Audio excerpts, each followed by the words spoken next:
കൊടുത്തായിരുന്നു. ഇയാളുടെ എനിക്കുള്ള പേഴ്സണൽ നമ്പറാണ്, ഞാൻ അതിലേക്ക് കൊടുത്തു, അതിലയച്ചു.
മറ്റേ തന്നെ ഫുൾ റേഞ്ച് എൻ്റെ ഒക്കെ കാണിക്കുന്നത്.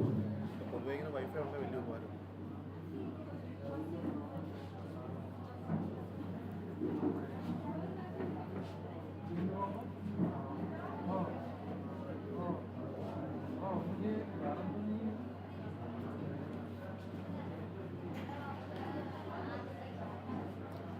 കണക്ഷൻ എന്നാണ് കാണിക്കുന്നത്. മൗസ് ഉണ്ടോ? ഉണ്ട് മതി. എല്ലാവരോടും ഈ ഒരു റൂം ഒഴിവാക്കിയ കൊള്ളാൻ കാരണം പിന്നെ ഒരു ആൾ ചാടുന്നു. ഈ ഒരു റൂം അതാണല്ലേ, മനസ്സിലായി. നോക്കാം.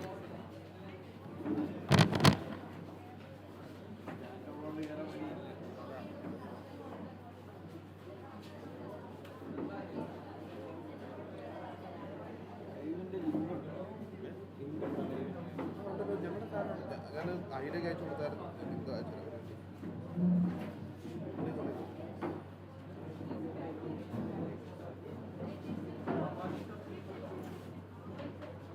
നീരജല്ലേ പേരെന്താണ്? ആ ഓക്കെ അതെ.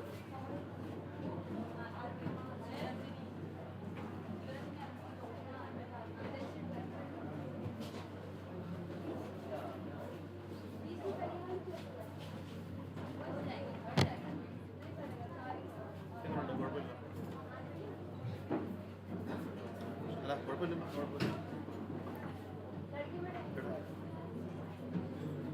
ഇതൊന്നും അവിടെ പുറകിലത്തെ കാണാൻ വരും. കാരണം മറ്റേക്ക് ഓൺലൈൻ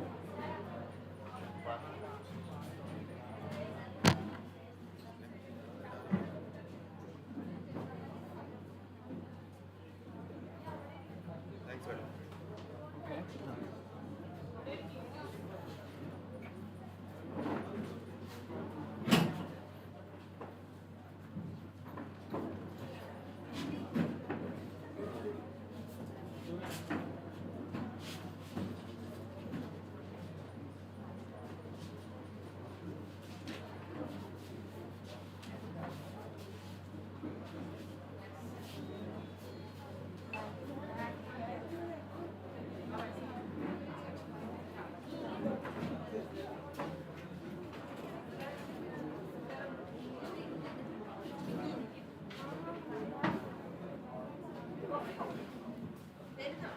സൂക്ഷിച്ച് കയറിയാൽ മതി. അതല്ല ഇതാ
Hello.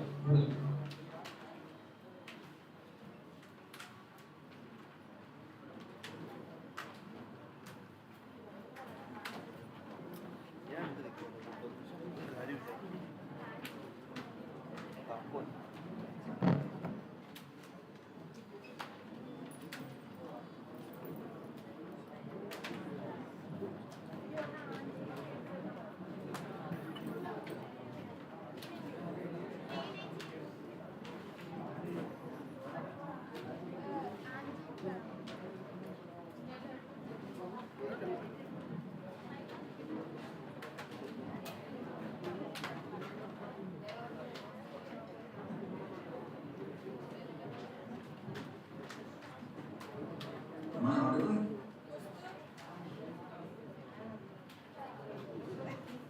Okay. Wonderful.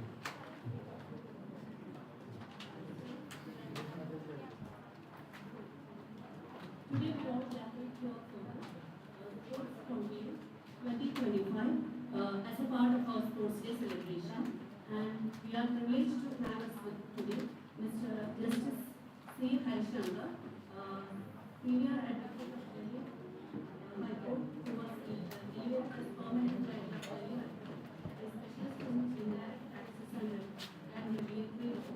He served as a special counsel representing the central government and the Directorate General of Directorate General. He will be delivering the inaugural address now.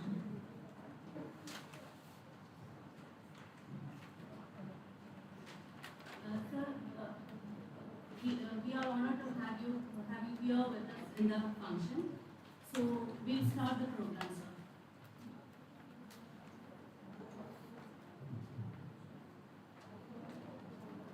Good morning, everyone.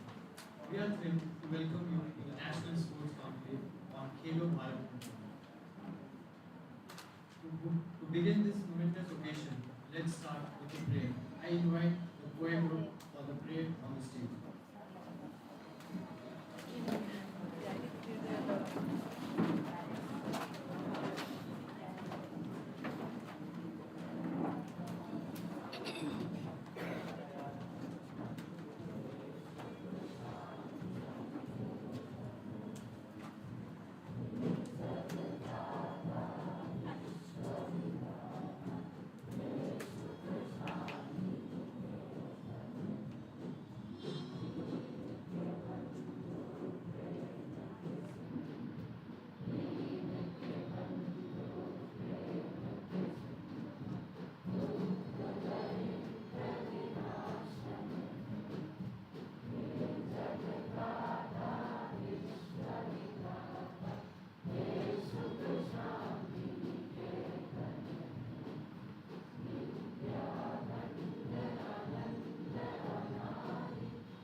Once again, good morning everyone, esteemed guests and respected faculty members and all students of the NCPE.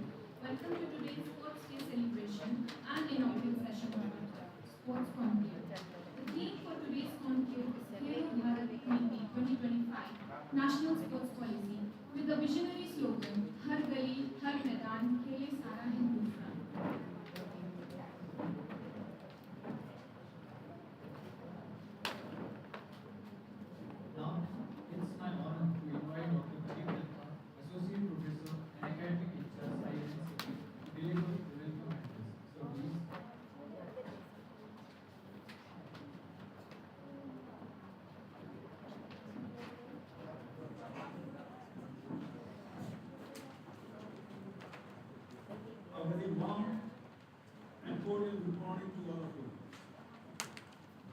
It gives me immense pleasure to welcome you all to this sports conclave being organized on a very important and dynamic theme, that is Sports Policy 2025.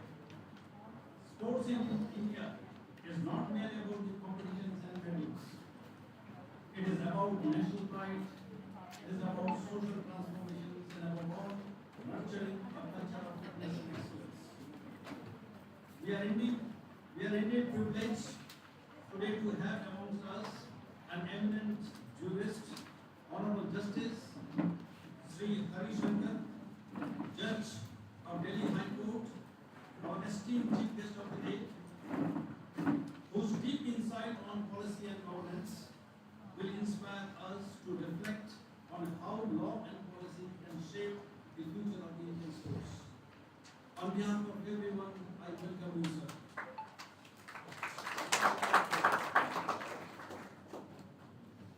We are equally honored by the gracious presence of Mr. Romeo James, one of the stalwarts of Indian hockey, Dhyan Chand Awadi, a mentor who has groomed many young talents of our country. Sir, your journey itself is a lesson to discipline, courage, and perseverance. On behalf of everyone present over here, we welcome you.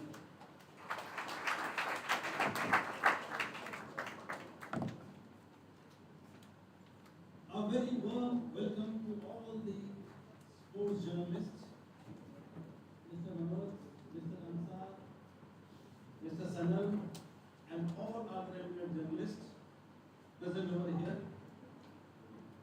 Your presence adds immense value to the gathering, as we have always been the voice that brings the stories of sporting excellence to the world. We are delighted to have you with us.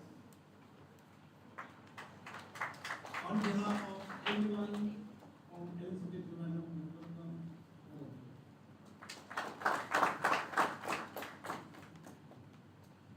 A special word of welcome to our esteemed guests joining online, Mr. M.P. Ganesh, Padma Shri, Arjun Awadi and former national hockey players as a coach, Mr. Harinder Singh Dronacharya Awadi and current head coach of national team, Mr. Dilip Tirki, Padma Shri and President Hockey India, and Dr.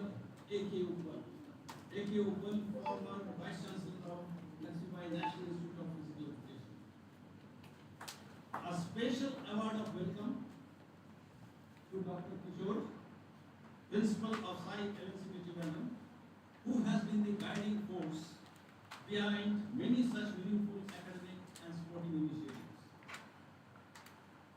The National Sports Policy 2025 is expected to be a landmark in India's sporting journey, focusing not only on the elite performance but also in the talent identification, grassroots development, inclusivity, sports science, physical education, and integration of education with sports. Today's conclave will provide us with a platform to deliberate on the critical aspect, to share the ideas, and to collectively envision the road forward. On behalf of organizers, once again, I extend a hearty welcome to all our dignitaries and the participants.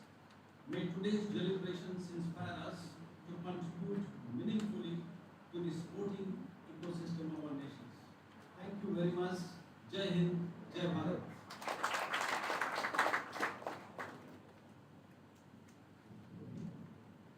Thank you, sir, for that warm welcome. The presence of our esteemed guests today truly makes this event special. We would now like to invite our dignitaries on stage for the traditional lighting of the lamp, a symbol of knowledge and enlightenment, and floral tribute to the Major Dhyan Chand.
ഒന്നും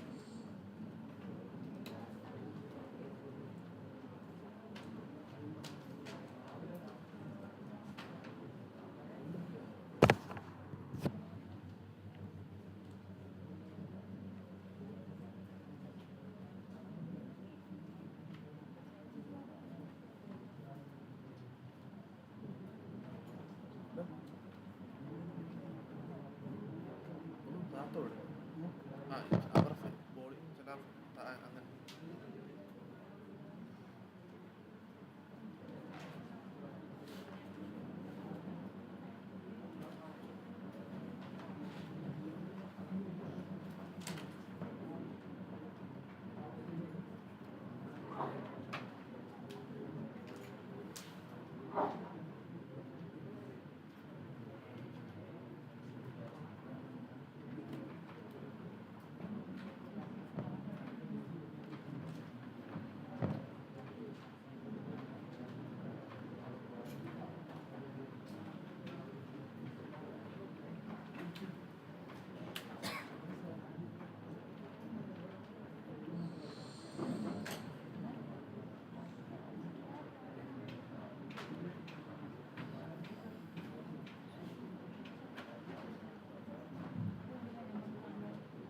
Thank you, esteemed guests.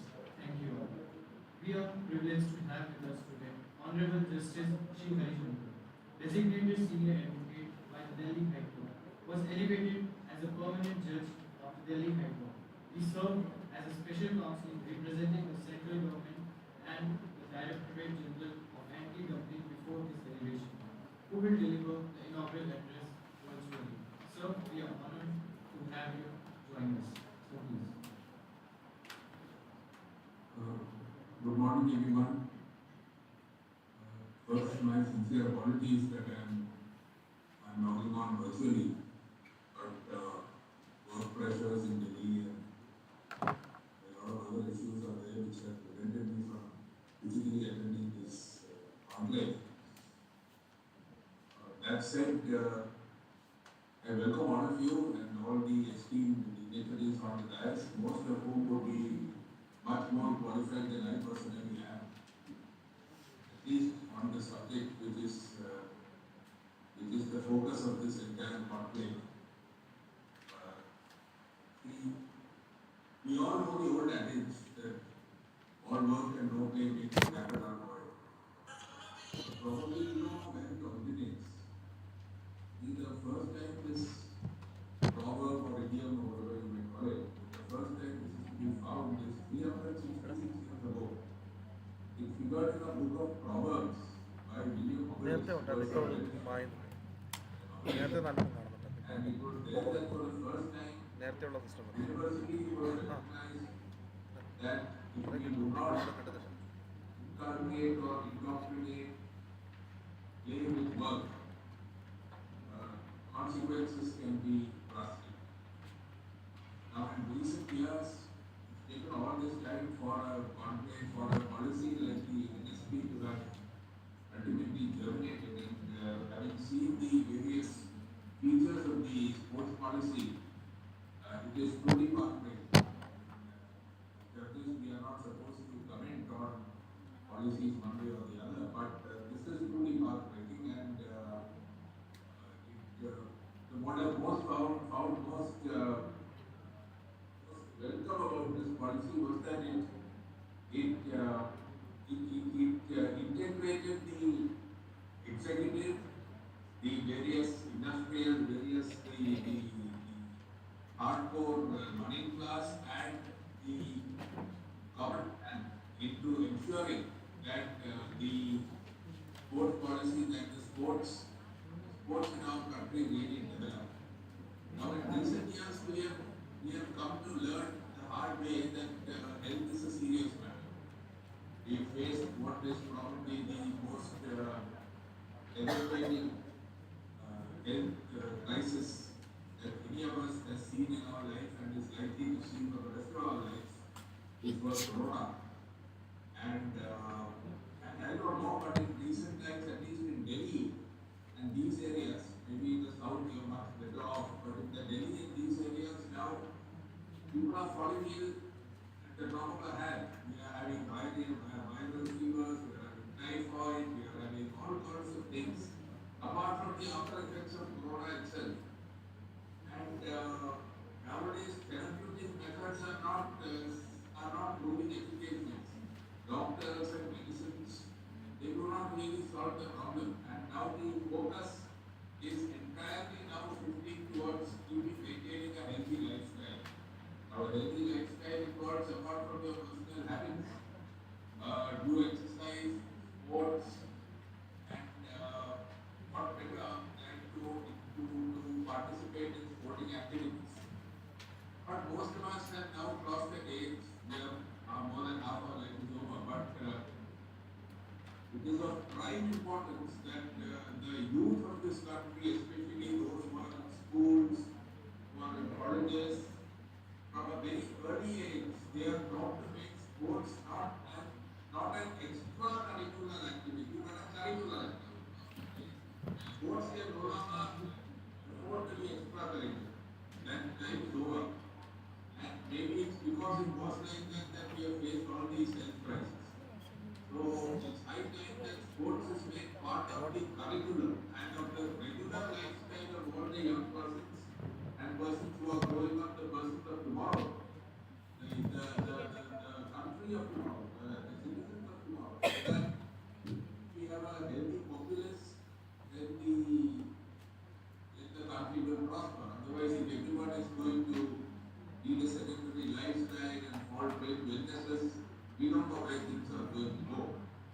We've had one corona, we don't know what's going to be the next. So it is of now prime importance that we give full and serious attention to sports. And as I said, I have been seeing the provisions of this Yellow Bharat DE, and it's clearly it's serious business, and it reflects an intent by the executive to see that sports is no longer a sideline and it is made part of general lifestyle. And given the tendency of the executive these days to see that these things are carried forward, if this is actually put into practice, as I'm sure it will, then we are, at least speaking for myself, I see a very like a much better future for tomorrow than we have seen in our yesterdays. So there are a lot of wonderful features about this NSP, which all of which I think you would be discussing during your conclave. But as I said, the most welcome feature of this which I found was that it is treating it seriously, and it engages the private sector, it engages the government sector, it engages the youth, and it has enough incentives, enough pushes to see that the policy is carried forward. And we find that it is not only does it seek to make sports part of the Indian panorama, but also seeks to make sports a basis for India to make a place for itself on the global stage, even on that basis.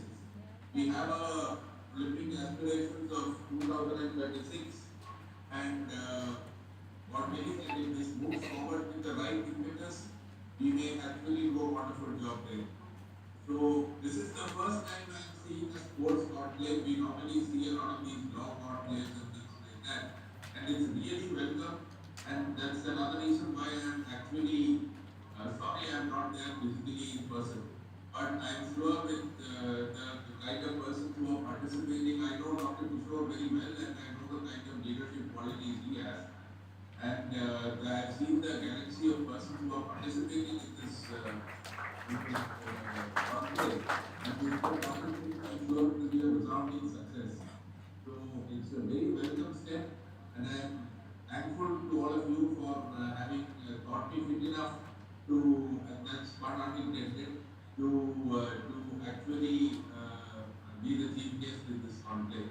Unfortunately, because of my work pressures here in Delhi, it's not possible for me to attend the whole thing, but I'm sure it will be a wonderful effort, and it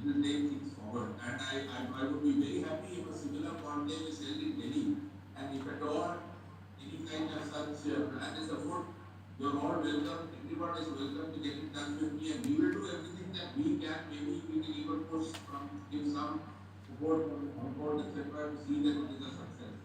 Because it is a serious matter now. Sports is no longer fun and games. So thank you again, all of you, for having asked me to speak at this occasion, and I wish the conclave all success. Very good.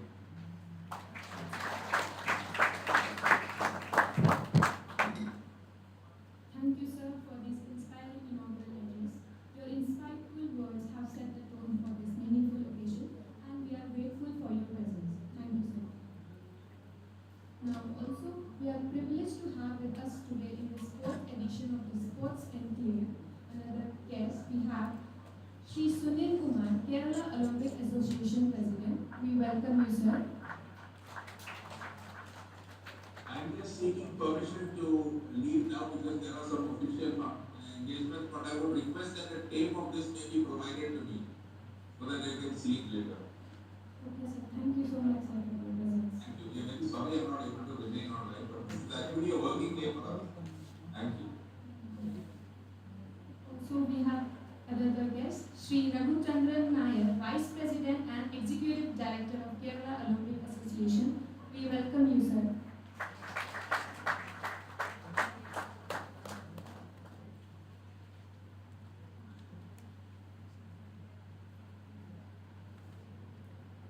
Moving further, now for the felicitation address, where we are incredibly fortunate to have with us a legend, Sri Romeo James, a Dhyanchan awardee, won silver at the 1982 Asian Games and bronze at the Champions Trophy, represented India also at the 1984 Los Angeles Olympics, coached the Indian hockey team 1993-94, led teams to silver medals at the Hiroshima Asian Games and Azan Shah Cup, and also won the Junior World Cup in 2016.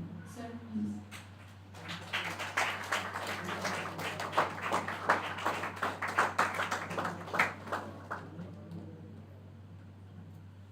Good morning.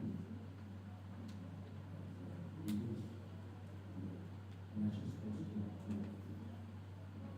It's a great privilege to be in this prestigious event.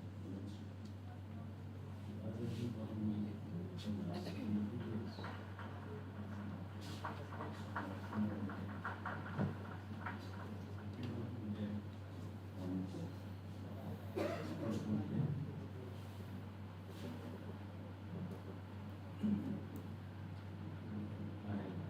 Respected Honorable Justice Ganesh Mukherjee,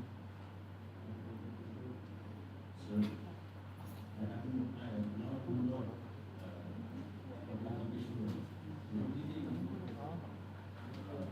I was one of the witches in the Navy, and we had camp in Bangalore, and Vishnu sir was there with the anti-venom. We used to very helpful person at that time. He's very all the way to the youngsters. Dr. Pradeep Dattaji, Dr. Sushil Kumar, Shri Nair, Kerala, from the district of Nadia, sportsman, future of Indian sports.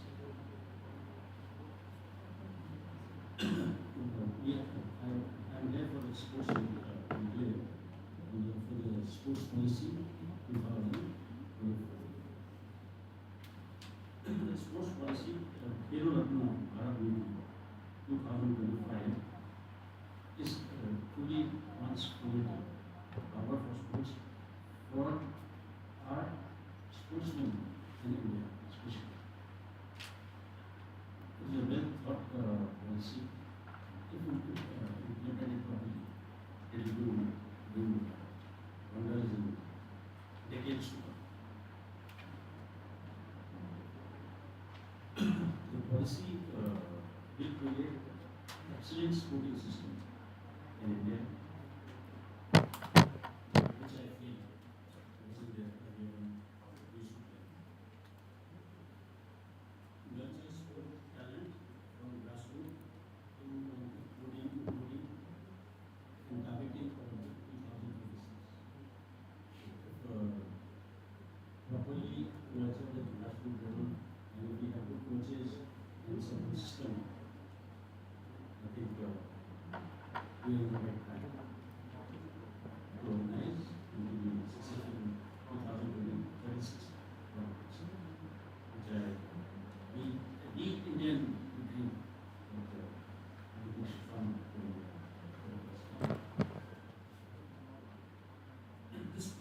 takes into account of Indian performance in Olympics, Paralympics, for first time Asian Games, and other sports tournament, including Commonwealth and other in different sports, hockey, athletics,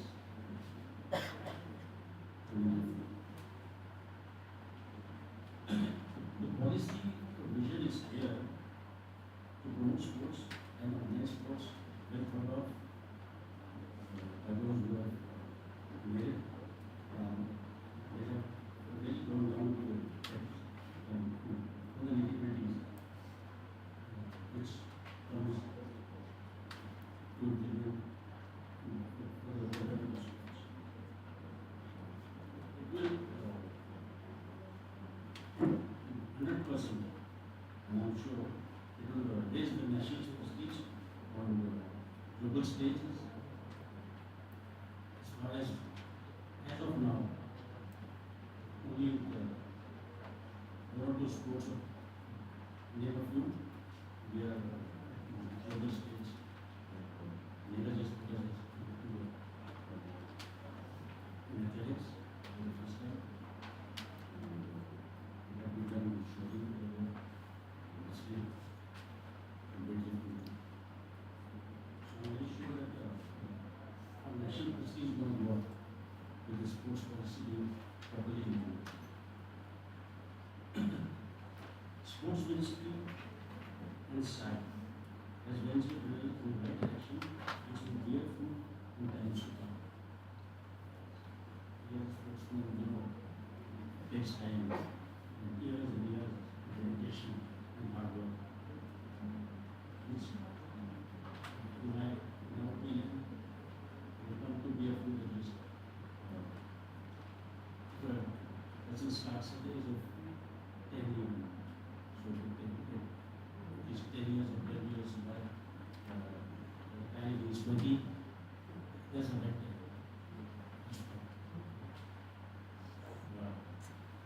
This sports policy will boost sports science and sports medicine, research and development, which in the past we have worked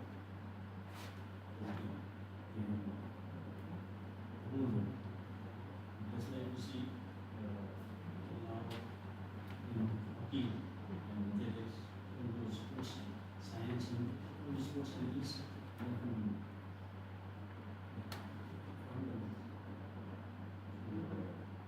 if this policy is implemented and in these aspects, in the sports science and medicine and research and development, it will do wonders in the future. For the first time, we will bring education and sports together. We will discuss it. Earlier on, it was education with sports. Now it is sports with education. Different universities are coming. University is coming to be here, and I think it's in eastern sectors and there. Good faculty there, good coaches, and if you have them there, you do wonders in Indian sports.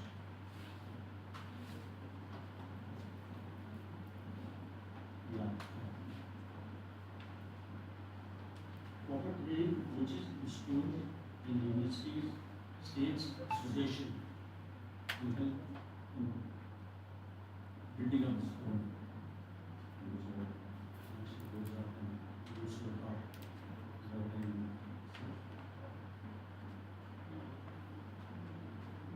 Sports infrastructure will be developed, is what it says, and sports tourism, which was never heard before. But if you see cricket in India, it's become a business sort of thing. And what is sports tourism? Sports enthusiasts, they want to go to different parts of India, which will boost tourism. And people from the world also. We can follow the example of cricket in the sports. So right now, we have the Hockey Asia Cup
excellence.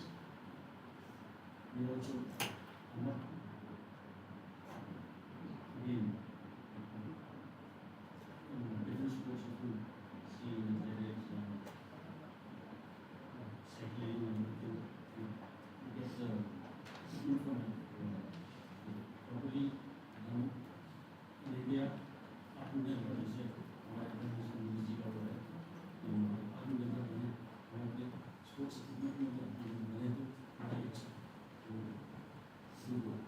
and this is good financial stability for the family. And one thing good about this sports policy is that it brings financial stability to the players.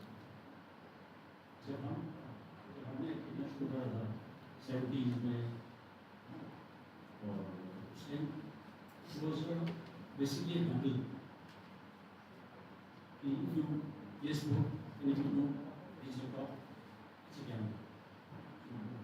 तो पुराने दिनों में कहा थी ना कि खेलों में कुछ ओवर होगा बड़ा over so it's opposite one. So if you see all the top players, they are not very well.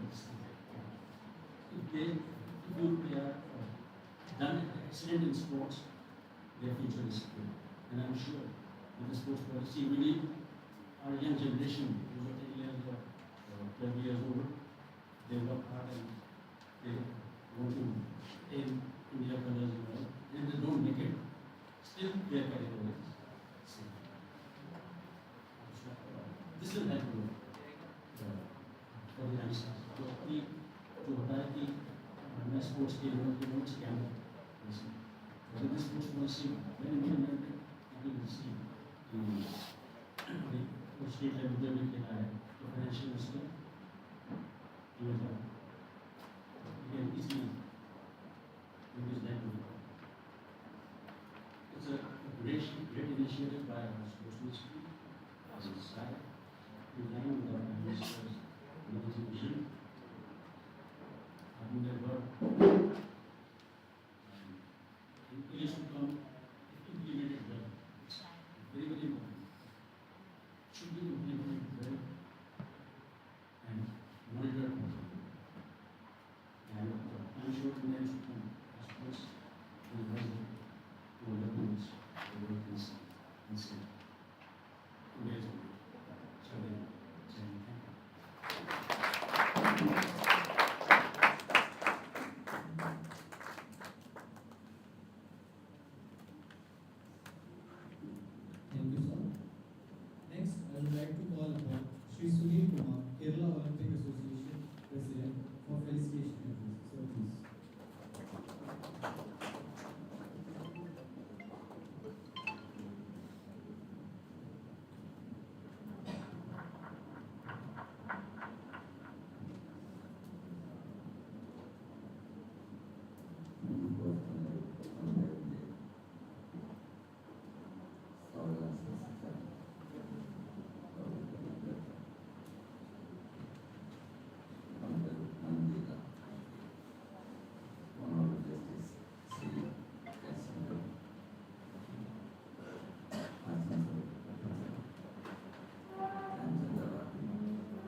ഭാഗമായി സംഘടിപ്പിക്കുന്നത്.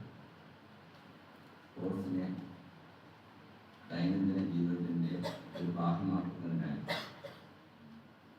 കേന്ദ്ര സർക്കാർ മുന്നോട്ട് വയ്ക്കുന്ന ഒരു ദേശീയ സംരംഭമാണ് ഖേലോ ഭാരത് നീതി. ദേശീയ കായിക ദിനത്തിൻ്റെ അവസരത്തിൽ ഖേലോ ഭാരത് നീതിയെക്കുറിച്ച് ചർച്ച ചെയ്യേണ്ടത് വളരെ അനിവാര്യമാണ്.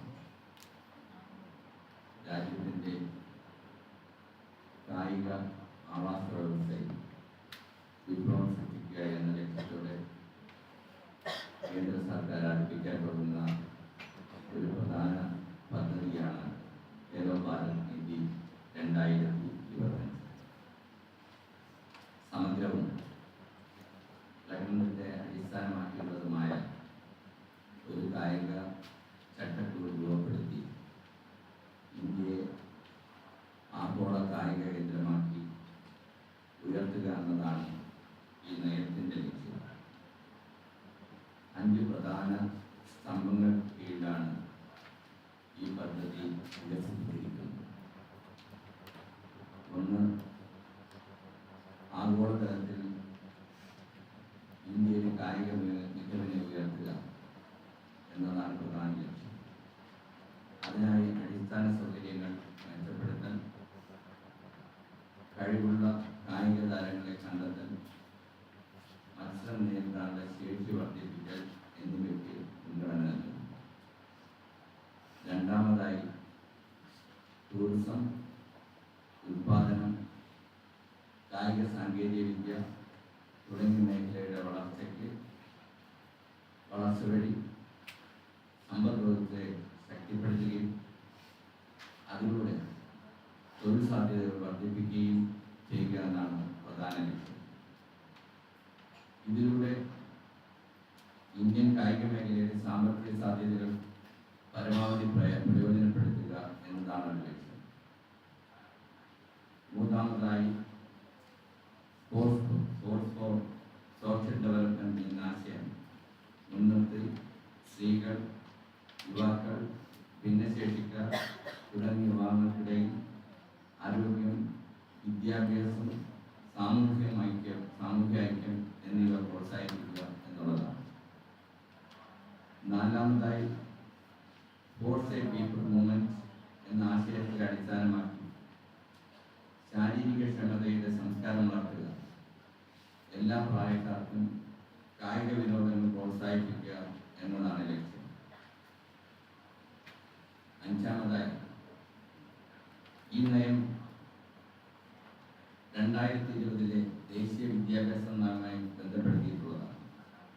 വിദ്യാർത്ഥികളിൽ സമഗ്രമായ വ്യക്തിത്വ വളർച്ച ഉറപ്പാക്കുന്നതിനായി സ്പോർട്സ് വിനിയോഗിക്കുക എന്നുള്ള ലക്ഷ്യമാണ്. ഖേലോ ഭാരത് നീതി 2025 ഇന്ത്യയുടെ കായിക രംഗത്തെ സമഗ്ര നവോത്ഥാനത്തിന് വഴിയൊരുക്കുന്ന നയം എന്ന നിലയിൽ പ്രശംസനീയമാണ്.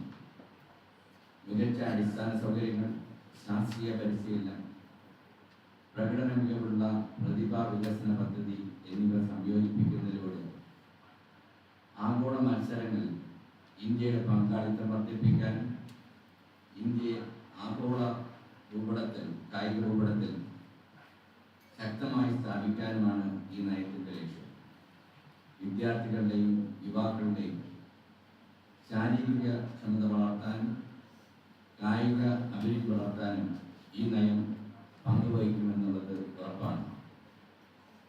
എന്നിരുന്നാലും ഈ നയത്തിന് ചില വെല്ലുവിളികളും അപാകതകളും കാണുന്നു. പ്രധാനമായും സ്പഷ്ടമായ ഒരു നടപ്പാക്കൽ രീതി ഈ നയത്തിൽ വ്യക്തമല്ല. നയം അതിൻ്റെ ലക്ഷ്യങ്ങൾ വ്യക്തമാക്കുന്നുണ്ടെങ്കിലും അവ നടപ്പാക്കുന്നതിനായുള്ള ഘട്ടം ഘട്ടമായ പദ്ധതി, ചുമതലകൾ, സമയക്രമങ്ങൾ, ഏതൊക്കെ കായിക ഇനങ്ങൾക്ക് മുൻഗണന, ഫെഡറേഷനുകൾ എങ്ങനെ ഉത്തരവാദിത്തപ്പെടുത്തും എന്നോ ഇവയൊന്നും തന്നെ വ്യക്തമാക്കിയിട്ടില്ല. അടിസ്ഥാന സൗകര്യങ്ങളുടെ കുറവും മറ്റൊരു പ്രധാന പോരായ്മയാണ്. കായിക അടിസ്ഥാന വികസനത്തിൽ ശ്രദ്ധ കേന്ദ്രീകരിച്ചിട്ടും കായിക ബഡ്ജറ്റിൻ്റെ വലിയ ഭാഗം മാറ്റിവെച്ചിട്ടും അടിസ്ഥാന സൗകര്യങ്ങൾ നിർമ്മിക്കുന്നതിൽ പാളിച്ച സംഭവിക്കുന്നു.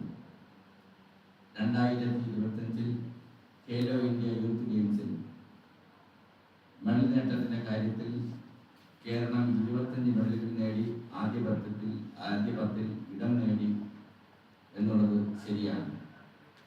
എന്നാൽ മെഡലുകളുടെ എണ്ണത്തിൽ 188 മെഡലുകളുള്ള മഹാരാഷ്ട്ര, 117 മെഡലുകളുള്ള ഹരിയാന തുടങ്ങിയ സംസ്ഥാനങ്ങളെക്കാൾ വളരെയധികം പിന്നിലാണ് കേരളം. മറ്റ് സംസ്ഥാനങ്ങൾ സ്പോർട്സ് ഇൻഫ്രാസ്ട്രക്ചറിൽ പരിശീലന കേന്ദ്രങ്ങളിൽ വലിയ നിക്ഷേപം നടത്തുന്നു.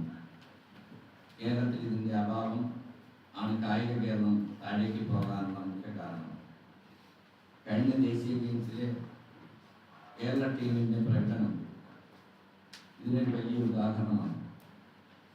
അതുപോലെ കേരളത്തിൻ്റെ Khelo India youth games medal നേട്ടം 2022 46 മെഡൽ, 2024 35 മെഡൽ,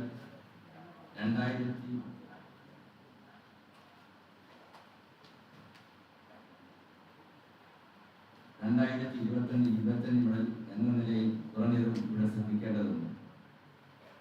2025-26 സാമ്പത്തിക വർഷത്തേക്ക് കായിക മേഖലയ്ക്കായി കേരള സർക്കാർ 180 കോടി രൂപയാണ് അനുവദിച്ചിട്ടുള്ളത്. എന്നാൽ ബഡ്ജറ്റിൽ കായിക ഇനങ്ങൾക്കായി തമിഴ്നാട് 562 കോടിയും മഹാരാഷ്ട്ര 537 കോടി രൂപയുമാണ് മാറ്റിവെച്ചിട്ടുള്ളത്. താരതമ്യം ചെയ്യുമ്പോൾ ഈ തുക വളരെ പരിമിതമാണ്. ഈ പരിമിതമായ സാമ്പത്തികം കായിക അടിസ്ഥാന സൗകര്യങ്ങൾ, പരിശീലന കേന്ദ്രങ്ങൾ, അന്താരാഷ്ട്ര നിലവാരമുള്ള സൗകര്യങ്ങൾ എന്നിവയുടെ നിർമ്മാണത്തിലെ പ്രതികൂലമായി ബാധിക്കുന്നു.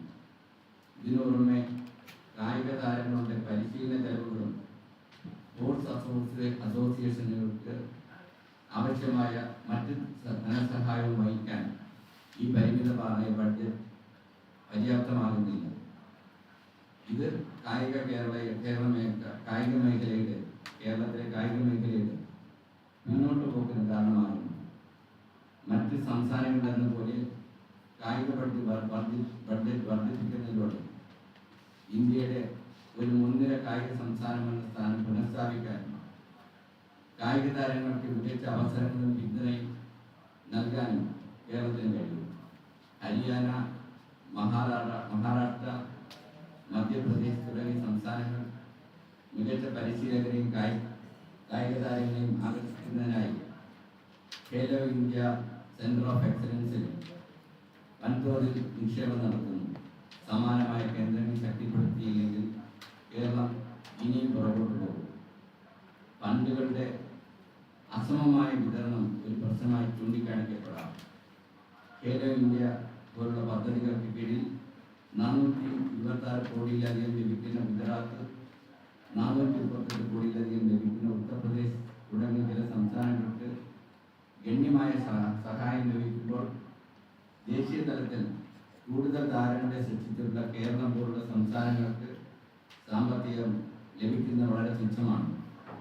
ഖേലോ ഇന്ത്യ പദ്ധതികൾ വഴി അടിസ്ഥാന സൗകര്യങ്ങൾ വികസിപ്പിക്കുന്നതിനും കായിക താരങ്ങളുടെ പരിശീലനത്തിനായി കൂടുതൽ തുക അനുവദിച്ചു നൽകാൻ ഈ കായിക രംഗം ശക്തിപ്പെടുത്താൻ കഴിയും.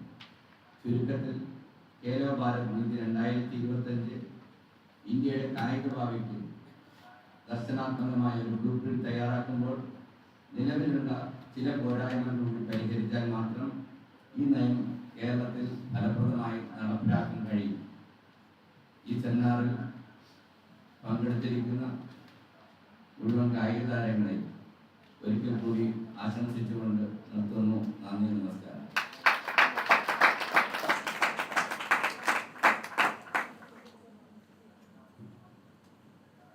Thank you, sir.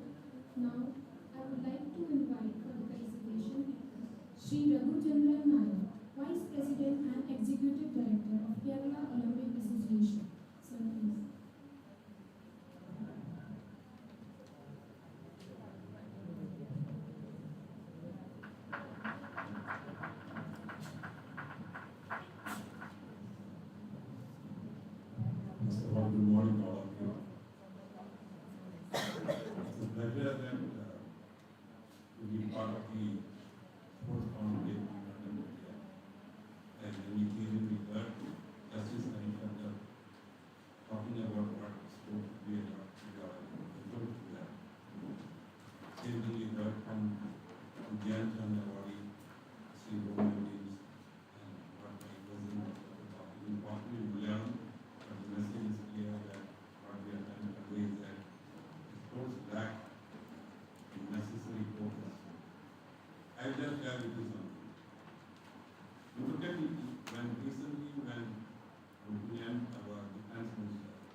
is not the manpower or the weapons that will be the reason for future warfare. It could be technology.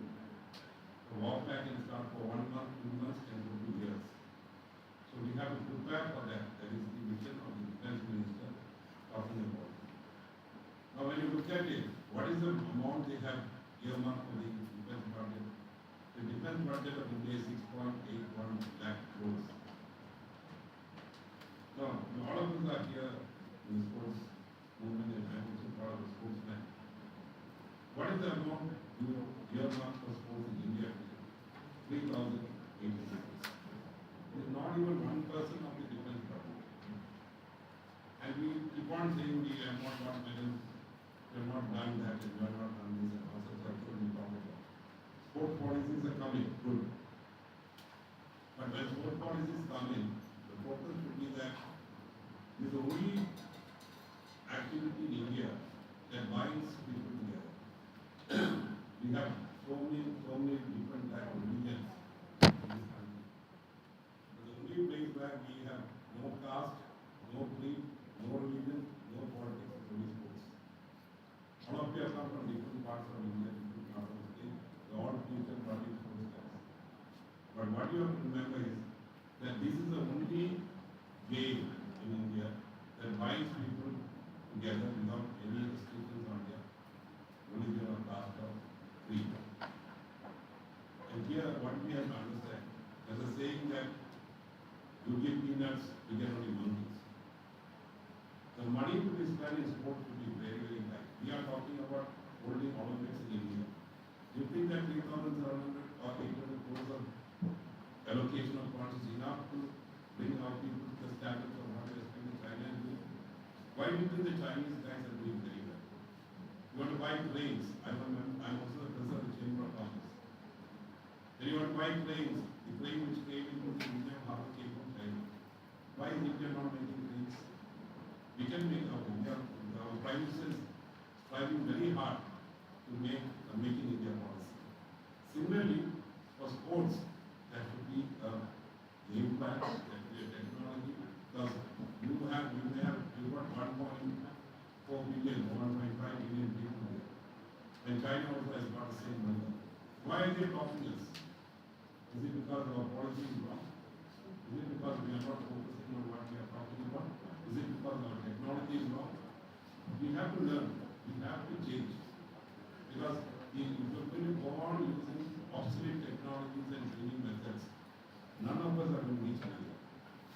This is where the Kerala Olympic Association is taking the lead, trying to bring in sports movement in the state. Like the Honorable Justice said, sports is not an extracurricular activity anymore. It is a part and parcel of every Indian citizen that sport will be part of your activities. Why today we have drug menace in Kerala? Because you find children are more busy, their focus is going to study, and the parents are focusing on that. They don't realize that, but by doing that, the children are diverting away, and they are also taking drugs. So what is the way to bring them out? Only sports. Actually, the sports policy in India must make it very clear, wherever private sectors, when they recruit people to the jobs, people with sporting backgrounds must be given weightage, so that you get a job. Because you are spending so much of time under the sun, and others are studying under the good conditions of life. We are working day and night for sports. You are sleeping with sports, you are dreaming about your dream. And when you study sports, ultimately it is a determination. When you win, you have joy. When you lose, you have agony. But finally, they all reconcile. Every sports guy is the best example of playing the sportsmanship. You should see the suicide rates. Any guy who is dying or committing suicide, unlikely that he is a sportsman. Because a sportsman is a person who can contain emotions. He can overcome emotions. He will not tell. This is why I am saying, you guys have to learn one thing. You are sitting in the right place, the right time. I want you all to understand one thing. Government of India must start really focusing on sports in a bigger way. Like what our president says, Kerala government is spending only 120 crores for sports. What do you expect to get out of this?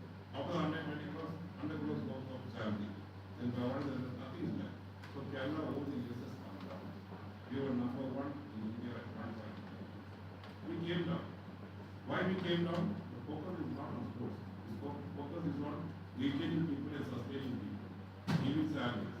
People in the hostels are not getting good food, no nutrition. What do you expect people to do? So similarly, this is where I felt that the one organization which is doing extremely well is the Sports Authority of India campus here.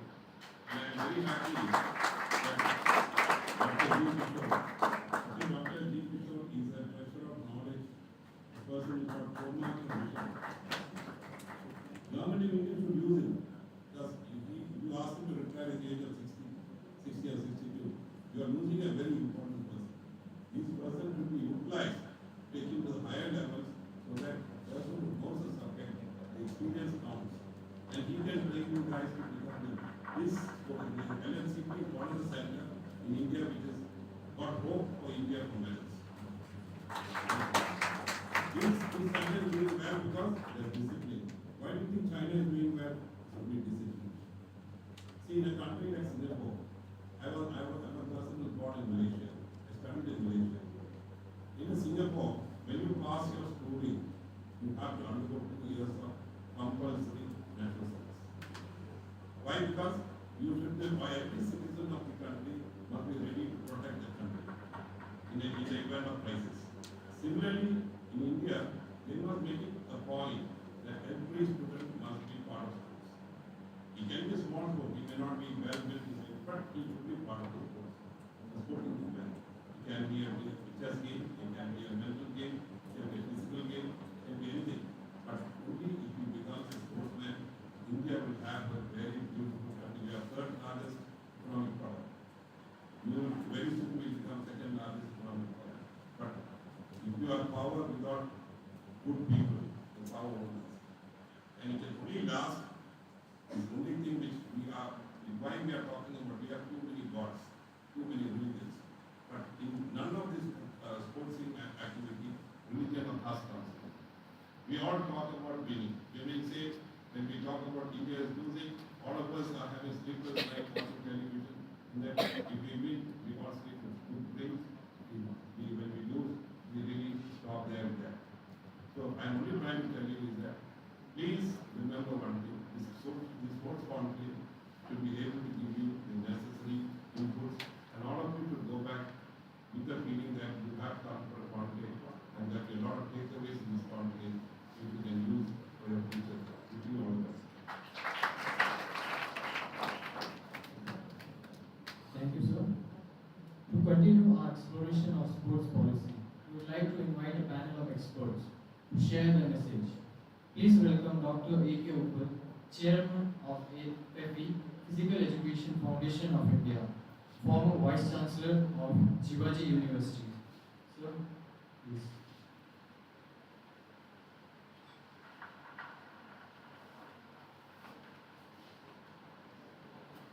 Thank you very much. I'm sorry I have not been able to come to you, but I would like to first of all congratulate LNCPE Trivandrum for having taken this trouble to organize this conclave at the right moment, at the right time. You see, I am a firm believer. I have also done coaching very actively for about 29 years before I became interested in on the academic side. I was also a part of coaching program of international sports persons. Now, the important thing, I appreciate that government has brought a new sports policy. We have done this kind of exercise earlier also. But when it comes to implementation, then the problem starts. Implementation and policy. I still remember,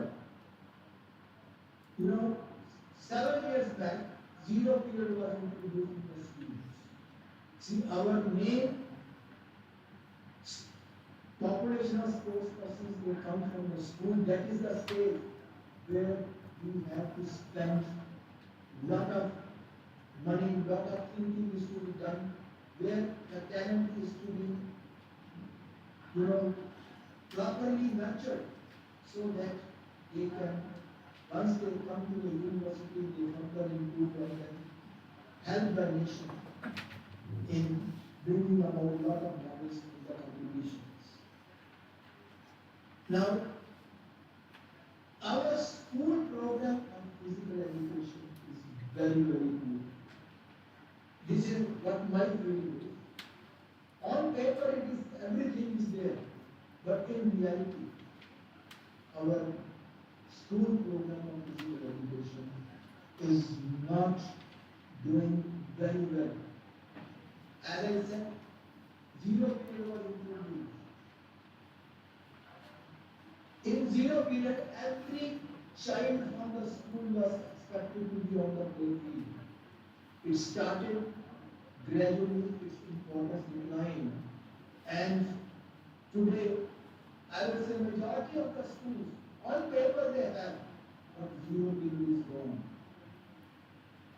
Because I am a firm believer of one thing. If you are mentally fit, you will grasp the suggestions given by your coaches, by experts, by sports scientists. And similarly, if you are physically fit, your mental development also will be better. This 0 period, as I am saying, every child was expected to be in the playfield during the 0 period, that is about 1 hour.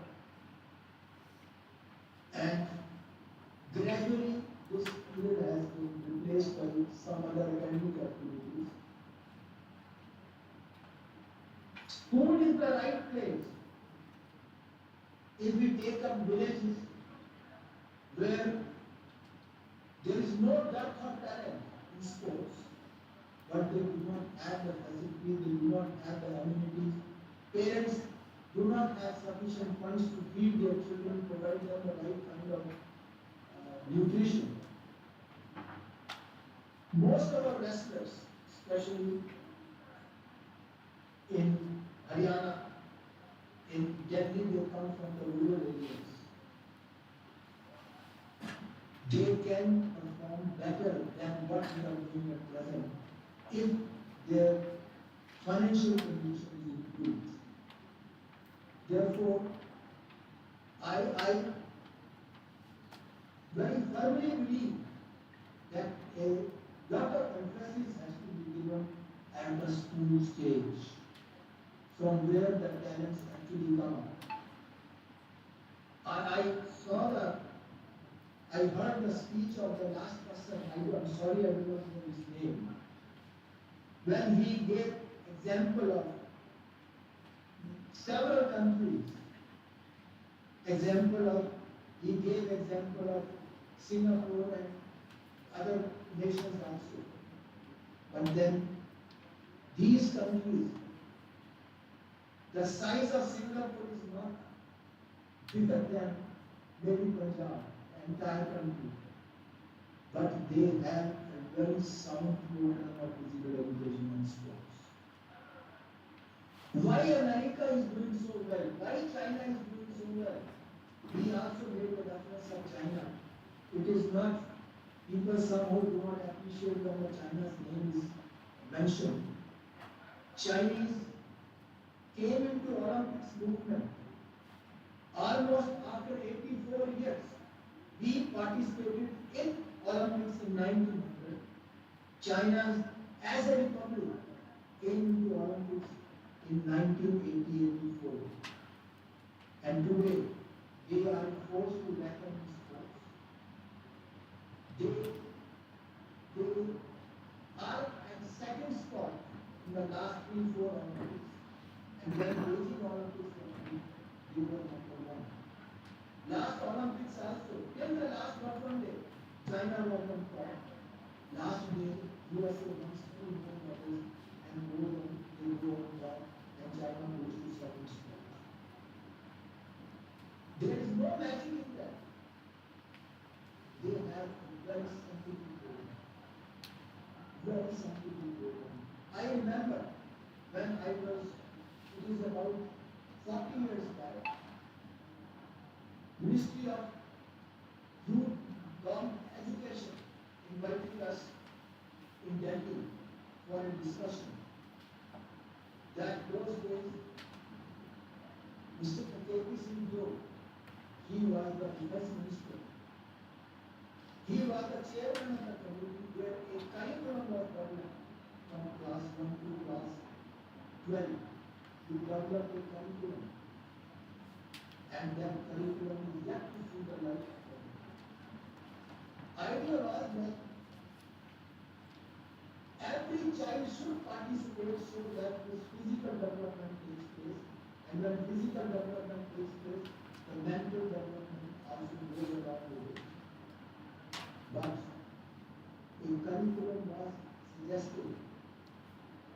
I, at my own level, when I was head of LNCPE project, tried my level best that this curriculum should be followed.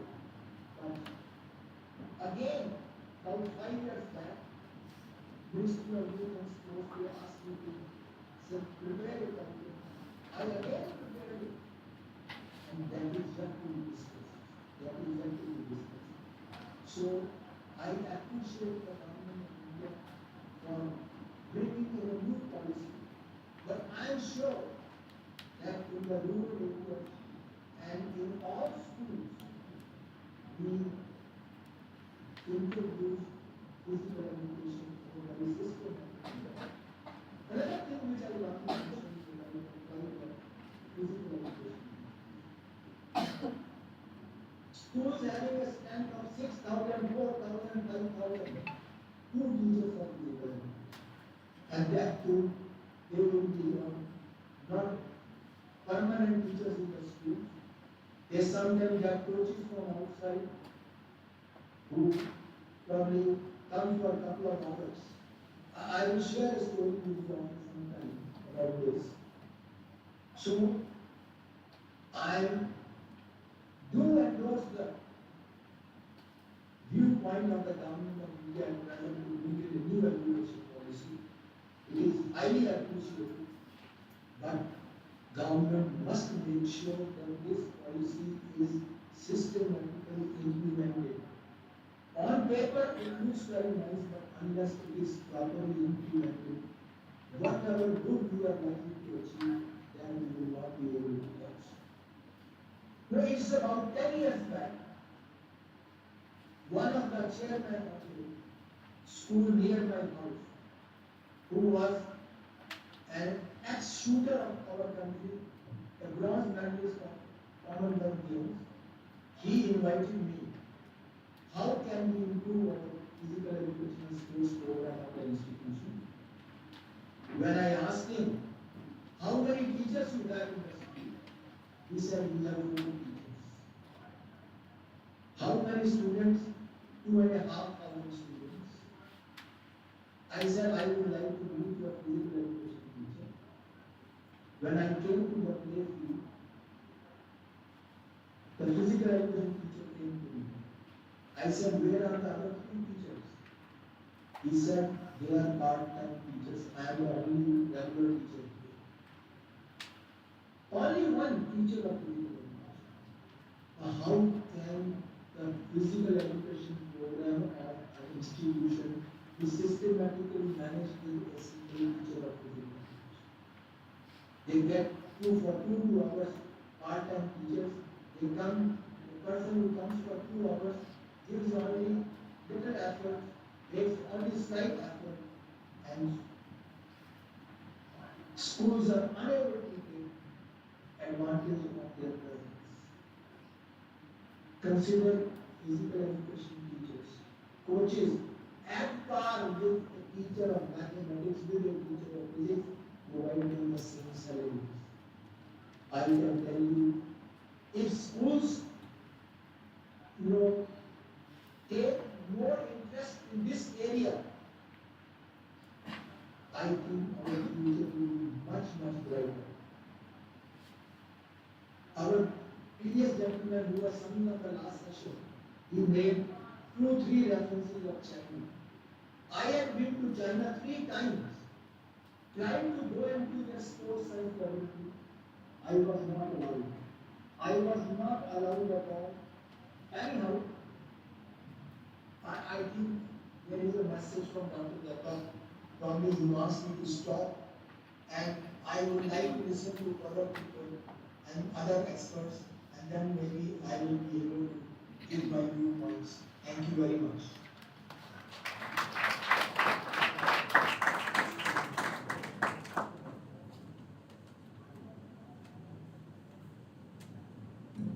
Thank you so much, sir, for your insightful words.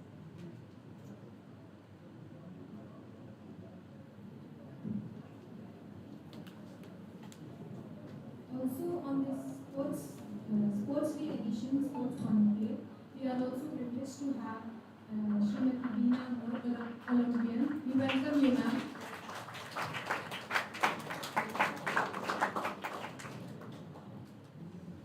Another message on sports policy, when another distinguished guest has joined us virtually, Dr. Harendra Singh, Dronacharya Awardee, current head coach of Indian female hockey team.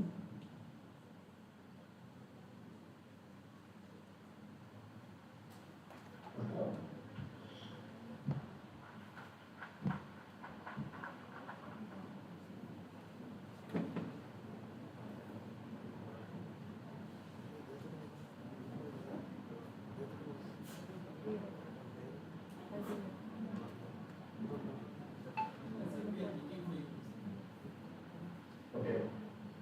Jai Hind. Welcome to our participants, and thank you for this. I remember it's really honored to be part of high profile television speakers. For me, I think first I like to congratulate the Government of India, all the sports federation, the sports fraternity, ex-players, current players, and I think the media and everyone drafting the such a wonderful sports policy. And for that, I think I have worked with the entire policy, and I also part of my feedback. I think this is a requirement of time. Because India really looking forward to the within from the 2036, though we are all in the progress back behind. I guess comparing to the USA and China and other countries, they are really focusing on the Olympics moment. Having said that, I think that this policy brings a lot of clarity, a lot of transparency, and also giving tips to the athletes and the coaches. And for example, I give one example like is was one of the I always use the cancer of society and the sports. I think this is one of the things which we brought. The second is the doping, which is highly regulated and highly required in scenario. You have not understood how remaining the sports we are really doing one in the one doping list. That also gives the country somewhere in the wrong foot. So this is also that this policy also comes towards I think panel with our education ministry, which is I come to know they are also working on how the sports has the culture or this thing is has said that going to those schools is time more. If you I was 4 years in the US, the one thing is very clear. They also emphasize all of the school level, college level. If you see the medal value I compared with the last 3 and 4 Olympics, most of the medals are coming from either collegiate students or high performance. There is no academy. We are doing supply, there is no academy. We can emphasize sports along with the education. Here I'm not against the academy. What we are getting, we are not getting the education system, which is not hindrance for all athletes. The soft skill, the education, the power to take the decision making on the split second. This one is from the soft skill outside the society. We are building these players from age of 8 or 10 or 12 and keeping them with 23 or 24. It's mainly giving the skill, but the skill is one of the part of the society, one of the part of that is sports, but not the what about the 23 other skills where we are getting. We are not getting any. We are good in the practical skills, but the how to take the decision, the environment, the culture, everything comes from when we go into school. In interact with the different students and everything. I think that's one of the things you have to emphasize when you are opening the academy. Also, important which to school they are going, and then we must emphasize minimum 4 to 6 classes must be attended. When I go back to the kind of 15 years back, then how do you attend the sports college Lucknow, the sports college Jalandhar, or maybe one of those in the country. I will not in the that element, the student of government of India, the kind of facility we are getting, but we are not emphasizing in parallel to the sport to the education, and where that index is coming. And my idea was to, if we include the education along with the skill and sports, we will far ahead. Also, identification of the right field, that's important for us. This is sports policy.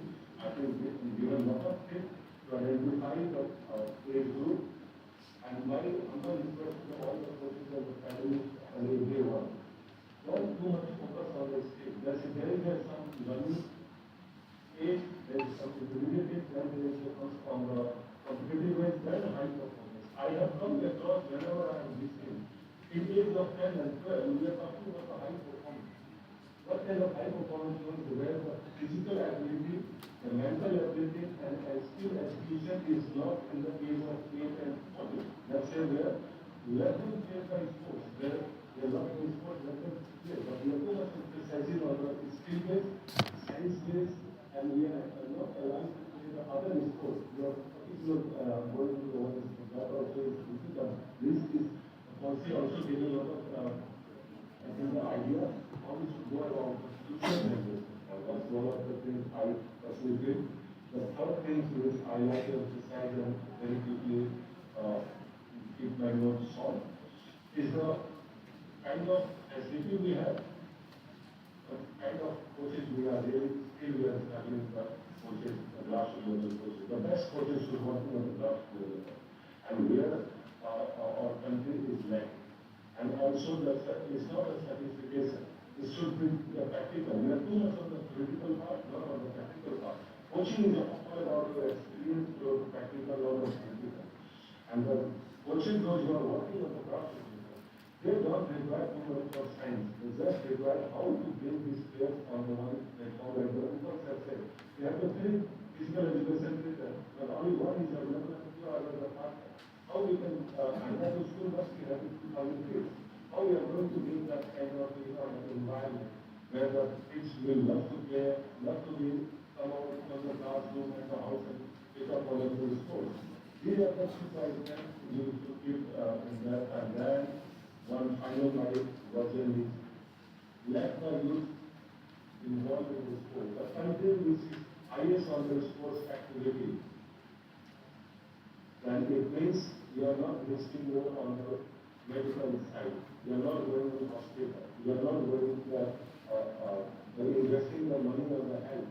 So investing on the sports, somewhere you are compromising and you are saving on the health sector. And also the country which is more on the sports, you will find there is less terrorists, there is less side, there is a lot of health and left, both are coming through the sports. So the sports is a impact industry in India, and I think last 5 to 8 years we recognize and then consider so many organizations to do and want to invent the CSR money is coming to the sport is one of the main comes to now. I think now that we as Indians we have to consider the part for us. Let's this untapped industry, tap the sports, make this country as a powerful country in the not only the sports, in the whole economy, because the sports brings a lot of economic and wealth for the any country. Top 10 countries you take out, all there in the top 10 in the world. The second year is something like the global country, the country which is best in the sports, the best in the wealth and the health.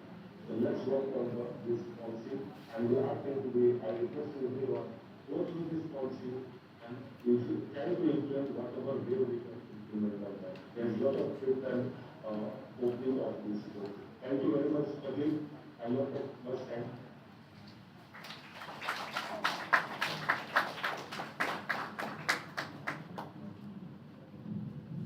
Thank you, sir.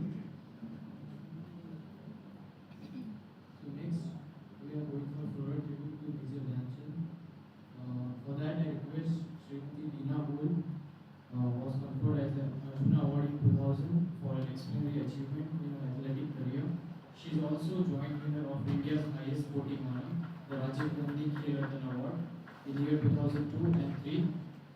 I request ma'am to go for the and also I request Sri Sunil Kumar sir and Sri Raghunandra Nair to go for floral tribute. Sir, please.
Thank you, sir. Thank you, ma'am. Now, to delve into the core of our conclave, we have with us Dr. G. Kishore, Principal and Regional at SAI LNCPE, to provide a comprehensive overview of the Khelo Bharat Niti 2025. So, your expertise will be invaluable to us. So, please.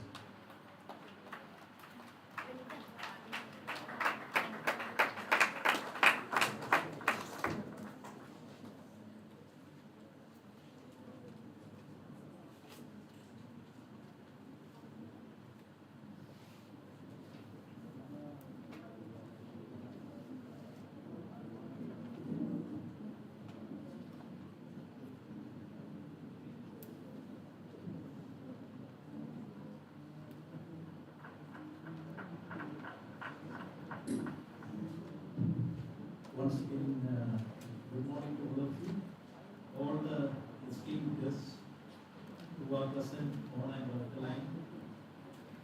Especially we have a galaxy of eminent fraternity which includes officials, excellent bodies, performers, sports, media from the print, electronic, visual, media, whole combination. We have the highest,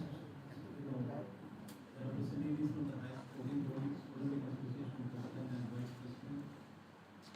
And the most eminent athlete, one of the country and India has ever seen, Veena Mohan, Padma Shri. I think we have introduced to bestowed Padma Shri. The only, I think, Padma Shri awardee against us. There is no sporting honor left over for Veena Mohan to be conferred to. All including Khel Ratna, Arjuna and Padma Shri. And I think now it's something left to be and it would be a disorder if Veena Mohan madam will not pay all the tributes to the Anjali along with the Olympic Association, the Anjali from the heaven. Maybe why that they are not come and honored. So it was a gifting gesture on their part. They have come to the dais and honored Anjali.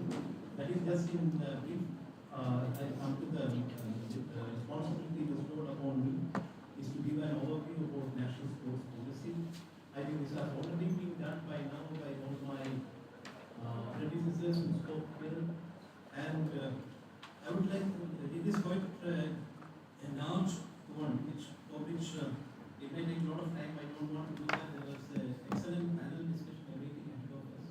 We have got, normally it is very difficult to get all these people. Media people are the most sought after, especially at this time, Onam and the vacation. It is very difficult. We got them all together. So we have to hear from them, but to give a prelude, and before that to give an overview, especially our next gen sports professionals and the performers who have to take care of the country's future. It is very imperative that you have a perfect understanding about what is the policy. Policy is a document in which the government's entire program runs, and it is on which we shape, we look into, we have the roadmap on how this field of sports should be. So I have got a quick presentation. I think we'll run through that and a few words. I'll conclude with that.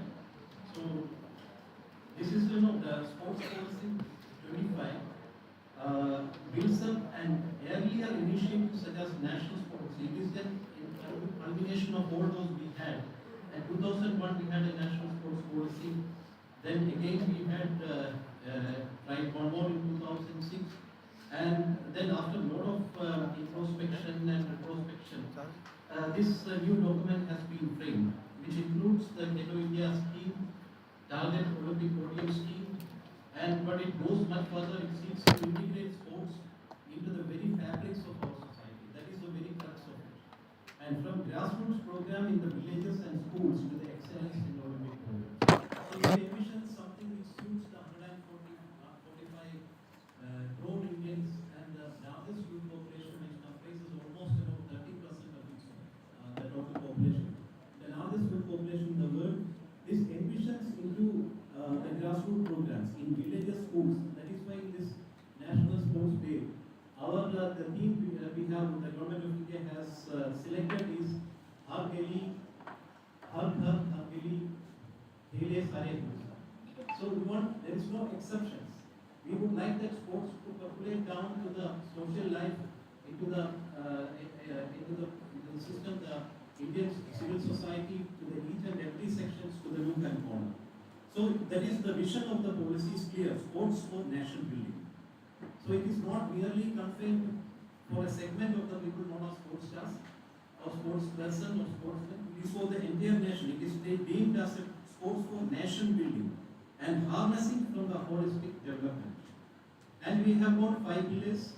There is for excellence on the global stage, identifying and nurturing talents, grassroots, strengthening coaching, sports science and support systems, developing world-class infrastructure, ensuring that India's strong presence in the Olympic, Paralympics, Asian Games and Commonwealth Games. See, here, one of the points, some of the challenges pointed out here is about that how we will contain, how we will have programs for the mass. See that the program of Hello India, which has been envisioned, we have got almost all segments covered into it, where we are looking into the grassroots through the Hello India program for the schools, colleges, and also the Fit India program, which goes into everyone, like every youth of the country, every citizen of the country is rated at par of their academic career along with their fitness also. Every student in the country knows where they stand academically. They may be a plus A plus rating or B plus or whatever it is that they know. Here the fitness program, the Fit India program envisions that each and every child, each and every citizen in the country should get rated based on their fitness also. So if you are rated based on your academic excellence, you will also get rated, and there will be something so inclusive that each and every one will be covered into that. And that is why the sporting movement we covered 1/5 of the global population, and 65% of the population is under 35, and unprecedented demographic dividend of sports. So it is a crucial venture for us. Now, how you link with technology?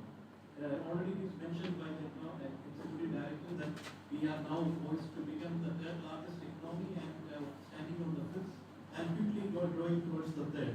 So if it is to be, that the GDP of the country is one of the main factors in the GDP is your sports programs. How well you are contribute to almost about 1/5 of the GDP. And that is why the many nations are so fondly getting into the bidding for the national sporting extravaganza, because it builds their economy of the country. The GDP gets boosted. So we are also looking into the same, that promoting sports tourism, equipment manufacturing. Now, if your kind information, Sports Authority of India has got the approval of including sports infrastructure manufacturing also in its into its objective, into its basic what it is being meant for. If there is certain purpose for which every organization is meant, it was not there initially for this development of sports schools. Now, the Honorable President of India has approved sports schools manufacturing also as a area of functioning of Sports Authority of India. As a Sports Authority of India, we definitely be have to address into the course of generating, what you call Atmanirbhar in sports schools manufacturing also and infrastructure development, which is considered to be to address the most of infrastructure building and also raise the whatever we have setbacks in seeing that the infrastructure projects are distributed to each and every segment, each and every section of society. And integrating with more initiatives, making India encourages PPP models, that's also in the economic development. And in the social development, inclusive of the women, youth, and persons with disabilities. Next, please.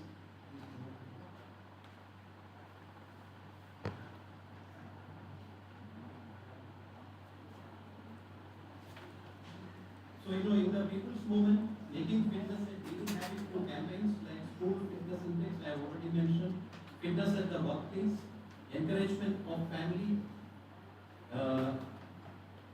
and community events, leveraging digital platforms like say 10,000 steps a day. So for the digital, we are the kind information of all, we are going to start a digital platform known as e-Khel Pathshala, introducing digital sports education, which is going to soon come into place, where we will be structured into 4 pillars, 4 segments, where the foundation, introduction, level 1 and level 2, which will be accessible to all. It will be everyone who likes to get into the sports, to know deep into the sports, we can get into. It is a self-paced learning and latest blended learning, where you can get into the learning process and get yourself, also become a professional in the sports. And if you are interested in certain sports, every youth will get access and they can come to know. That is one of the main, that how we have the 65% population, how will we, cater to the all. So this digital program is something we are going to address. And we are also going to integrate with NEP. So this is about cash to next piece. So these are the 5 pillars which I have mentioned, which I am mentioning about global excellence, education integration, economic development, social development, and people's movement. Next please. So these are the things in global excellence I have already mentioned. Grassroots learning, pipeline, athlete centering, and infrastructure excellence, para sports focus. We look into all sections, women's sports, para sports, all are given in a 5 years. It is mentioned that there is one of the point out that we don't have schemes, but you see that we are going to have clear-cut plans and strategy to have build plans. That is why this development of infrastructure coming into the purview of SAI is a first step towards it. We will have definite programs and schemes into each of these grassroots, athlete-centric approach, infrastructure excellence, para sports, and it will be with that. We will definitely see that it is just not an open, but it is an action which comes in place. That is, it is going to be like man. It is not going to be a document which tries to lie and get this. It will definitely be going to be. That's what I will see. Next please. So the economic engine, this is some of the strategy through which we can get the economy, the tourism, manufacturing, get more Atmanirbhar, into the, like otherwise, the one synthetic bag now costs around 9.5 crore rupees to 10 crore. And if you go into manufacturing, if you rely the technology of developing our own synthetic bag, it can come in around 1/5 of it. So we can have more such sort of, that is the reason why it has come into the function and what we are going to have. Then more startup and ecosystems, innovation hubs, entrepreneurship, public-private partnership. And we are into the social impact, given tribal economic inclusion program for the different sections of the society, disability for the challenged group. We also have programs for the indigenous and games, like our traditional games, regional sports tradition, like our Network Trophy is going on today, and we have programs to develop some sort of traditional games like dog race or this hurling pad or tanka or silanton. All these we have those separate programs, and even for our team also is today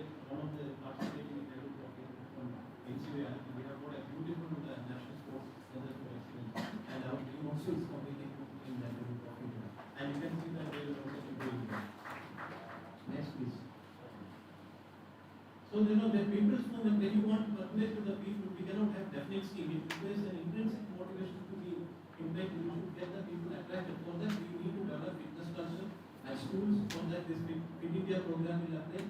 Community hubs, sports hubs, and district levels are being efficient so that we can get the elderly to that.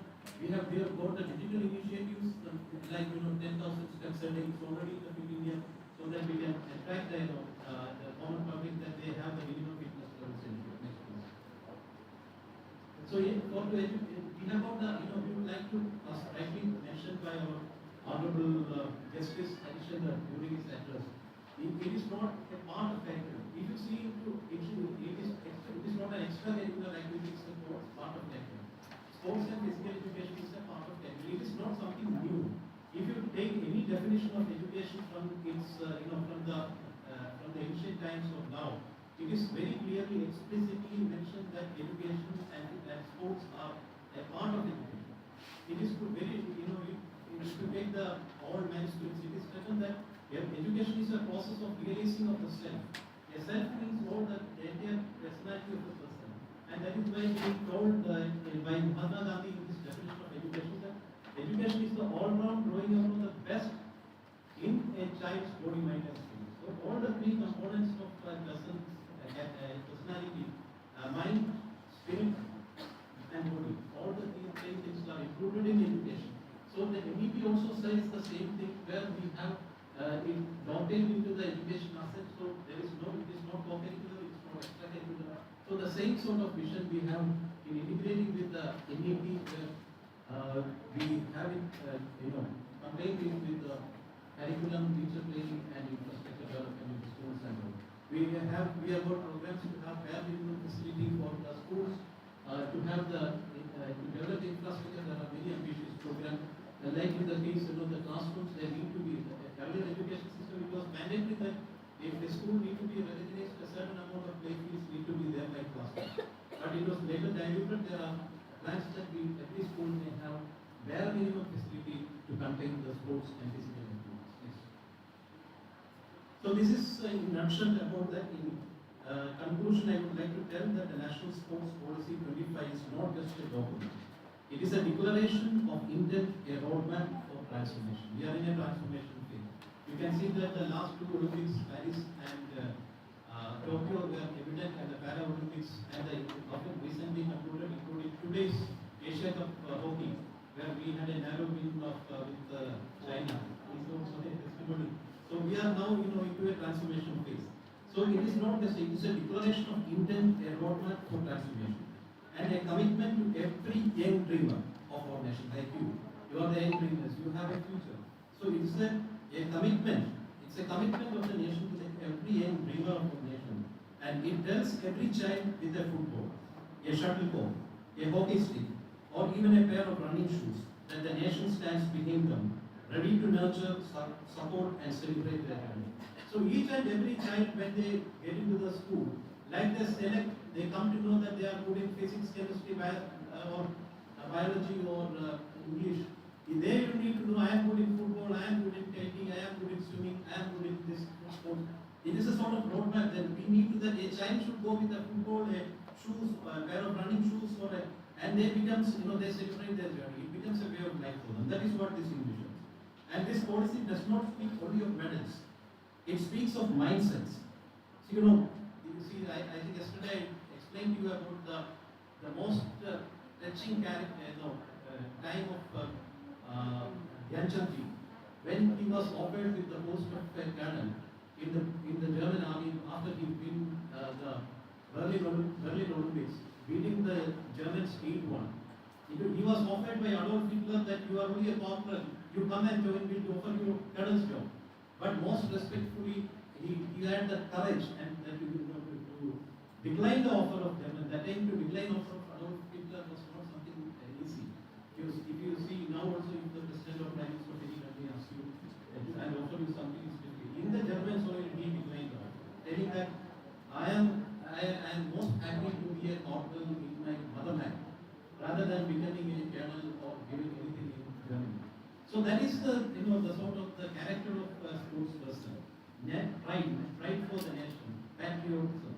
So So that is what the policy is not, we speak about mindset. We need to transform your mindset into ideal citizenship. And ideal citizenship and sportsman spirit are one and the same. So, and it envisions a society where sports are not extracurricular activity but a way of life, where every citizen, young or old, urban or rural, embraces physical activity with health for health, joy and national pride. It aims to make India a nationwide where playgrounds are valued as classrooms, where talent is not lost due to lack of opportunity, and where every aspiring athlete knows that the system is fair, transparent and supportive. So we are going to, involve into very direct measures, maybe a little, when you want to enforce things, it may not be much happy, but we need to enforce a system where fairness, transparency and supportiveness will be. So there are certain areas like age fraud. Now there is a committee looking into the age fraud. There is another committee which are coming very heavily into the law, that we had an issue of topic. There is very seriously looking into how to counter it, what are the check measures to be taken. So all these where there is lack of transparency and fairness, there is a clear cut, sort of mention on this policy to ensure fair and transparency in all its activities. As educators, institutions and mentors, we carry a special responsibility. The playgrounds of our schools and the colleges must be nurseries of tomorrow's standards. The encouragement we give facilities and we provide, and the values we instill will shape the next Dhyan Chand, the next P.T. Usha and the next Neeraj Chopra. If you want to get 10 gold medals, we have as of now only 10 gold medals, 8 gold from the hockey, 1 from Arnav and 1 from Neeraj. But if you want to have 10, 20 gold medals in 2036, wherefore we need more Dhyan Chands, we need more P.T. Ushas, we need more Neeraj Chopras and Arnav Chopras. So that is what, we need to have nurseries. That is what is envisioned and that is what we are looking at. The NSP 25 also calls for a society at large. Parents, teachers, policymakers, federations and corporates, all of us must contribute in making a national movement. If we do so, the rewards will be far greater than Olympic medals. We will see a healthier population, reduced lifestyle diseases, stronger communities, empowered women and youth, and above all, a united in pride and purpose. So, it is we are trying to make NSP, National Sports Policy, a national movement. And it is meant not only greater than Olympic, we are healthier population. We will become more productive. We will become more, into active lifestyles and stronger communities. And it becomes a national pride for us. As we look ahead, Vikasit Bharat at 2047, in 2036 we envision to become coming to the 10 largest sporting nations in the world, and in 2047 we again have an ambitious plan of getting into the 5 top sporting nations in the world. If it is to be done for the Olympic aspiration, let us pledge to transform the words of this policy intent. If this policy has to be taken into action, it cannot be taken alone by the government. Because government can take decisions, it can move policies, we can have schemes, but we can only bring the hose to the water. We cannot make it big unless we do.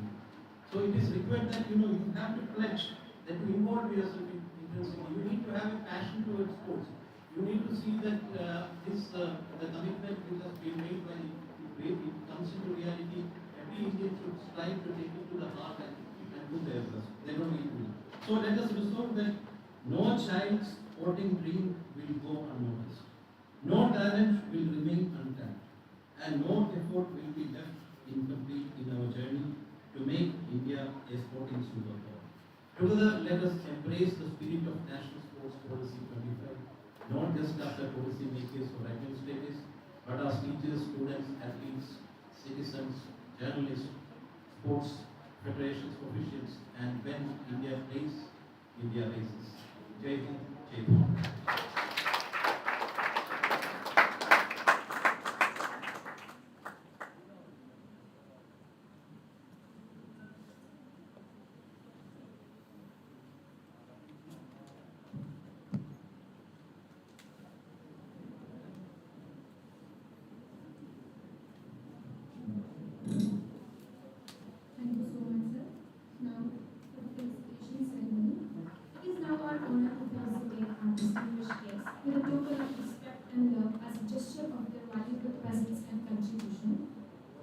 First, I would like to invite Dr. G. Kishore, Principal and Regional Head SAI LNCPE, to felicitate our guests.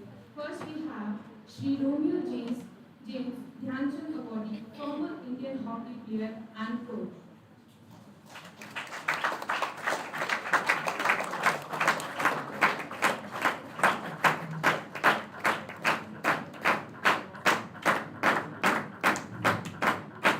Next, we have Padma Shri alumnian Srimati Veena Mohan.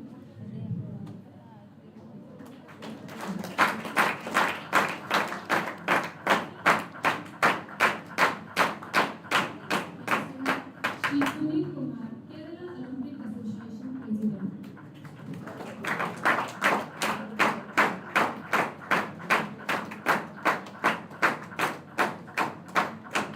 Next, we have Shri Raghujandran Nair, Vice President and Executive Director of Kerala Olympic Association.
Shaalin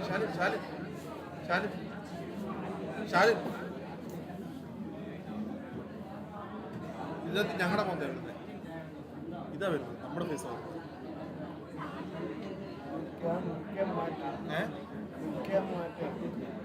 ഇട്ടിടില്ല ഇങ്ങനെ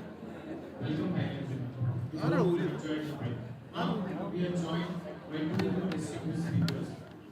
First, we have Sri Sandeep Thomas, veteran sports journalist who has represented Olympics, Asian Games 4 times, Commonwealth Games, and Asian Athletics Championship 4 times. He authored over 40 books on sports, including a comprehensive history of table sports with a brief history of Indian sports forthcoming. So, we welcome you on stage.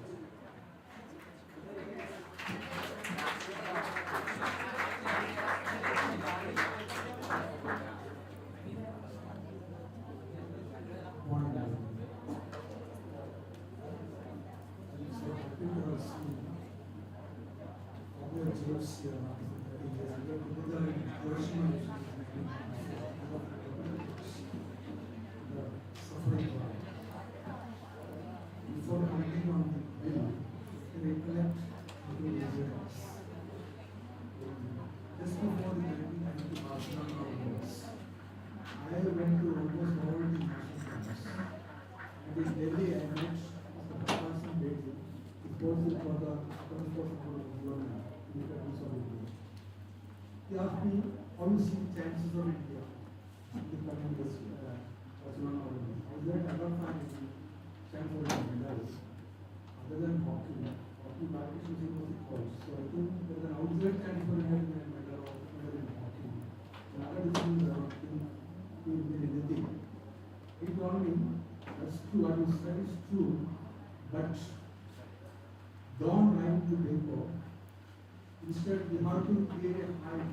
Otherwise, our media won't send us to report all this.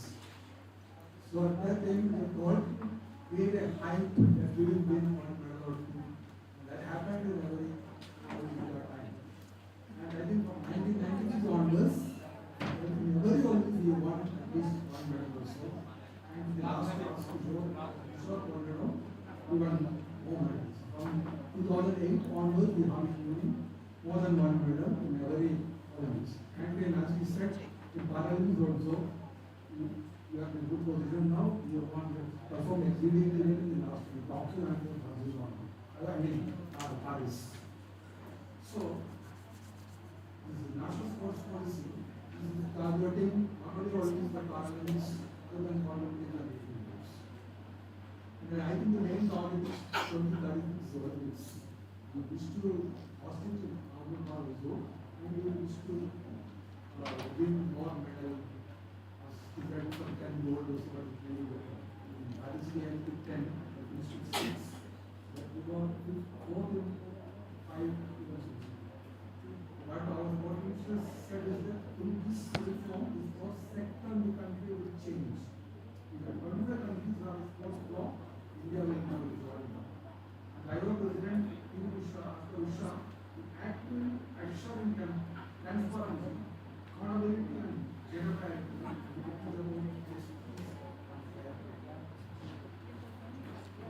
But no doubt this bill, our good vision, very positive. But the thing is that how we implement it, how we interpret it, and the boldness of the persons who are in charge to implement that one. For I look like an example.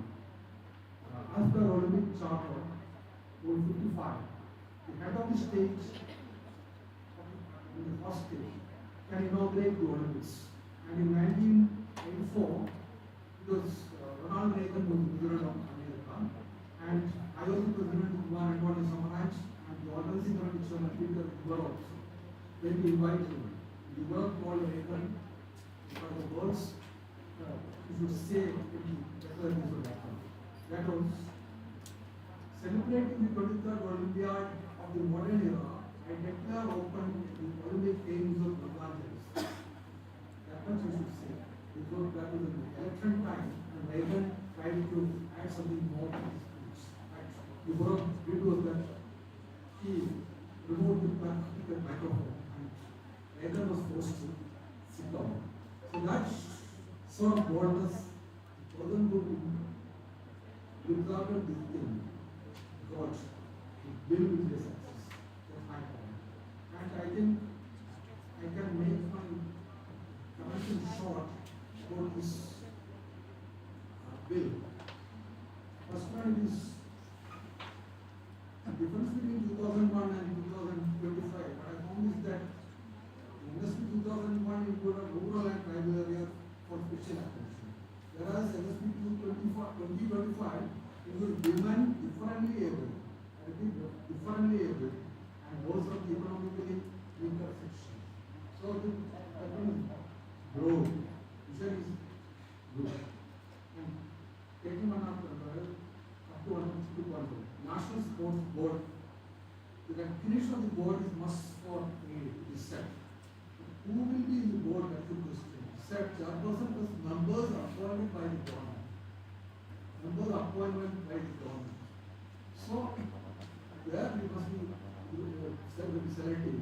We should select it up to person. Otherwise, there's a search committee with the sports secretary or cabinet secretary and SAI secretary general and 2 administrators and 1 sports executive committee.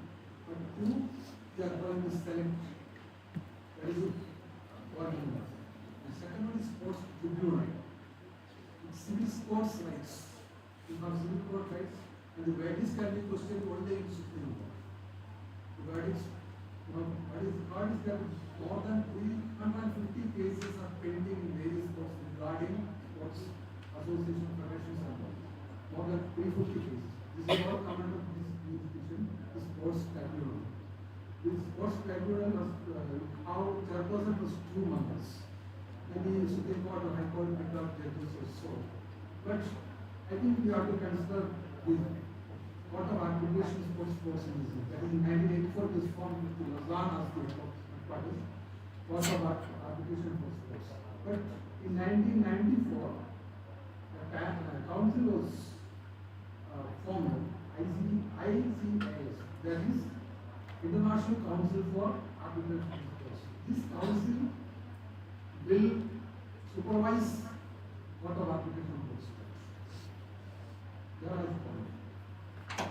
That is, they will see how independent it is and other things. So I think there is need for a council like this for our tribunal also. And regarding age cap, it is kept at 70. That will be the other bill also. That is kept at 70.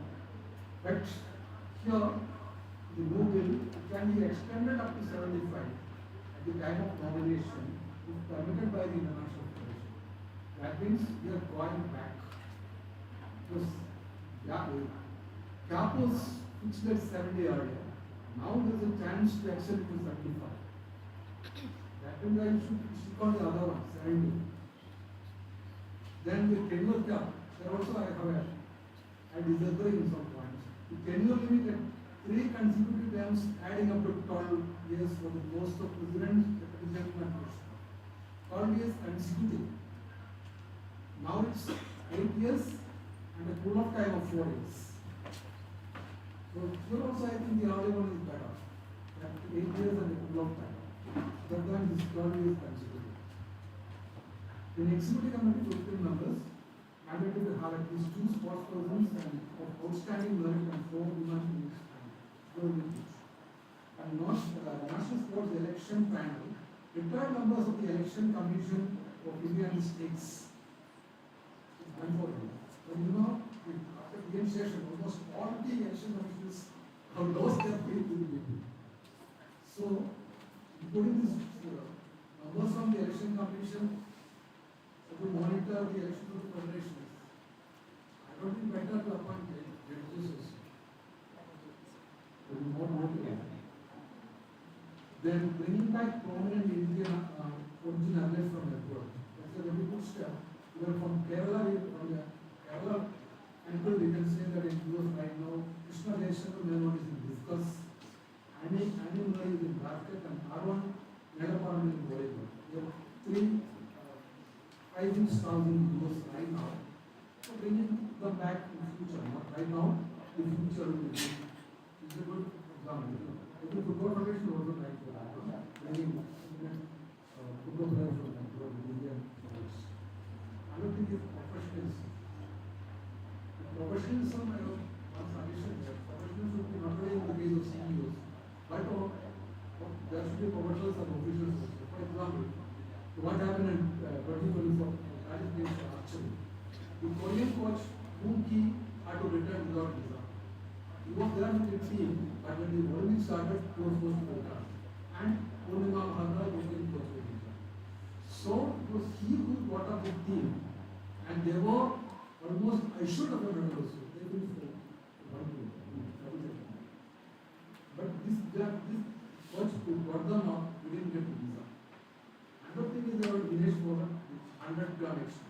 They also probably we lack professionalism. Instead of doing exercise throughout the night or cutting the hair also, so practical methods can be applied in the professional hospital. The other thing is volunteering. Volunteering is a classic example. What Hancho Asian is what this China did it. Answer was also with me there. The volunteers, there is now security, police or soldiers or security person. And the security was completely under volunteers. So it's very free room for a one job. You don't feel that we are in a security zone also. They are trained like that. So instead of the police or the soldiers, it's volunteers who are doing. And another thing from the part of the organizers that not mentioning is that these volunteers got food in time. Every time, right time, they were served food. And some seats were reserved for them, the gallery, the operating ceremony, and these volunteers. This is to be practiced back in India also. I think here also we can avoid this part. Mega events are here. We can avoid police also, army, and emphasis with the volunteers. Could be because persons could do it, and we don't feel that that's also sort of harassment. Thank you.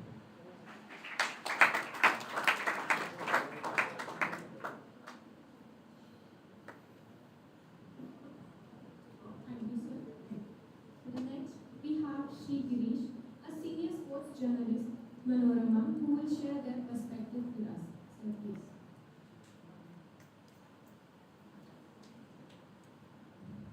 Good morning, everyone. I won't take much time.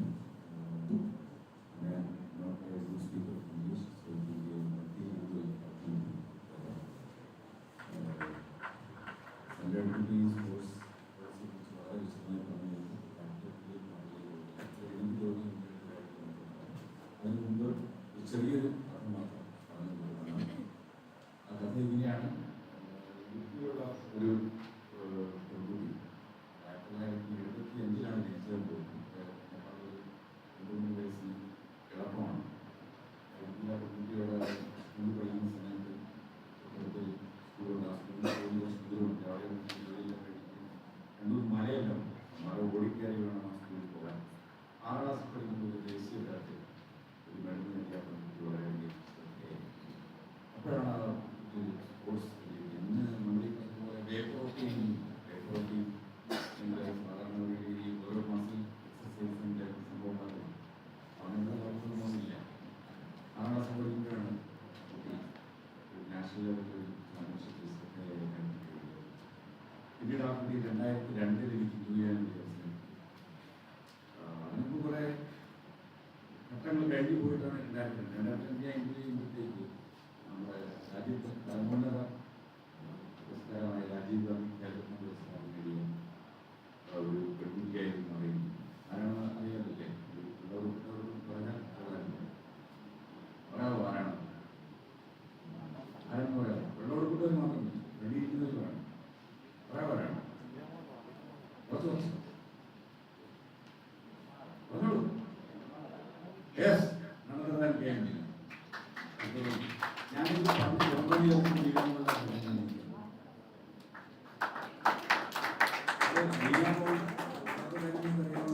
Third ഒളിമ്പിക്കാണ്. ശേഷം Olympics സെമിഫൈനലിൽ കയറുന്ന ഒളിമ്പിക്കാണ്.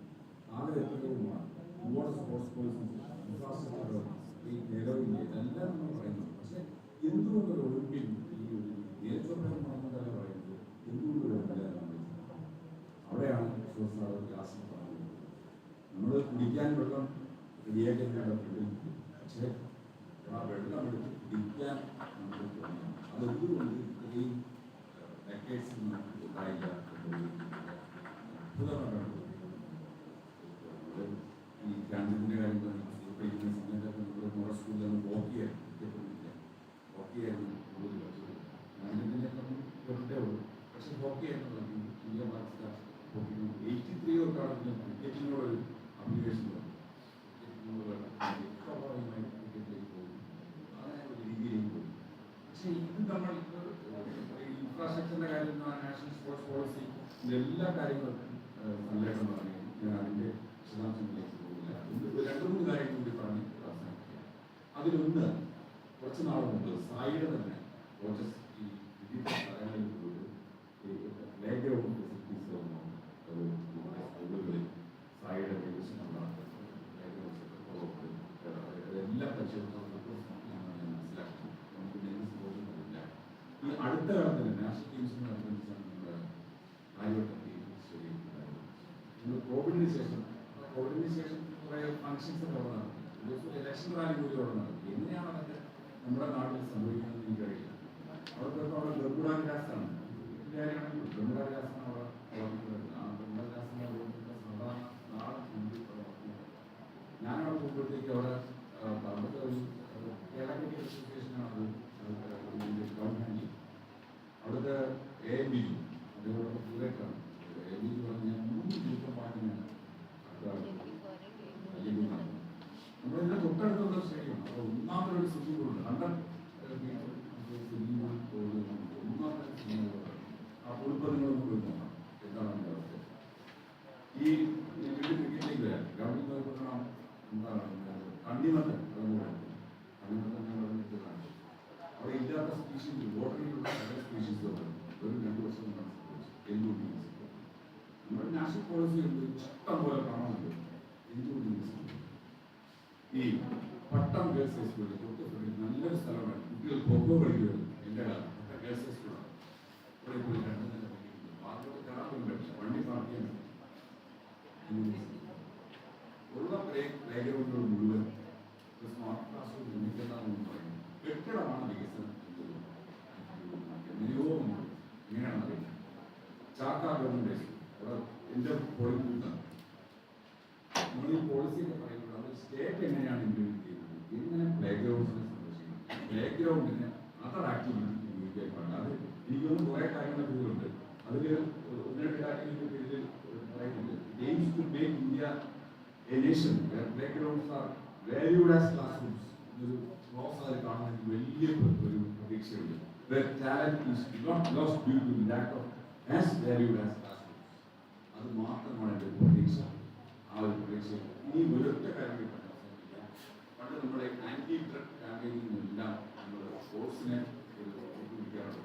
നമ്മൾ സ്പോർട്സിലേക്ക് പോകും, സ്പോർട്സിനാണ് ലഹരി എന്നൊരു campaign നടന്നു. അതായത് sports വലിയൊരു ഒരു സംയുക്ത സംഭവം നടന്നു.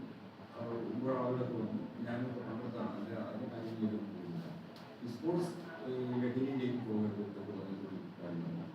അത് കുറേ കാലത്തിന് ശേഷമാണ് നമ്മൾ ഇപ്പോൾ ഇനിയിപ്പോൾ ആ ലഹരിയല്ല, ഏത് ലഹരിയാണ് ഫുട്ബോൾ ലഹരികളുടെ ലിസ്റ്റുണ്ട്. അപ്പോൾ അതിനേക്കാൾ വലിയ ലഹരിയുണ്ട്. അത് എങ്ങനെയാണ് നത്തിങ് ലെസ് ദാൻ ഈ ഡ്രഗ്സ് എന്ന് പറഞ്ഞ പോലെയാണ് നമ്മുടെ ഈ സോഷ്യൽ മീഡിയ. അതെങ്ങനെ മാറ്റാൻ സംബന്ധിച്ച് പോളിസിയിലോ കഴിഞ്ഞ ദിവസം ഏതാനും ദിവസം നമ്മൾ സ്വന്തം സാംസിൻ്റെ ഇന്റർവ്യൂണ്ട്. കണ്ണ് വളരെ ഇമ്പോർട്ടൻ്റ് ആണ്. കൂടുതൽ സമയം നമ്മുടെ കണ്ണിൻ്റെ ഉപയോഗം വരുന്നുണ്ട്. ഓരോ പങ്ക് വരും, പ്രത്യേകിച്ച് മൈക്രോട്ടിക്ക് വയ്ക്കുന്നതും വിഷൻ ട്രെയിനിങ് ഹാൻഡ് കോർഡിനേഷനും ധാരാളം കാര്യങ്ങളുണ്ട്. എങ്ങനെയാണ് നിങ്ങൾ കണ്ണിൻ്റെ ആരോഗ്യം നോക്കുന്നത്? ഒറ്റ കാര്യം പറഞ്ഞത് എത്രത്തോളം കുറച്ച് മൊബൈൽ ആ ഒരു കാര്യം ഈ ഇതിലൂടെ ഞാൻ മീഡിയ ആൻഡ് സോഷ്യൽ മീഡിയ പോളിസിയുടെ ഈ ഇതിലേക്ക് കൊണ്ടുവരേണ്ട വലിയ രീതിയിൽ വന്നിട്ടുണ്ട്.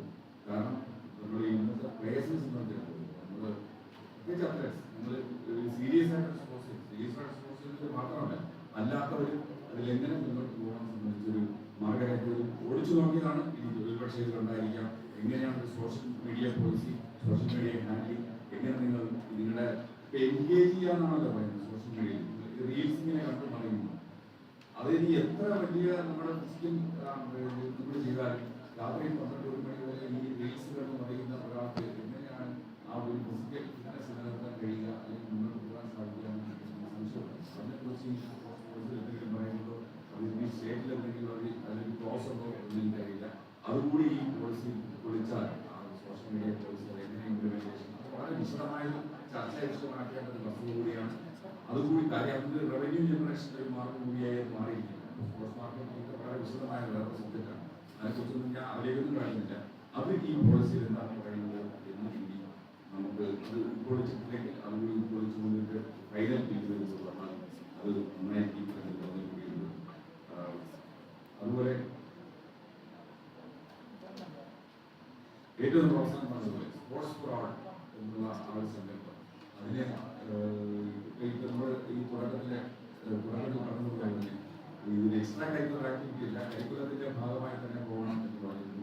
അതിന്റെ ഭാഗമായി നമ്മൾ ചില കേരളത്തിൽ ചില കാര്യങ്ങൾ പിന്നെ PS സമയത്ത് സ്പോർട്സ് മിനിസ്റ്ററായ സമയത്താണ് അത് പോളിസിയൊക്കെ ഉണ്ടാക്കിയിരുന്നു. എങ്ങനെയാണ് കരിക്കുലത്തിലേക്ക് കൊണ്ടുവരേണ്ടത്, ഗ്രേസ് മാർക്ക് എങ്ങനെ കൊണ്ടുവരണം എന്നൊക്കെ ആലോചിച്ച് പോളിസി ഉണ്ടാക്കിയിരുന്നു. അതിന്റെ അനൗപചാരിക ക്ലാസ്സിൽ ഞാനും പങ്കാളിയായിരുന്നു പറയുന്നത്.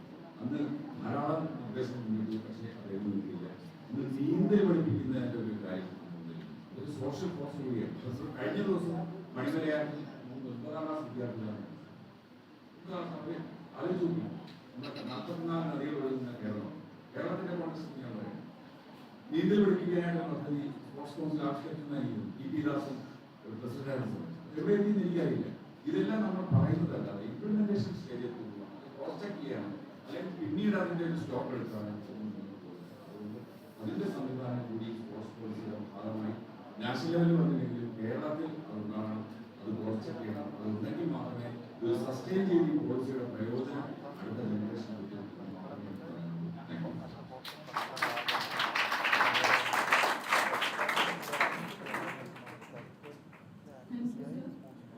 Without further ado, it's now time for our most anticipated segment, the panel discussion. We have an incredible lineup of experts ready to share their thoughts and experience with our moderator also, Dr. Ashutosh Acharya, Assistant Professor, SAI LNCPE. Let's welcome them to the stage.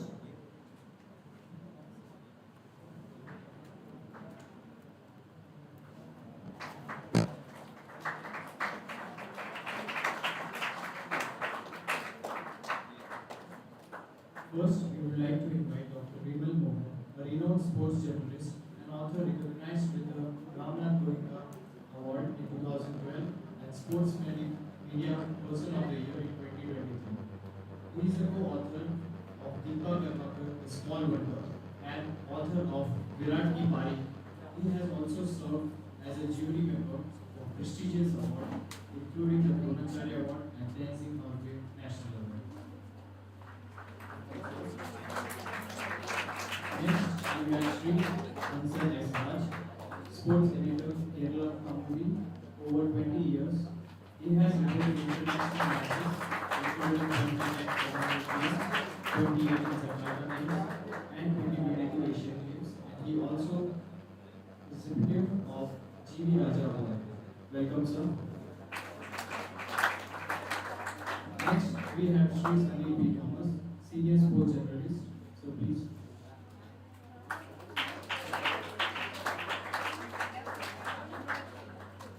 Next we have Sri Sanil Shah NM, seasoned journalist who started in 2004 with Kerala Conclave and later moved to the India Vision. Currently, he is the chief broadcast journalist at Asianet News, covering sports events. He has reported on numerous national and international events, including FIFA World Cup qualifiers, ICC Cricket World Cup, and more. Also, he has received several awards, including the G.V. Raja State Award in 2005 and the Kerala Olympic Association Award. Sir, welcome.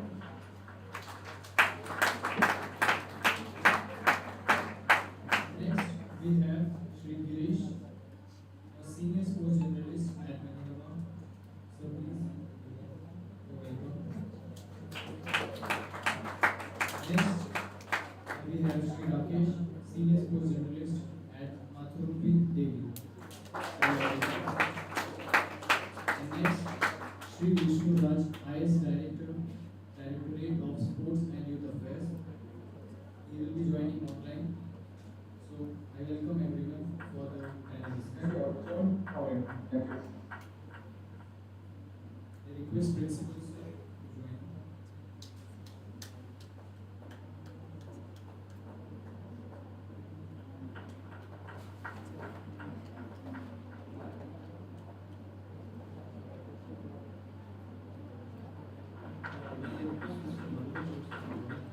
Because he is one of the senior most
Good morning, distinguished guests, respected panelists, and most enthusiastic participants here. We are gathered here for a very timely and important discussion on Khelo Bharat meeting, which is very closely aligned with the recently approved National Sports Policy 2022, which is a very landmark initiative aimed at transforming India's sporting ecosystem. To help us throw light on Khelo Bharat 2025, we are privileged to have with us an esteemed panel of experts on stage from journalism, from broadcasting, from academics, from sports administration, whose insights will add immense value to today's discussion, I'm sure. The National Sports Policy 2025 has got 5 strategic pillars, which is excellence on the global stage, sports for economic development, sports for social development, sports as a people's movement, and the last one is integration with education, that is will throw light on NEP 2020, how we can link it with the Khelo Bharat. Ladies and gentlemen, the implementation strategy speaks of regulatory reforms, financing innovations, private sector engagement, and technology integrations, all backed by measurable targets and monitoring. Our discussions today will be structured around these ideas, that means all these pillars that I have mentioned here, while also bringing in the voices of media, governance, academics, and the society at large. So ladies and gentlemen, let us begin with the first pillar, which focuses on India's ambition to excel at the highest level, from grassroots to elite performance, strengthening national sports federations and building professional leagues. So my first question to the esteemed panelists is, how realistic is India's vision of being a formidable global sporting nation by 2047? What systematic changes are required at grassroots and elite level? To start with, I will take the views of Dr. Bimal Muncha.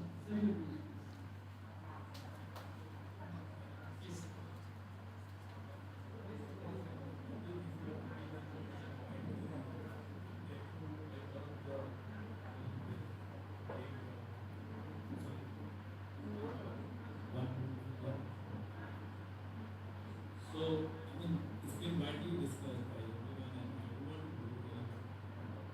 But I mean, see, 2-3 things which I find it from my experience, my insight about this NSP, is that first time, as Romeo mentioned earlier, that for the first time I see it moving reversely. Like earlier, it used to be national education policy, wherein somewhat sports was mentioned, 0-hour classes, class extracurricular activity.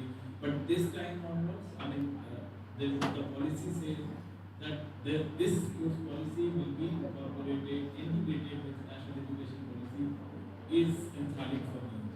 Second thing that it has covered all aspects of society from and gender equality. It's talking about not only because we want to host 2036 Olympics, it's also talking about the 2047, which is 100 years from 1947. So it doesn't mention essentially about winning medals at the highest level. It talks about the sports culture, which is very, very necessary. If you talk about Australia, if you meet any Australian journalists, they will ask about, first thing they ask, what sport do you play or what sport do you follow? Then they ask, what do you do as a sport?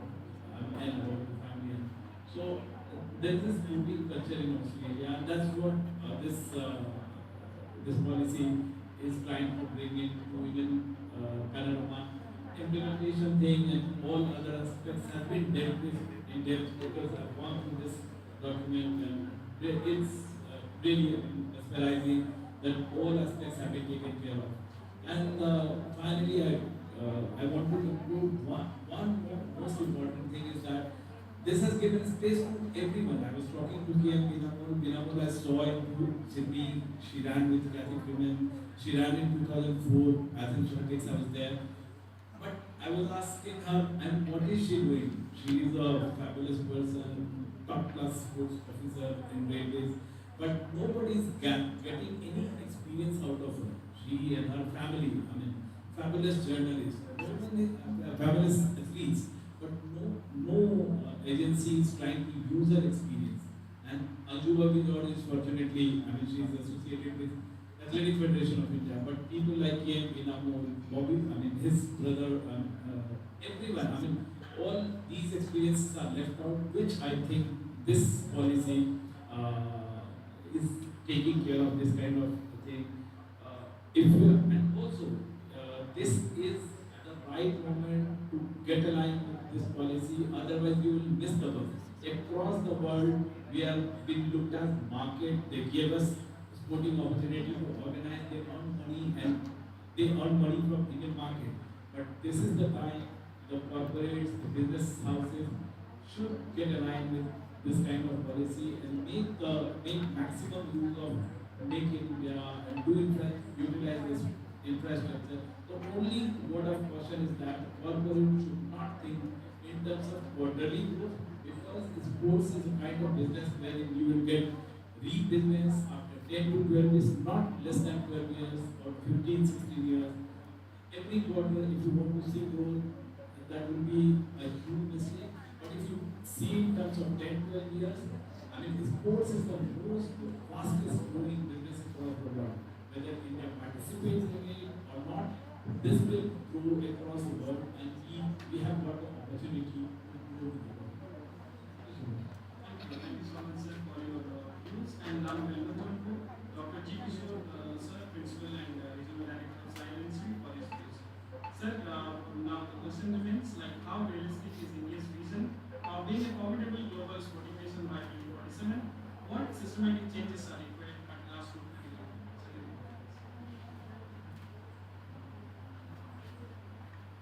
And explain how to request, sir, if you can limit the views. Okay, see, I would like to read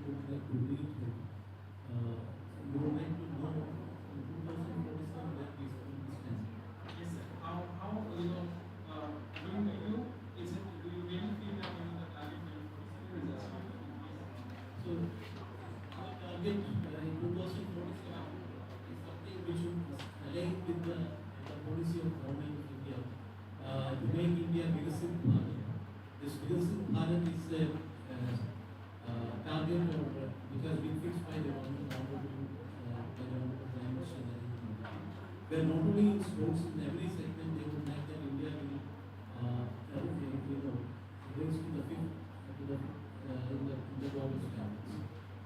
Already we have done so in economy. So in sports, the strategy is to align ourselves with the various tournaments.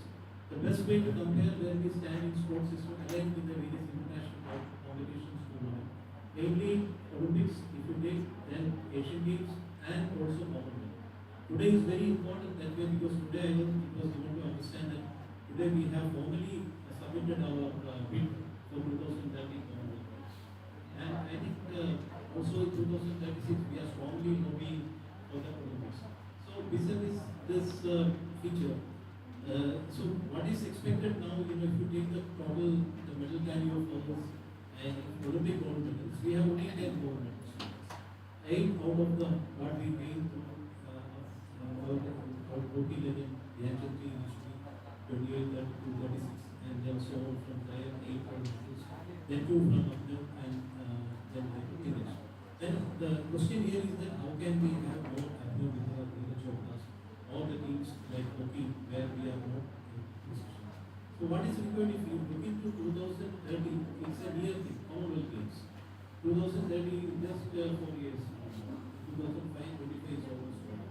So in 4 years, Commonwealth Games, I see that there is no much of problem because in Commonwealth always we have a fairly good stance, and after the events we can come up and we will be able to do a good fight, and it will be I think surely we will be able to be in the top. Now secondly, if you take 2036, here also then we have only 9 years from.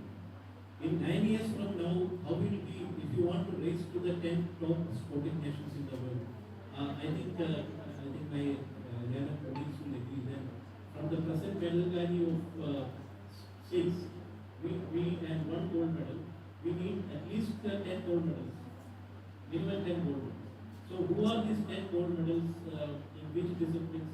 Who are those presently? Because we need to sport someone who is currently maybe in say grassroots or maybe a little ahead in the developmental level from to the elite level in 9 years. So I think there is we need to be taking it positively. The along with Olympic Association and federations, we need to give them a sort of target that who are the 10 or 15 gold medal prospects in the order. We need to identify and we need to personally look into this and strategically develop them. Then only we will be able to get 10 or above, more than 10 gold medals. And in silver, I think we should get double of that. We should have at least 20 silver medals. Then only we can come up to more than 20, 25 silver medals. And then 30, yeah, that is right. So we need to have 30 gold medals, silver medals. And bronze we need to have at least around 50, 60 of them. Yeah, that is gold. And also we need to have similarly to get 10 gold medals or 30 people, or maybe we can see that out of them 10 will go to gold, to the gold, and the rest 10 will come to silver. And maybe another second. So we need to. What I mean to say is that we need to identify those disciplines, the team games and individual disciplines, wherein by specifically by name, who are those sports disciplines where we are likely to get into the gold medal, to the level of achieving gold medal. And also in the silver and bronze, we need to specifically draw an action line, zeroing down into who are those people physically, personally, and target on them. Then only this getting into 10 will be possible. So that needs concerted effort. That I think that is government is already doing it. There is a lot of subcommittees formed. I know that there is a committee formed under Abhinandan Gudra himself to look into this. The last day government of India, they are working on that. I think Mr. Mohammed would be aware. Yeah. So and then there is one provision also. There is a committee formed. Then so all these elite sports persons have been given the task of doing this, and their government of India has already started initiating. And we are quite optimistic that we will definitely will be able to raise to those levels where we can figure into that in 2026. Thank you. Yes, sir. We are hopeful. We will definitely, with the help of a robust talent acquisition system, sports science backup, and a continuous support from the government of India, we are definitely going to achieve the target of being a sporting nation by 2047. Now, moving further, we have seen in this policy that the policy has tried to address the governance gaps in the national sports federations very efficiently. So now my question here is, what reforms do you think are crucial to ensure professionalism and accountability among national sports federations? I I'll go on to Sri Ansar, the Senior Sports Editor, Kerala Conclave. Several views.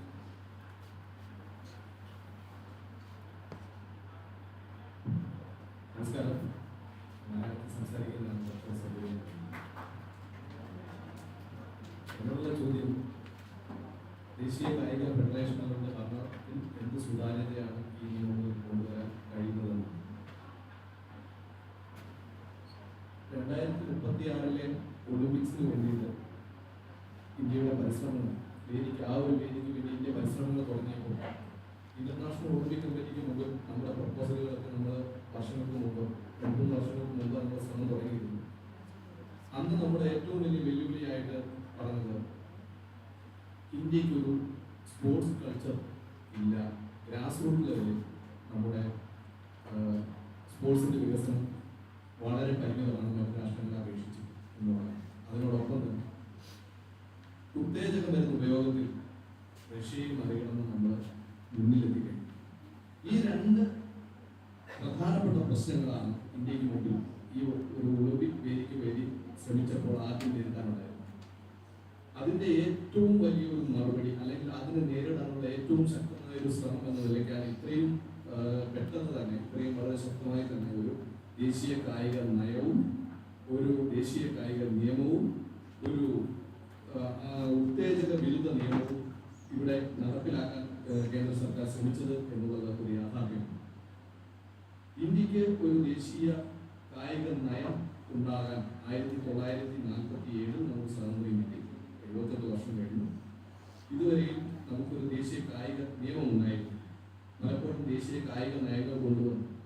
ആ കായിക നയങ്ങൾ പലതും ലക്ഷ്യമിട്ടത് കായിക അസോസിയേഷനുകളുടെ തലപ്പത്തിരിക്കുന്നവരുടെ പ്രായപരിധി നിയന്ത്രിക്കാൻ, അവരുടെ കാലാവധി നിയന്ത്രിക്കാൻ, അങ്ങനെയുള്ള കാര്യങ്ങളിലായിരുന്നു.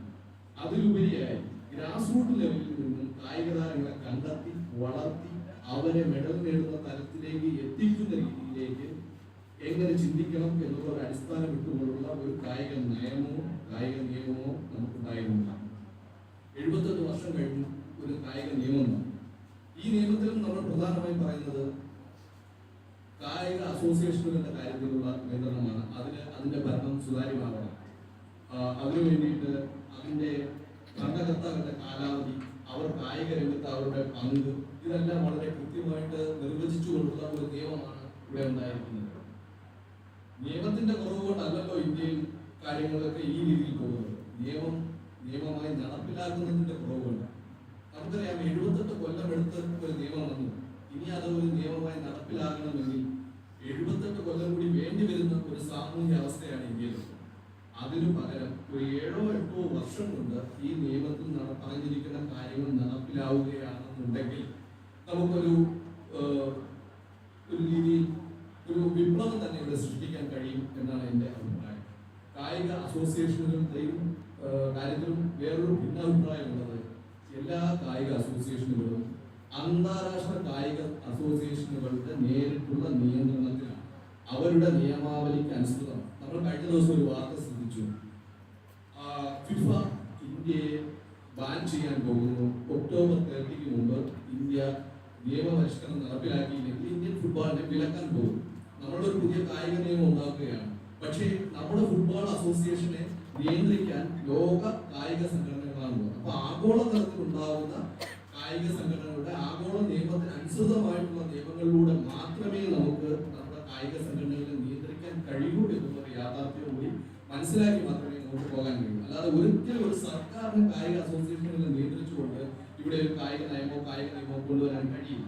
അത് അന്താരാഷ്ട്ര ഫുട്ബോൾ ഫെഡറേഷൻ ആയാലും അത്ലറ്റിക് ഫെഡറേഷൻ ആയാലും ഹോക്കി ഫെഡറേഷൻ ആയാലും ഇനി ക്രിക്കറ്റ് ഫെഡറേഷൻ ആയാലും ഇന്റർനാഷണൽ ക്രിക്കറ്റ് കൗൺസിൽ ആയാലും അവരുടെ നിയമങ്ങൾക്ക് അനുസരിച്ച് മാത്രമേ നമുക്കും ഇവിടുത്തെ കായിക നിയമങ്ങൾ കൊണ്ടുവരാൻ കഴിയുകയുള്ളൂ. അപ്പോൾ നമ്മൾ ചെയ്യേണ്ടത് അന്താരാഷ്ട്ര തലത്തിലേക്ക് ഉയരുന്ന ചിന്താഗതി നമ്മുടെ കായിക അസോസിയേഷൻ ഭരണ രംഗത്ത് ഉണ്ടാവുക എന്നുള്ളതാണ്. അതിന് ശക്തമായ നടപടികൾ നമ്മുടെ ഈ നിയമത്തിൽ വിവക്ഷിക്കുന്നുണ്ട്. ആ നിയമം നടപ്പിലാവുകയാണ് ഏറ്റവും പ്രധാനം. അത് നടപ്പിലാക്കുന്നതിന്റെ കാര്യത്തിലാണ് നമുക്ക് കൂടുതൽ ശ്രദ്ധ വേണം. Now we'll move on to the second pillar, which is sports for economic development. And this pillar positions sports as a driver of economic activity, from tourism and international events. Ladies and gentlemen, the first question to the panel is, India aspires to host the 2026 Olympics. Like, what infrastructure and system readiness must be prioritized to make this a reality? So, I will, I'll go to Sri Sanit Shah, the senior sports journalist, Asian for the business. വലിയ കായിക മത്സരങ്ങൾക്ക് അല്ലെങ്കിൽ അന്താരാഷ്ട്ര മത്സരങ്ങൾക്ക് India എങ്ങനെ സജ്ജമാകും എന്നതിനെക്കുറിച്ചാണ് പറയേണ്ടത്. നമ്മുടെ നാട്ടിൽ ഇന്ന് കണ്ടുവരുന്ന ഈ സാഹചര്യങ്ങളിൽ അനുഭവങ്ങൾ നമുക്ക് അത്ര ആശ്വസിക്കാൻ കഴിയുന്ന തരത്തിലല്ല. നേരത്തെ ഡിവിഷൻ സൂചിപ്പിക്കുന്നു, അടിസ്ഥാന ഗ്രാസ് റൂട്ട് ലെവലിൽ മൈതാനങ്ങൾ ഇല്ലാതാവുന്ന ഒരു സാഹചര്യം സൂചിപ്പിച്ചു. 2000-ലാണ് കേരളത്തിൽ പ്രീ ഡിഗ്രി നിർത്തലാക്കി +2 വരെ. ഈ +2 മിക്ക സ്കൂളുകളിലും നമുക്ക് അതായത് മൈതാനങ്ങളിൽ പുതിയ കെട്ടിടങ്ങൾ നിർമ്മിച്ചുകൊണ്ടാണ് പുതിയ +2 ബാച്ചുകൾ തുടങ്ങി. അതുകൊണ്ട് കുട്ടികൾക്ക് കളിക്കാനോ ഇല്ലാത്ത ഒരു സാഹചര്യമാണ് പകരം കളിക്കുന്നത് സ്കൂളുകളിൽ. അതുവരെ സ്വാഭാവികമായി കളിക്കാത്ത സമയം വരുന്ന കുട്ടികൾക്ക് ആ സമയങ്ങളിൽ നഷ്ടപ്പെടുന്ന ഒരു സാഹചര്യമാണ്. മാത്രമല്ല, കേരളത്തിൽ പൊതുവെ കേരളത്തിൽ ഏറ്റവും കൂടുതൽ മൈതാനങ്ങൾ സ്കൂളുകളുമായും കോളേജുകളുമായും ബന്ധപ്പെട്ടാണ്. അല്ലാത്ത പൊതു മൈതാനങ്ങൾ പൊതുവെ കുറവാണ്. അത്തരം മൈതാനങ്ങളിലേക്ക് പ്രവേശനം എല്ലായിടത്തും നിഷേധിക്കപ്പെട്ട, അതായത് സ്കൂൾ ടൈം കഴിഞ്ഞ് ആ നാടിന് ചുറ്റുമുള്ള ആളുകൾക്ക് മൈതാനത്തേക്ക് പ്രവേശിക്കാൻ ഒരു സാഹചര്യം ഇല്ലാത്ത ഒരു സാഹചര്യത്തിലൂടെയാണ് നമ്മൾ കടന്നുപോയത്. അതുകൊണ്ട് തന്നെ ഗ്രാസ് റൂട്ട് ലെവലിൽ കായിക താരങ്ങൾക്ക് വളർത്തുവാനുള്ള ഒരു അവസരം നഷ്ടമാകുന്ന ഒരു സാഹചര്യം. അടിസ്ഥാനപരമായി കായിക താരങ്ങളെ കണ്ടെത്തേണ്ട തലത്തിൽ തന്നെ നമുക്ക് അവരുടെ വളർച്ച വഴി തടയുന്ന ഒരു സാഹചര്യമുണ്ട്. രണ്ടാമത്തെ ഒരു സാഹചര്യത്തിലേക്ക് പറയുന്നത്, നമ്മൾ 2010 ഇവിടെ ദേശീയ ഗെയിംസിന് വേദിയാണ്. ലോകത്ത് എവിടെയും ഇല്ലാത്ത തരത്തിലുള്ള ഗെയിംസിനാണ് നമ്മൾ വേദിയായത്. പക്ഷേ നമ്മുടെ പ്രത്യേക സാഹചര്യമായില്ല. തിരുവനന്തപുരത്ത് കുറേ മത്സരങ്ങൾ നടക്കുന്നു, തൃശ്ശൂരിൽ കോഴിക്കോട് നടക്കുന്നു, ബാസ്കറ്റ്ബോൾ കണ്ണൂരിൽ നടക്കുന്നു, പല മത്സരങ്ങളും കോഴിക്കോട് കുറച്ച് മത്സരങ്ങൾ നടക്കുന്നു, കൊച്ചിയിൽ ഹോക്കി നടക്കുന്നു. ഇതിനായി ധാരാളം മത്സരവേദികൾ ഉണ്ടാകും.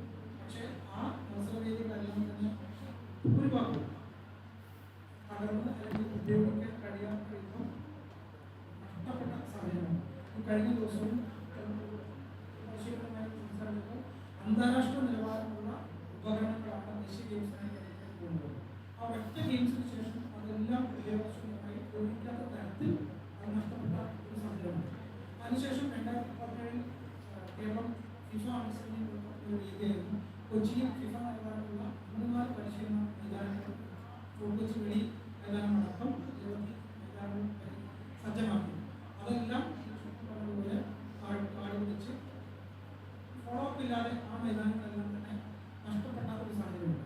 ഈ ഒരു സാഹചര്യത്തിൽ നിന്നാണ് നമ്മൾ വലിയ വേദികളിലേക്ക് അല്ലെങ്കിൽ വലിയ മൈതാനങ്ങൾ വലിയ ഇവന്റുകൾക്ക് വേദിയാക്കാൻ ഒരുങ്ങേണ്ടത് എന്നുള്ള യാഥാർത്ഥ്യമുണ്ട്. അപ്പോൾ ആ ഉയർന്ന തലത്തിലേക്ക് വളർന്നു വരാനുള്ള ഒരു സാഹചര്യം മുമ്പ് ഉണ്ടായി അത്ര നിലവിൽ നമ്മുടെ നാട്ടിൽ ഇല്ല എന്നതാണ് ഏറ്റവും പ്രധാനപ്പെട്ടത്.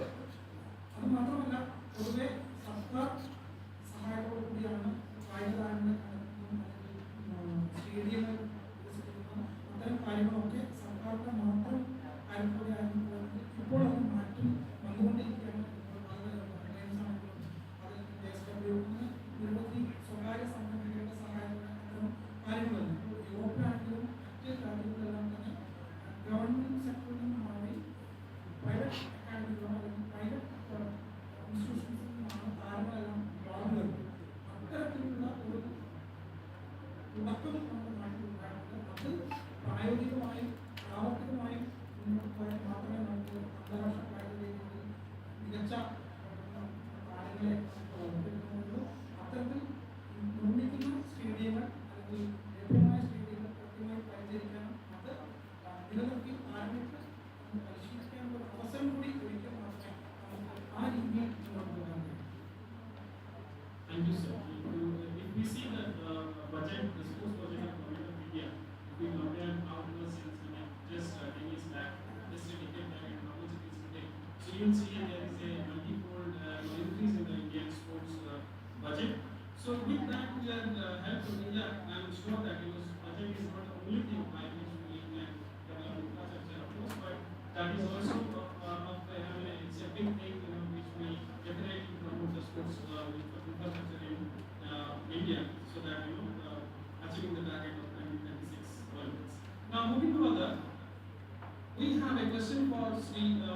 Sri Girish, senior sports analyst, Manoram, and also Dr. Vimal Mohan sir, sports editor and broadcaster, NITV India.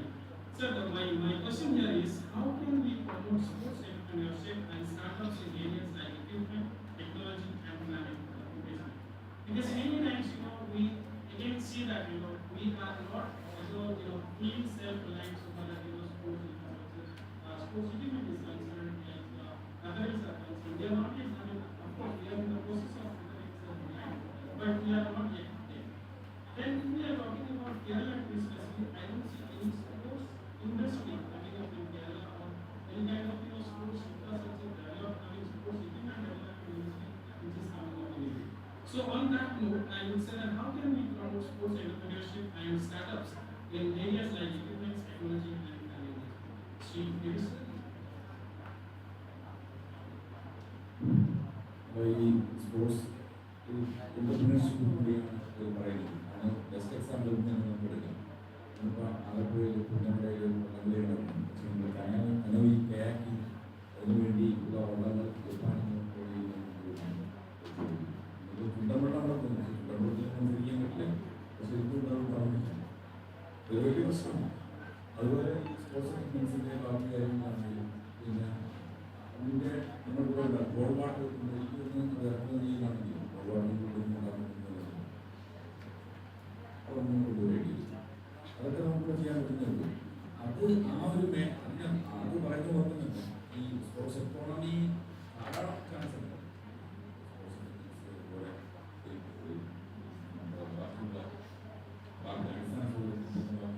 അതെല്ലാം നമുക്ക് ആ മേഖലയിലേക്ക് വരുന്നില്ല. ഈ പോളിസി വേദിക്ക് ഭാഗമായിരിക്കാം. സംഘ പറഞ്ഞ ഒറ്റ കാര്യം കൂടി അത് നമുക്ക് കഴിയാനുള്ളത് ഈ മെയിൻ്റനൻസ്. നമ്മുടെ സ്പോർട്സ് പോളിസി ഉണ്ട്. നമ്മുടെ 84 പോളിസിക്ക് ഒരു കുറവില്ല. പക്ഷേ ഇംപ്ലിമെൻറ്റേഷൻ സ്റ്റേജിൽ പിന്നെ അത് ക്രോസ് ചെക്ക് ചെയ്യുന്നതിന് ഒരു ഏജൻസി മാത്രമാണ് അതിന് ഇതിൻ്റെ എഡ്യൂക്കേഷനിൽ ചേർത്ത് ചെയ്യാൻ പറയുക. അത് ഒറ്റ ഏജൻസി മാത്രമേ ചെയ്യാൻ കഴിയുള്ളൂ. സർക്കാരിനും സർക്കാരിൻ്റെ സ്പോർട്സ് ഡിപ്പാർട്ട്മെൻറ്റ് മാത്രം ചെയ്യാൻ കഴിയില്ല. പലതരത്തിലുള്ള ഡിപ്പാർട്ട്മെൻറ്റ്സുകളിലും ലോക്കൽ സെൽഫ് ഗവൺമെൻറ്റുകളും പിന്നെ സോഷ്യൽ ജസ്റ്റിസ് ഡിപ്പാർട്ട്മെൻറ്റും അല്ലെങ്കിൽ മറ്റ് പല ഇടപെടലുകളും ഇതിൻ്റെ എല്ലാം ചേർത്ത് ഒരു സ്പെഷ്യൽ പർപ്പസ് നമ്മൾ എപ്പോഴും പറയുന്നത് അതുപോലത്തെ ഒരു സംവിധാനത്തിൻ്റെ മെയിൻ്റനൻസ് അതുപോലെ ഒരു check and cross check stadium ഇങ്ങനെ മെയിൻറ്റെയിൻ എനിക്കൊന്നും ഏഷ്യൻ ഗെയിംസിനാണോ അതോ നേരത്തെ ഇൻഫ്രാസ്ട്രക്ചറിൻ്റെ കാര്യം ചോദിച്ചിട്ടില്ല, അതോ ഈ നാഷണൽ ഗെയിംസിന് ആണോ അതോ ഈ കോമൺവെൽത്ത് ഗെയിംസിനാണോ ഇല്ല ഇന്ദിരാഗാന്ധി ഇന്റർനാഷണൽ സ്റ്റേഡിയം അതിൻ്റെ പേര് മാറ്റിയൊന്നുമില്ല. സിന്തറ്റിക് ട്രാക്ക് ഉണ്ടായിരുന്നു, അതിൻ്റെ പേര് മാറ്റിയൊന്നുമില്ല. ഈ ക്രിക്കറ്റ് സ്റ്റേഡിയംസ് അല്ലാതെ ഇന്ത്യയിലെ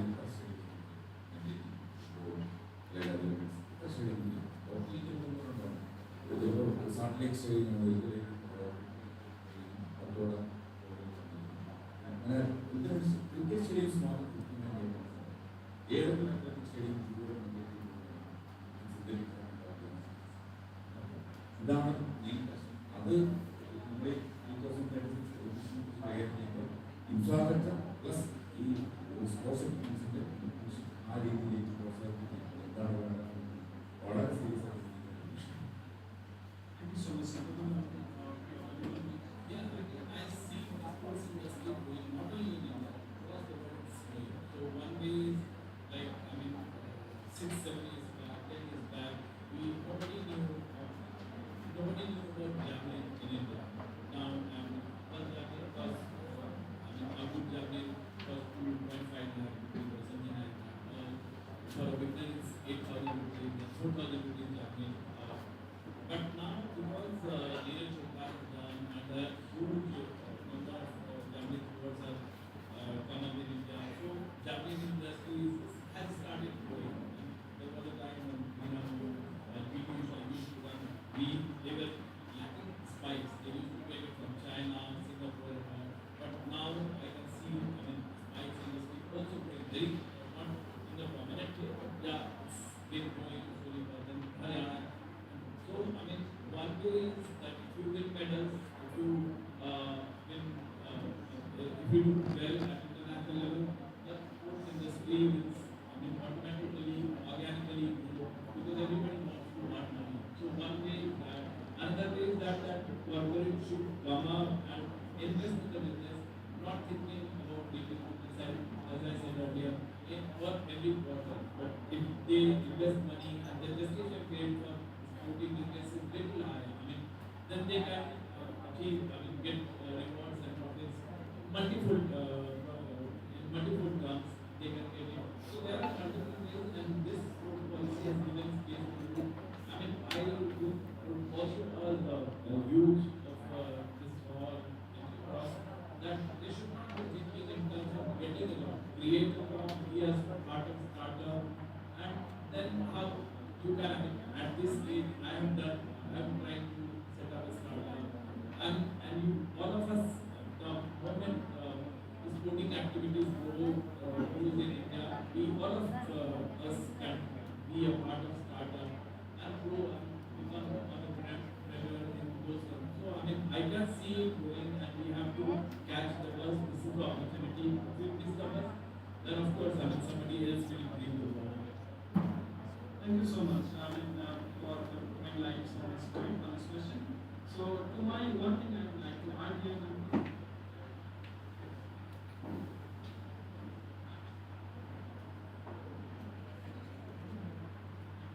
Okay, I request Sunny P. Thomas sir to add into this point. Girish പറഞ്ഞത് എനിക്ക് തന്നെ കാര്യമാണ് സ്പോർട്സ് സെക്രട്ടറി. ജവഹർലാൽ നെഹ്റുവിൻ്റെ പ്രധാനമന്ത്രി ആയിരുന്നപ്പോഴത്തേക്ക് അദ്ദേഹം ആദ്യമായിട്ട് ജപ്പാനിൽ പോയപ്പോഴത്തേക്ക് ഇന്ത്യൻ പാർലമെന്റിൽ ഫ്രം കേരള ആവശ്യപ്പെട്ടത് ജപ്പാനിൽ തിരിച്ചു വരുമ്പോൾ ഒരു ഫൈബർ കൊണ്ടുപോകുന്നു. പിന്നെ ജപ്പാനിൽ നിന്ന് നെഹ്റു കൊണ്ടാണ് ഇന്ത്യയിലെ ആദ്യത്തെ ഫൈബർ പോൾ. പിന്നെ ഡെൽത്ത് പറയുന്നത് കായിക്കും അത് നമ്മുടെ മലയാളി സണ്ണി സെബാസ്റ്റ്യൻ എന്ന് പറയുന്ന മലയാളി സണ്ണി വാട്ടർ സ്പോർട്സ് കോളേജിൽ നമ്മൾ ഉണ്ടാക്കുന്നു. പക്ഷെ പ്രശ്നം എന്താ കഴിഞ്ഞാൽ ഇത് കൊണ്ട് വിദേശത്ത് ഒന്നും ചെയ്യാറില്ല. പിന്നെ ഇതൊക്കെ കൃത്യമായിട്ട് ഫൈബറുകൾ ഉണ്ടാക്കുന്നു, തടികളുടെ തെന്മാർക്കാരിലും സോഫ്റ്റ്വെയർ ഉണ്ടാക്കുന്നു. ഞാനത് കണ്ട അതുകൊണ്ടാണ് അവിടെ കൃത്യമായിട്ട് വാക്സിൻ വെച്ചു നമ്മളിത് കണ്ട വെച്ച് കഴിഞ്ഞാൽ പിന്നെ അടുത്തതിൻ്റെ പോകുമ്പോഴാണ് ഇപ്പോൾ അതിനൊരു പ്രശ്നം. Thank you so much, sir. I mean, with the permission of the panel, I would like to add one point here that in India we do not have a system where we teach our students to be an entrepreneur in the future. So we are talking about national education policy, we are talking about interdisciplinary approach. But so far as the multidisciplinary approach is concerned in sports education or physical education in India, we have. So it is high time now the education ministry or we should come up with some suggestions. Why don't we teach our students to be an entrepreneur in the future? To be specifically in sports achievement, passion, or maybe some kind of thing. So in future, after normally now the trainees, after education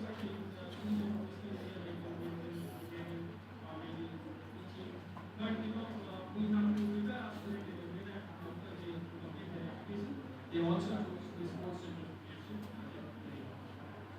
So moving ahead, moving further, we have the third pillar, that is sports for social development, and this pillar recognizes sport as a tool for inclusion, social empowerment, and viable corporate skills. So ladies and gentlemen, we talked so much, we have spoken enough about inclusivity in sports when we talk about inclusivity, gender-wise, like different socioeconomic status-wise. So now my question to this esteemed panel is how can the policy ensure genuine inclusion of women, tribal communities, and underprivileged youth in the sports system in India? So first I will move on to Sri Vishnuras, IAS. He is the he is an IAS officer, Director, Department of Sports and Youth Affairs, Government of Kerala, and he has joined us online, sir, for your questions. You have to ask this question before Yeah, I'll go again, sir. How can the policy... Before this particular question, we would like to touch upon three issues that was during discussion. To make India sport question, how far do you English in sports contribution? That was the question. So I was thinking, and I also have portfolio that for industry and the so manufacturing contribution of different states in the country, Kerala and you know, if one more priority areas of commercial industry. Methods of sports manufacturing of being, let's say, near having connection with the happening skill. So we actually lack common facilities and therefore such kind of product making, testing, prototyping, and everything. We haven't developed the much plus more manufacturing process. So one taking is the team. In case of the ecosystem, understanding, certainly manufacturing, sharing, moving, sports manufacturing, GDC, sports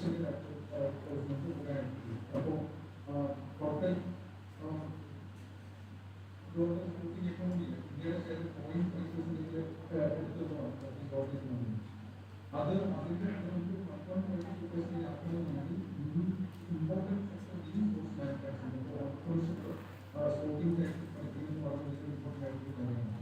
I just want to hotel and real estate that has happened movement. He said shooting post. Then develop something. To the solution provider. Other than solution provider, it was learning the business on the workplace. He had manufactured a workplace. In this one area, like it, by comparison to globally available, but they do this. Then respect easily manufactured now. And post is also half. So he actually manufacturing on demand basis. He supplies, let's say, 40 pieces every year. First, he is going to scale it up. Possible directions we can go. Then,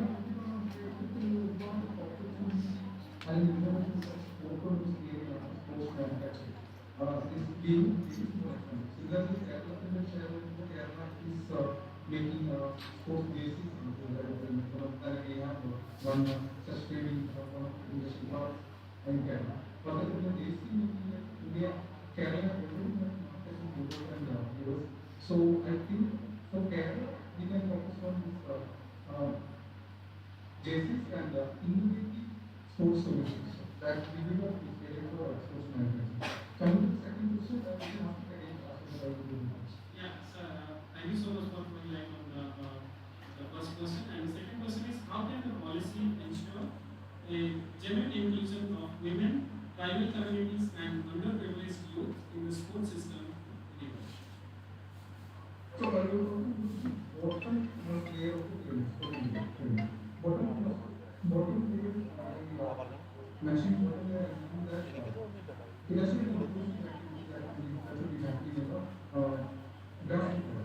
So, other the participants of women also population, so that we see the grassroots level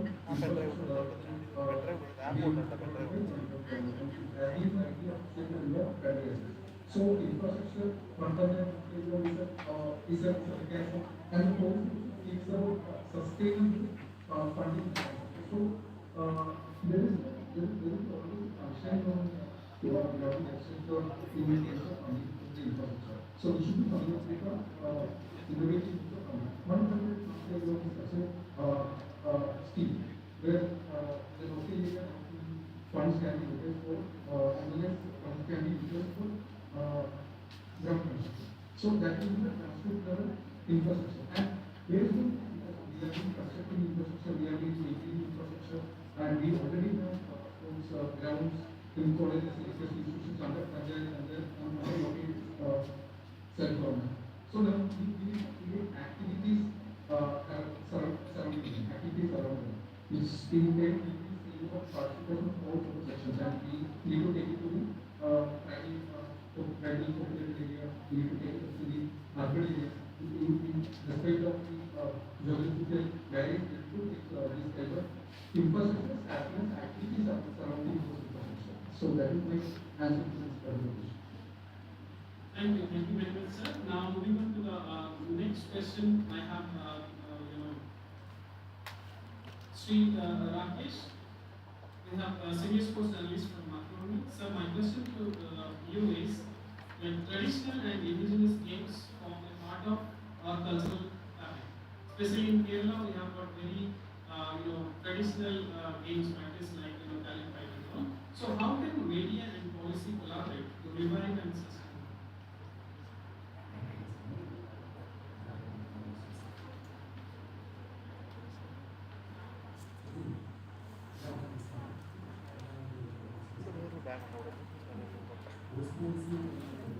bag no no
Thank you, sir.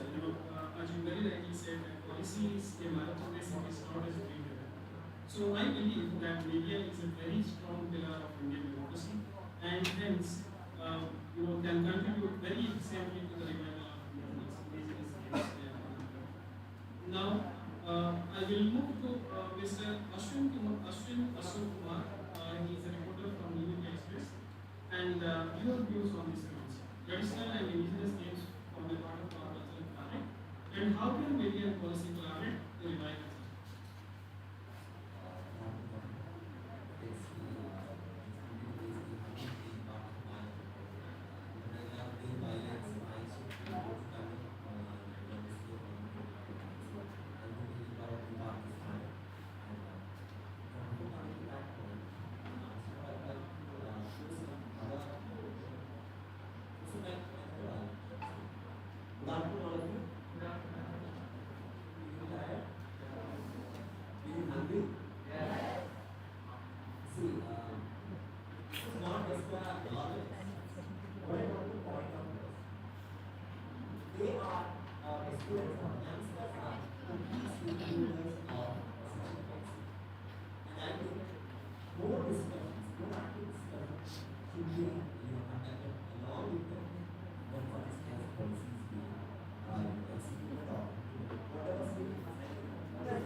And the most dangerous form of that statement in sports area is that we consider the development or the associate development of the sports area with term.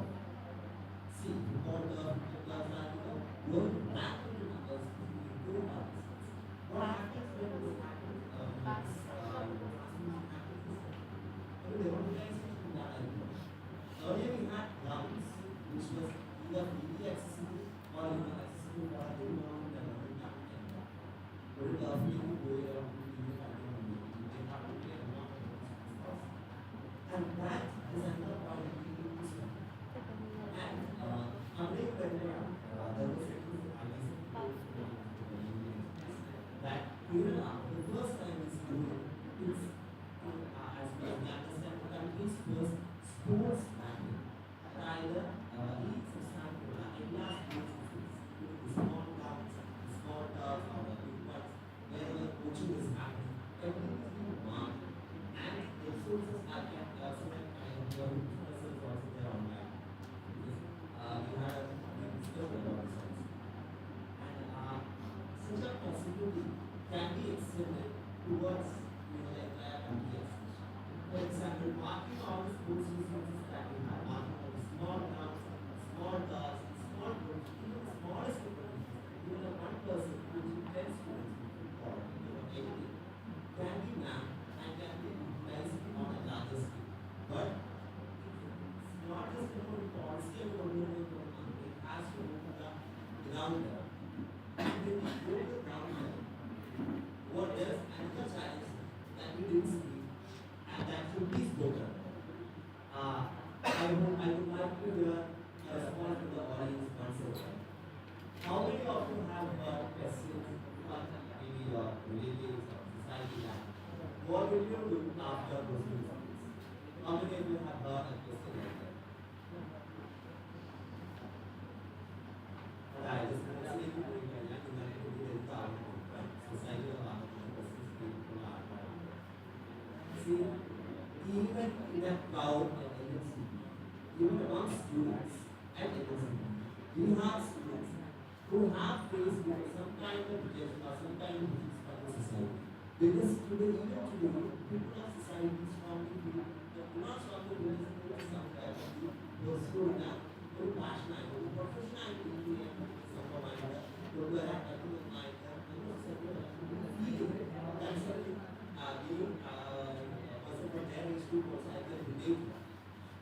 so that educated. Sports quality should not be the benefit of it, not for the benefit of people who are in the sports industry. It should be able to educate every single citizen that sports is not just extracurricular activity, as I call it out as now that every person understands sports has much more outcomes, much more problems than Hello? and when person is educated, as well as നല്ല time ഇത്രയും നേരം 29% ആയിട്ട് ഇവിടെ പഴയത് വല്ലതാണ് ഒരു കുഴപ്പമുള്ളതാണ് അതാ നല്ല സ്മോളാണ് നല്ല ടൈം പിന്നെ ഇത് തന്നെ ഒരു 610 ടൈം ഇത്രയും നേരമായിട്ട് അപ്പം തന്നെ കിട്ടുമല്ലേ 31 ആ 71 time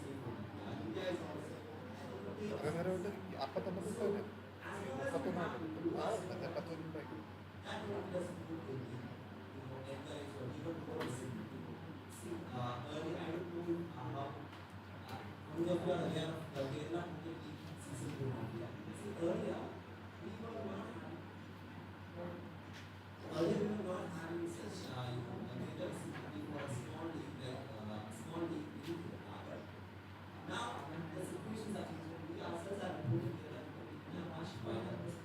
So once we are able to educate people, we will be able to amplify the voices of everyone. And thereby we will be able to give more visibility to the mainstream as well as the sport. Thank you so much. Amongst us we have a very senior sports analyst, Mr. Manoj sir. So quickly I'll come to Mr. Manoj sir for your See, it's about sports policy. It's time to make it up. It's time to just do it. Simple as that.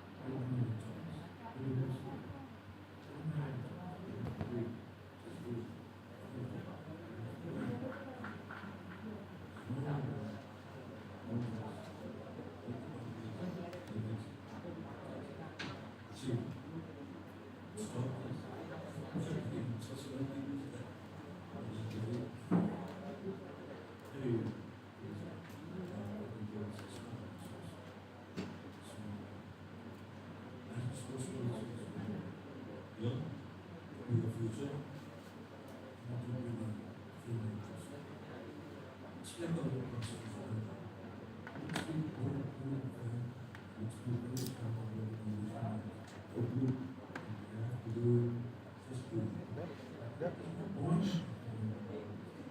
Shalin. Thank you so much. Thank you so much, sir. If there are any other panelists who would like to throw some light on this point.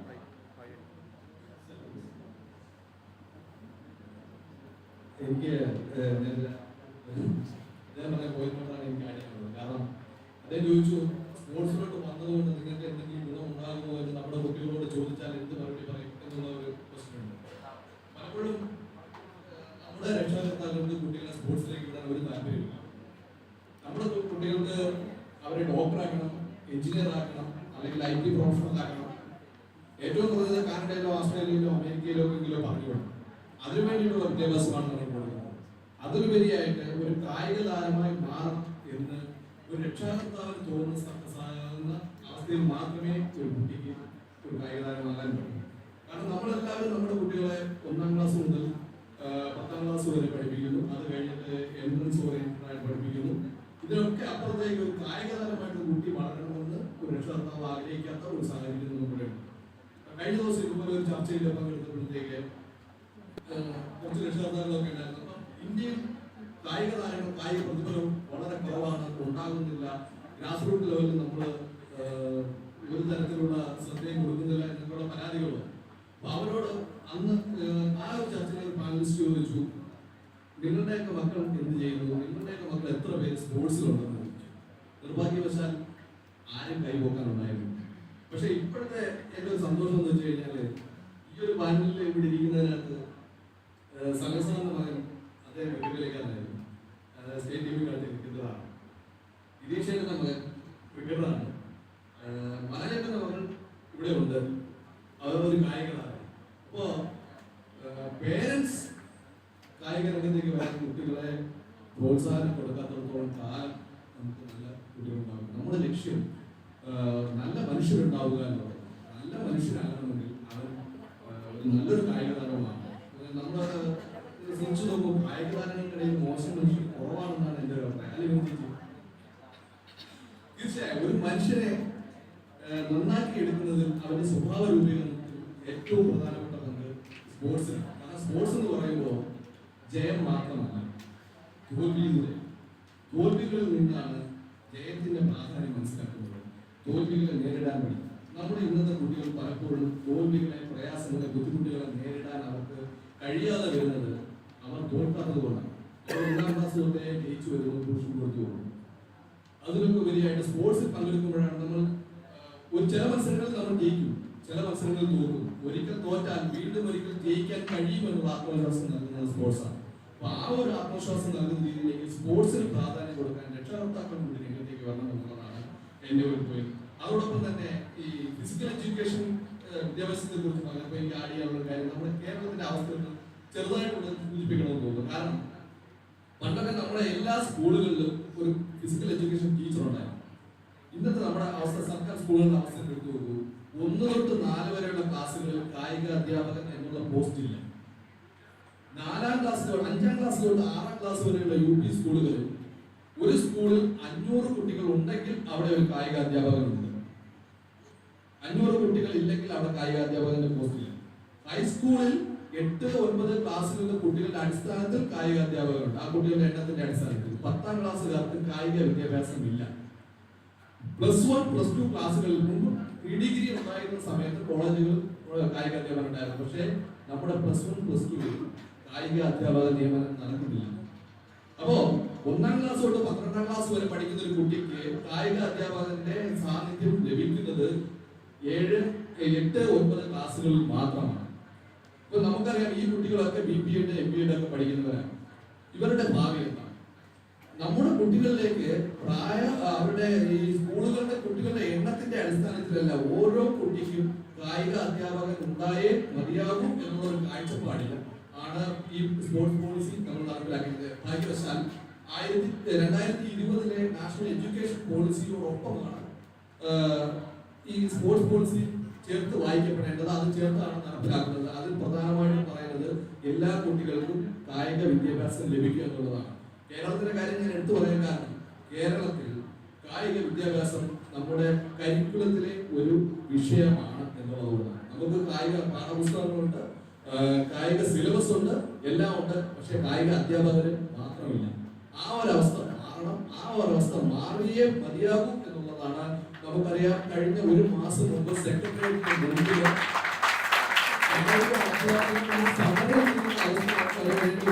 അങ്ങനെ നിയമനത്തിന് വേണ്ടി കായിക അധ്യാപകര് നമ്മുടെ physical education ടീച്ചേഴ്സിനെ protesting for their jobs. അപ്പൊ ആ ഒരു അവസ്ഥ മാറണം. ആ ഒരു അവസ്ഥ മാറാൻ ഈ കായിക നയത്തിന് കഴിയുമെങ്കിൽ അതായിരിക്കും നമ്മുടെ ഗ്രാസ് റൂട്ട് ലെവലിലെ വികസനത്തിന് ഏറ്റവും അനിവാര്യമായതും ഏറ്റവും അടിസ്ഥാനപരമായ കാര്യം.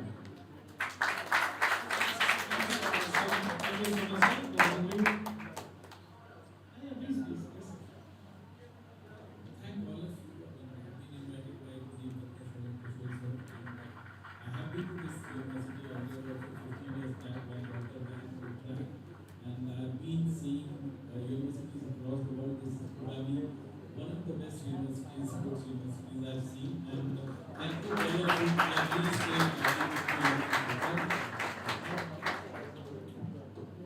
Thank you so much, sir. Moving further, we have now the fourth pillar calls for a consulship, turning sports and fitness into people's movement.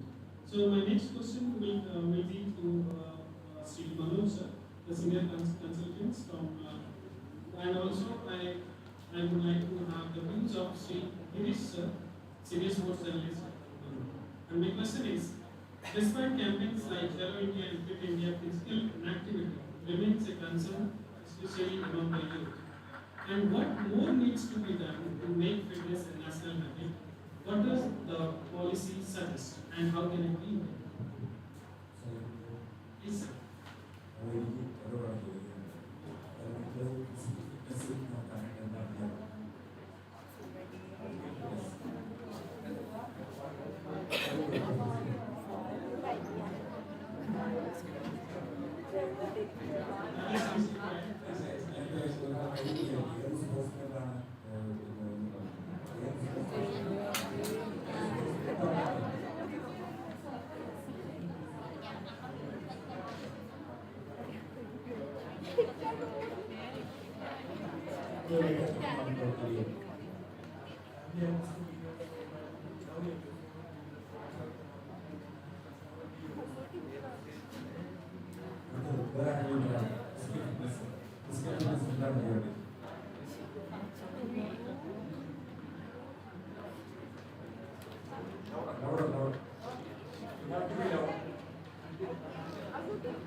of mass movements, literacy, purpose, you should have a mass movement of citizens. Joseph it's very important. Mass movement Thank you, sir. And on this occasion, our principal, Dr. G.K. sir, is also a very strong fitness enthusiast. I would like to hear from him on this point. Sir, despite campaigns like Olympic Fit India Physical Activity, still remains a concern. And what more needs to be done?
If you don't use that movement, then it is known as sedentary lifestyle or hyperactivity.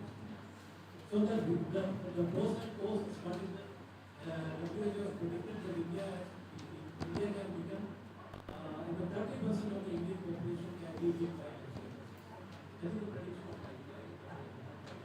So it is so that I am just answering the question by Mr. Babu, that the fitness is something, it is not something that is showing, it is not something with the option for you, it is a must for you. If you want to keep yourself healthy and fit at each stage of life, there is a certain range of movement what you have to perform.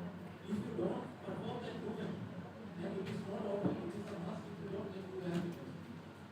And you will become fall into the category of then you have some problem. There is no falling pressure, and if you don't take for 5 days also nothing will happen. If you don't do your breathing properly, if you are going to shallow breathe, and if you don't take properly, you can affect your system. So it is something that must for each everyone. And I tell you, we have no idea for you, even if you are going to the highest stage of your life, at the high end of your life, at the you get some health problems and you are admitted in that hospital.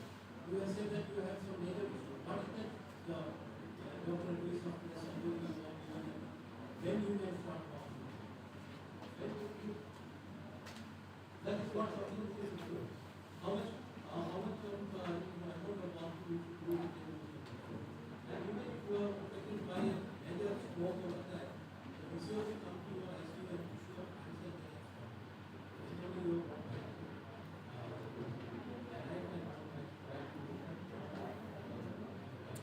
so that is what is movement like this very personal. So their fitness is something, physical fitness is not an option, physical fitness is not an option.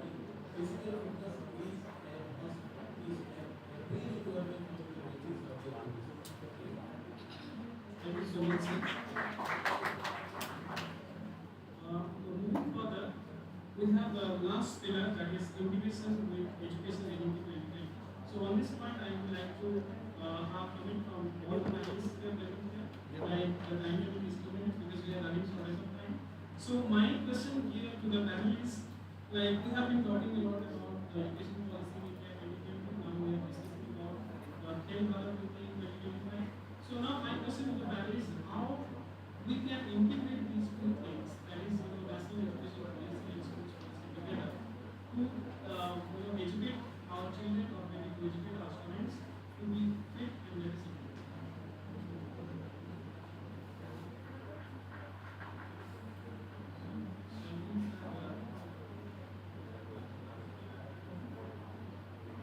So, is there?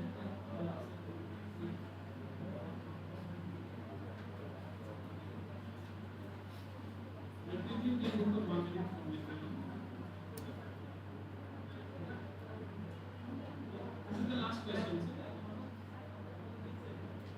See, this happened 2 lines. I really think that you need to have a kind of movement like polio eradication,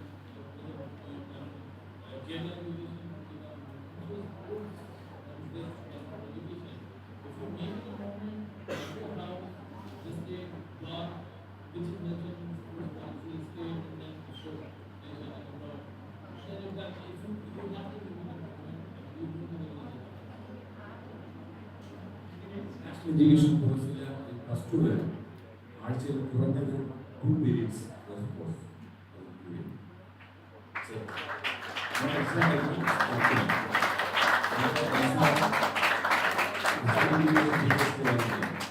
New students,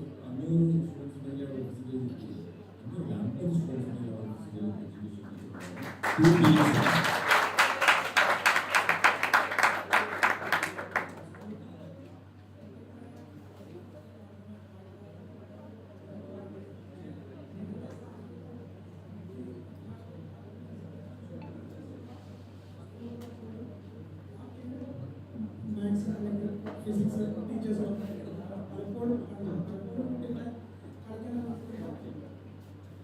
അവസരം ഉണ്ടാകും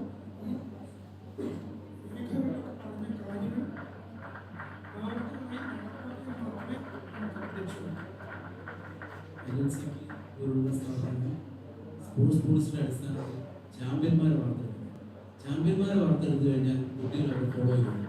അപ്പോഴാണ് നിങ്ങൾക്കൊരു model ഉണ്ടാവുക. ആ model ഉണ്ടായാലാണ് ആ മോഡലിനെ പിന്തുടർന്ന് ആളുകൾ എത്തുന്നത്. അപ്പോൾ ഇത് ഏത് ചെറിയ ഇടയ്ക്കാണ് നാഷണൽ പോളിസി ഒരു മാർക്ക് മേക്കിംഗ് ആയി മാറും.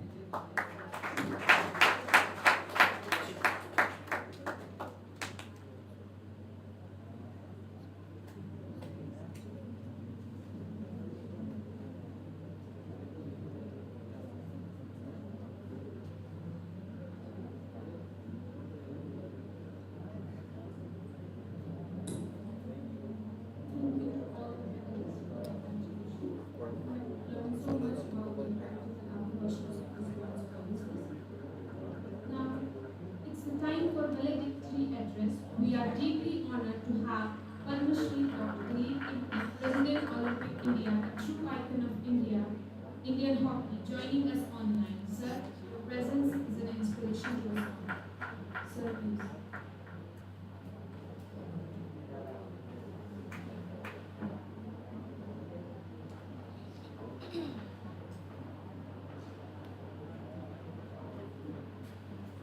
So thank you so much.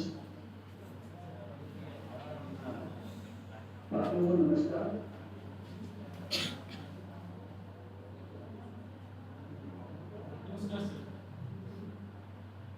Doctor D Kishore ji, principal और regional head SAI, doctor A K. Uppal ji, chairman AP, doctor AP Garu ji, Padmashri Arunwadi, doctor Harinder Singh ji, Dronacharya awardee, head coach of team India women's, doctor Pradeep Dutta ji, assistant professor, academics in charge, SAI, Shri Vishnu Raj, IAS writer code, Shri doctor James ji, Olympian, और मैं देख पा रहा हूँ काफी हमारे senior sports journalist हैं, Shri P Thomas जी, Shri US जी, doctor विमल मोहन जी, श्री अंसार जी, श्री सनी शाह जी, श्री राकेश जी, रवि दोरा जी, और स्पोर्ट्स प्रेमियर। सबसे पहले मैं आप सबको मुबारकबाद देना चाहूँगा, और मैं आज हाल ही में पार्लियामेंट में पारित हुआ नेशनल स्पोर्ट्स गवर्नेंस बिल 2025 के बारे में कुछ शेयर करना चाहूँगा। और इससे पहले मैं कहना चाहूँगा केरला से काफ़ी स्पोर्ट्समैन उभर के सामने आए, देश के लिए खेले हैं।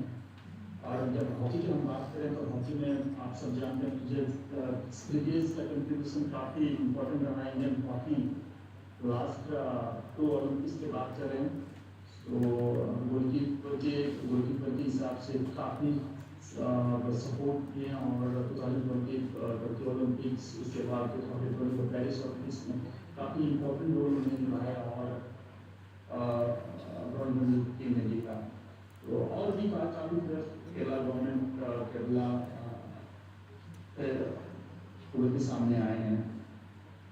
लेकिन आज मैं जो हमारे स्पोर्ट्स बिल जो पारित हुआ है इंडियन स्पोर्ट्स के लिए काफ़ी इम्पोर्टेंट है। कई सालों से हम सब हमारे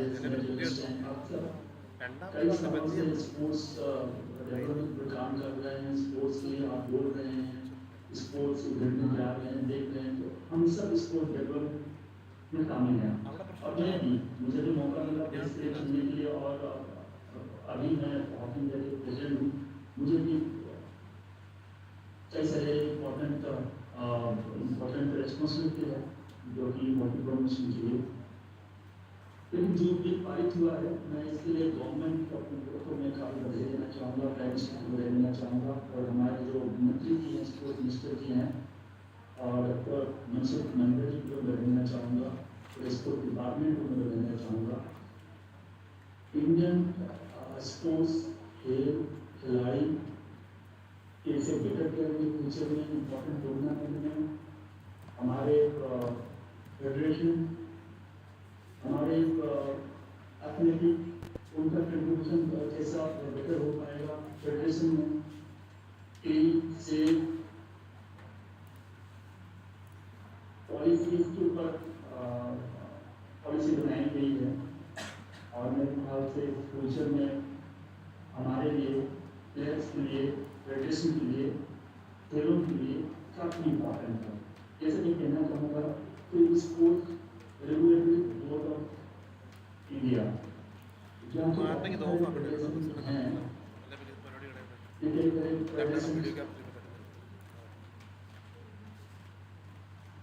रेगुलेट नहीं है और इसमें इस बिल में जो स्पोर्ट्स रेगुलेटरी बोर्ड है जितने भी हमारे फेडरेशन नेशनल स्पोर्ट्स फेडरेशन को रेगुलेट करने का इसमें काम करेंगे और हो या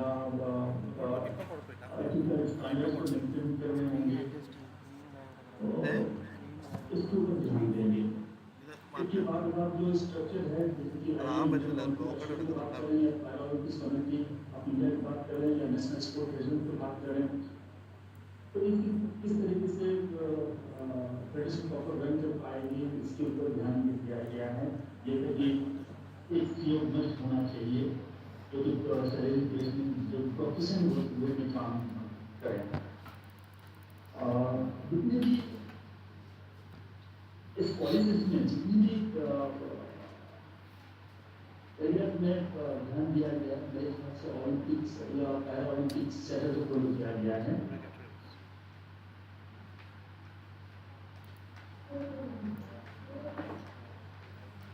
सबसे इम्पोर्टेंट मैं कहना चाहूँगा कि खिलाड़ी हमारे पास काफ़ी खिलाड़ी हैं जो कि फेडरेशन में जाना चाहते हैं रिटायरमेंट के बाद और मेरे ख्याल से हमारे जो फेडरेशन पॉलिटिक्स में आ नहीं पाते हैं उनको भी ध्यान रखा गया है ताकि उनका सोच उनका विचार उनका कंट्रीब्यूशन काफ़ी इम्पोर्टेंट है। इसलिए गवर्नमेंट भी चाह रहा है और कई सालों से फेडरेशन में इम्प्लीमेंट कर रहे हैं एक एथलेटिक कमीशन में हमारे जो खिलाड़ी हैं उनका व्यू उनका डिसीजन उनका कंट्रीब्यूशन काफ़ी इम्पोर्टेंट है। पॉलिसी फॉर्मेशन में उनका रोल काफ़ी इम्पोर्टेंट होना चाहिए। इतने ही हम इंटरनेशनल फॉरम में इंडिया का स्टैंड कैसे बेटर हो पाएगा इस पर ध्यान रखा गया है और इंटरनेशनल फॉरम में हमारे पार्टिसिपेशन इंडिया का कैसे एथलेटिक्स फ्रेंडली हो पाएगा उस पर हमारे जो प्लेयर्स इसमें फोकस करें इस सबको ध्यान रखा गया है। और फेडरेशन में हमारे जो स्पोर्ट्स पर्सन और जो बेटर स्पोर्ट्स पर्सन है जनरल बॉडी में इलेक्शन में 10% उनको रखा गया है और वो भी आएंगे हमारे एथलेट जो कमीशन है वो सब सिलेक्ट करेंगे उनके बाद एड होके आएंगे। एक काफ़ी इम्पोर्टेंट पॉइंट है जो कि मेरे ख्याल से हम जितने भी स्पोर्ट्स पर्सन हैं जो आना चाह रहे हैं स्पोर्ट प्रमोशन के लिए स्पोर्ट डेवलपमेंट के फ्यूचर में एसोसिएशन और एसोसिएशन बहुत इम्पोर्टेंट होता है खेल और खिलाड़ियों के डेवलपमेंट के जितने भी टूर्नामेंट जितने भी लीग जितने भी नेशनल या कंट्रीनल हो इंडिया टीम की बात करें एशियन गेम्स ओलंपिक्स हमारे किसी एसोसिएशन फेडरेशन थ्रू जाते हैं तो काफ़ी इम्पोर्टेंट होता है। तो इसलिए मैं ये कहना चाह रहा हूँ कि हमारे जितने भी फॉर्मर प्लेयर्स हैं उनके रोल फ्यूचर में काफ़ी इम्पोर्टेंट होता है। एक बात को ध्यान में रखा गया है। इतने ही नहीं है गवर्नमेंट देख रहे हैं कि जितने भी हमारे प्राइवेट ऑर्गेनाइजेशन हैं NGOs हैं कई सारे इंस्टीट्यूशन हैं उनका रोल कैसा रहेगा स्पोर्ट्स डेवलपमेंट में उसके लिए गवर्नमेंट ने एक नेशनल स्पोर्ट्स प्रमोशन ऑर्गेनाइजेशन बनाया गया है इसके तहत किस तरीके से बेटर काम कर पाएंगे, स्पोर्ट्स के लिए काम कर पाएंगे और खिलाड़ी के लिए काम कर पाएंगे। और इम्पोर्टेंट बात फिर स्पोर्ट्स ट्रिब्यूनल जो गवर्नमेंट ने फॉर्म किए हैं, इसमें बहुत सारे केसेस अभी भी प्लेयर्स के हो या ऑफिसर के हो या फेडरेशन के हो, एसोसिएशन के हो, बहुत सारे हाई कोर्ट में काफ़ी दिनों तक रहता है और डिसीजन हो नहीं पाता है। तो इसलिए इजी फैक्टर और चीपर जैसे होगा कि उस पर फोकस किया गया। मेरे ख्याल से ये बहुत अच्छा स्टेप गवर्नमेंट द्वारा लिया गया है और स्पोर्ट्स ट्रिब्यूनल बना के इससे हमारे विभिन्न प्रॉब्लम स्पोर्ट्स रिलेटेड खिलाड़ियों के रिलेटेड का जल्दी प्रॉब्लम सॉल्व हो पाएगा। इसके साथ साथ अदर बॉडी बनाने की कोशिश किए हैं, लेकिन बहुत सारे फेडरेशन कई कारणों की वजह से बैन हो जाते हैं या सस्पेंडेड हो जाते हैं। उनके लिए उसके लिए खिलाड़ियों को काफ़ी दिक्कत का सामना करना पड़ता है। कई सारे ओलंपिक इम्पोर्टेंट टूर्नामेंट जा नहीं पाते हैं।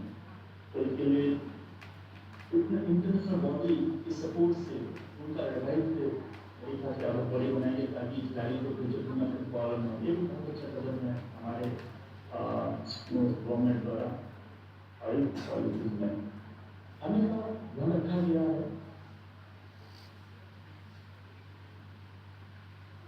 एंटी डोपिंग काफ़ी इम्पोर्टेंट है हमारे देश के लिए। अभी में बहुत सारे प्लेयर डोपिंग केसेस में थे और मैक्सिमम प्लेयर इससे शामिल होते हैं, तो इससे देश का बदनामी होता है और इंटरनेशनल कुछ प्लेयर को बैन होता ही होता है, उसके साथ साथ देश भी सफर करता है, फेडरेशन सफर करता है। तो इसको ध्यान में रखा गया है और दूसरे बहुत सारे इवेंट इंडिया में पानी का प्लान किया जा रहा है भारत सरकार द्वारा। जैसे ओलंपिक्स की बात कर रहे हैं, कॉमर्स की बात कर रहे हैं, या हम डोपिंग में हमारे खिलाड़ी यदि रहेंगे तो हमें फ्यूचर में काफ़ी नुकसान होगा। तो इसको भी स्ट्रिक्टली गवर्नमेंट देख रहा है। जितने फेडरेशन है हमारे, नेशनल फेडरेशन हो, नेशनल ओलंपिक कमेटी हो या नेशनल पैरा कमेटी हो, नेशनल स्पोर्ट्स फेडरेशन है, सबको आटे की उसमें रखा गया है। क्योंकि हर चीज जो कि हम फाइनेंशियल बेनिफिट पा रहे हैं रेवेन्यू करने के लिए, तो आपके लिए जो भी जानना चाहेंगे तो हम जानना चाहेंगे। और काफ़ी बड़े की दो चीज़ शेयर करेंगे, परफॉर्मेंस और मेडिकल डाटा, ये बिल्कुल इससे बाहर रखा गया है। तो आखिर में मैं कहना चाहूँगा कि किसी federation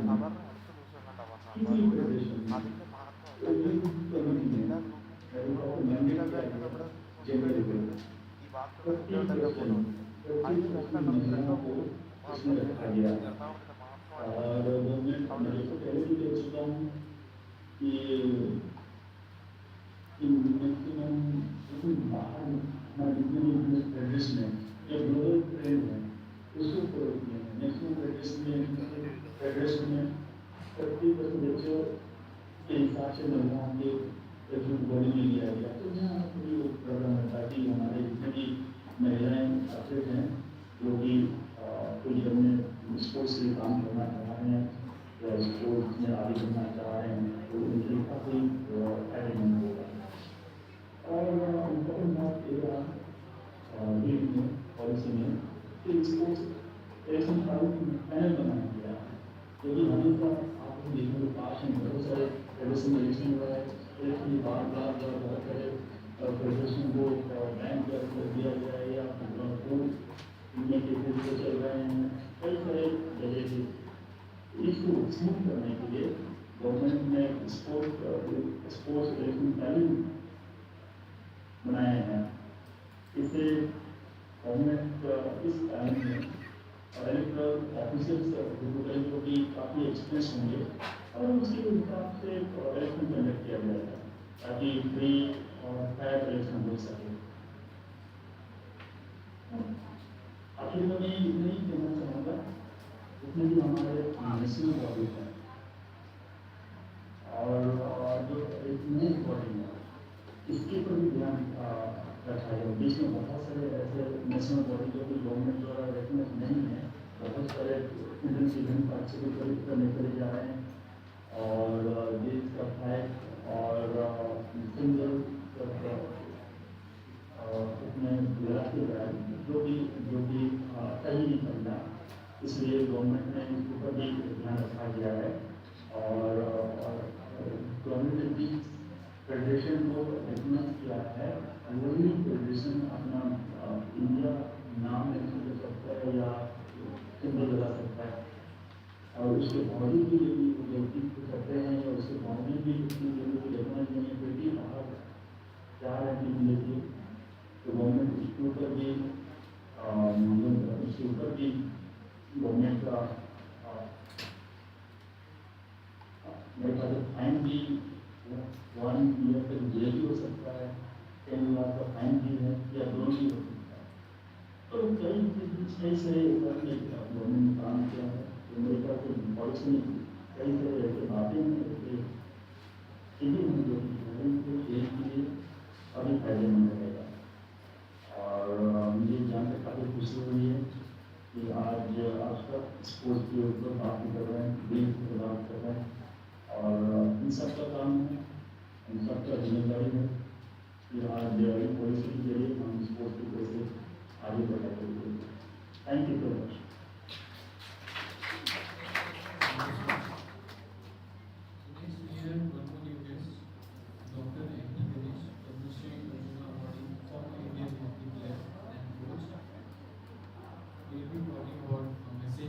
Sports policy.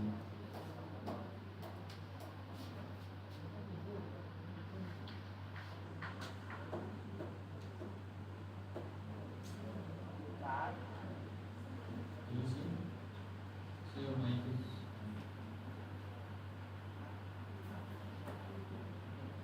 so please turn on the mic.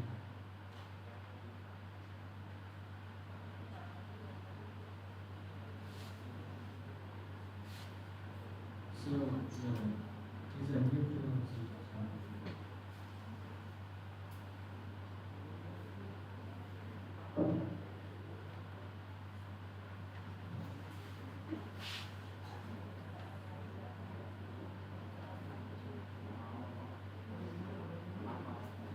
so your mic is off.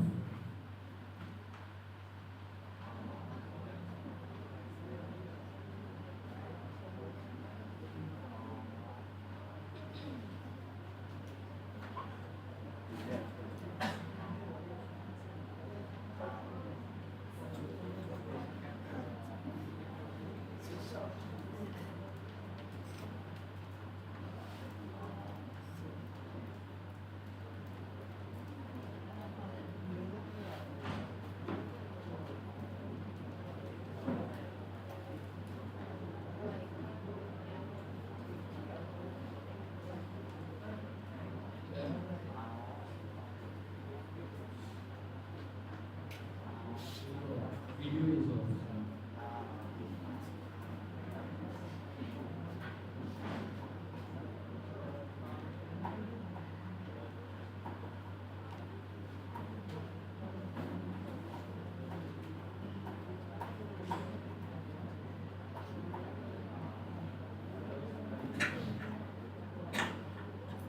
You are still having. Unmute yourself.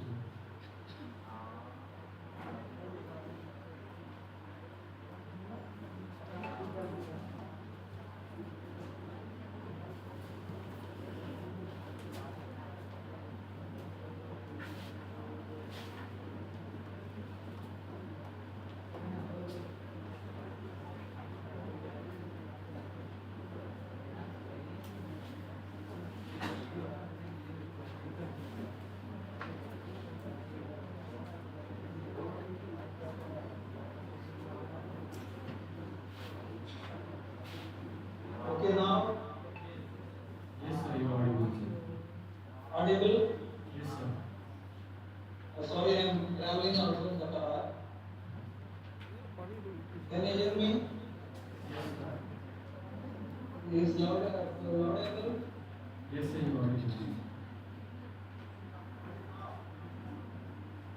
Dr. Kishore, wonderful responsibility given to you from Sports Authority of India, and I'm very, very pleased to see the brought the right person, the justice of the court as the chairman of this, and I have a few things to say. I have gone through all the whatever sports policy the government of. Can you hear me? Government of India bring the new policy. It's a wonderful try, and I wish that the countrymen should accept it and see that we have to go forward with medal race during the next coming year, international tournament, especially in World Olympic Games. We are learned that India has bid for the Olympics 2036, and it's a big challenge government of India has taken, and it's all on the shoulders of Indians. All the coaches, the administrators, the government officials, the federations, the Indian Olympic Association, and down to the village panchayat, from state government, district, and the panchayat raj. What we have to do is very simple. The most important thing is the honesty in the sports administration. Until and otherwise we don't change our side. The right person at the right place. It is very difficult. We are going to insult our country not in the required levels. The most important is see that those who are given the responsibility, select the right people to run the federations. Simply trying to blame, trying to cheat, trying to blame each other, but the blame game should stop. And the children, but now 2036, the children of 15, 16 years age, according to the sports discipline, we have to select them now from the district level to national level, and proper people, proper place, and right administration without having any discount for the known people or relations. We have to work hard sincerely until and otherwise. And education to the children also go hand in hand. Then only the children will become more intelligent, and those sports for the children are playing will also attain certain things what they desire. My most important thing, one more thing is now selection of foreign coaches is unnecessarily we have put our country into the ditch. These foreign coaches come for 10 years, 15 years, and they have spoiled the whole system of this country. In fact, we have to choose our own coaches. Foreign coaches can be brought only for few very short period. The national coach has to be the Indian national hockey. This gentleman who is trying to show off from Africa. I don't think he can be a good coach for hockey. But then people are, I don't know who is with whom and what hand in hand. And this all nonsense we must stop. In fact, once I have told the sports minister in the governing body of Sports Authority of India that sports cadre also should be created, like IAS, IPS, and IRS. Sports cadre must also be created. Sports person, those who are educated, those who are knowledgeable, they have to be linked to the administration of sports in the country. Somehow it did not happen. The first 1 or 2 meetings held, but then people have closed it. What I am trying to tell, the yes masters should not be in the sports administration. demonstration. Those who know only should sit there. Maybe anyone for that matter, I'm not worried, but then it has to be a sports person, a knowledgeable person who can take dictation, who can dictate terms and conditions to people who can work with the system and see that if at all Olympic Games coming, we should win 35 medals to say yes, we have done it. And simply having meetings, simply having people unnecessarily involving and interfering, it should be stopped. In my opinion, foreign coaches should be brought only for a short period with a specific problem to be sorted out. If she can't do that, then throw them out. Giving big salary like 20-25 lakhs per month, and for the last few years, I don't know what is happening in the hockey in India. People with great record, they are sitting and doing the things, but then why you can't stop? Why you become S masters to people? We see that you stop such nonsense happening, otherwise you come out of that. There is no issue for holding a post and not abilities. My dear friends, I'm sorry if I hurt somebody, or it's my humble request with all the people involved that kindly have right people at right place and honest, have a feeling for honesty and see that we do our job and see India has becoming number 3 in the world as far as economic is concerned. But then where in sports, why we are not coming up? Because everywhere there is problem. To sort out this, and people without having knowledge for 2 years, 3 years, somebody coming and sitting there as an institute of sports, and after that they're waiting for a good posting and they go away. Kindly see that all this should stop. If at all we have to offer Olympic Games or Commonwealth Games coming 32 or 36. With these words, I wish all the involved people, the former Olympians, everybody to have a good tenure and see that India progress in the field of sports. Thank you.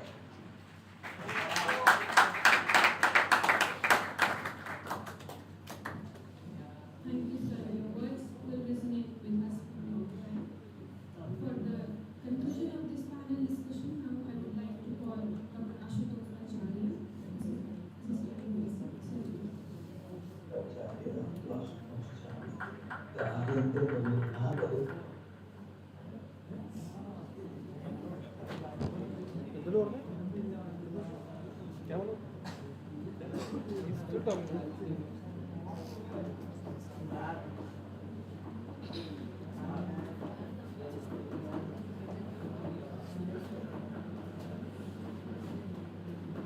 Ladies and gentlemen, after the break, I will welcome back again to this panel discussion. So, I know you may be having a lot of questions, but we are truly running shortage of time. So, we'll just quickly take 2 questions from the students and 2 questions from the officers. Yeah, now the floor is open for question and answer session. You can ask your questions.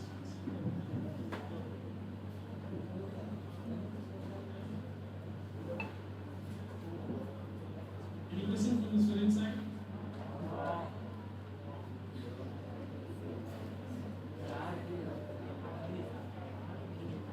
Anything from the experts? Questions?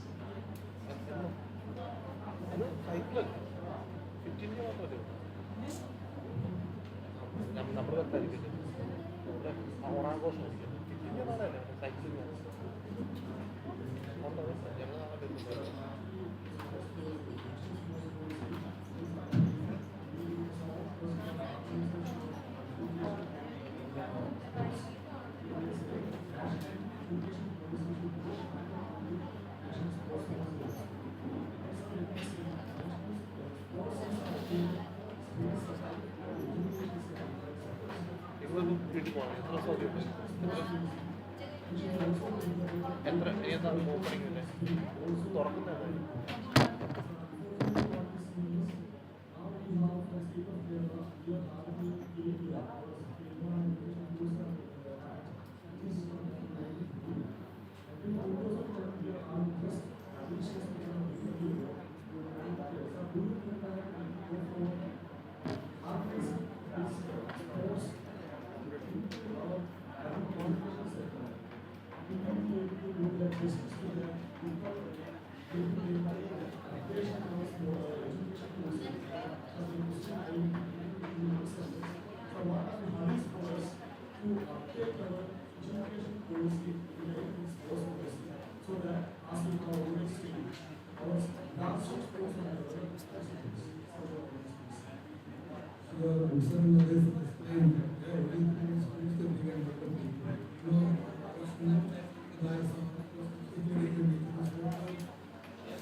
More than 10,000 physical activities in so shortage of 8,000 plus physical activities in so we are lacking in this.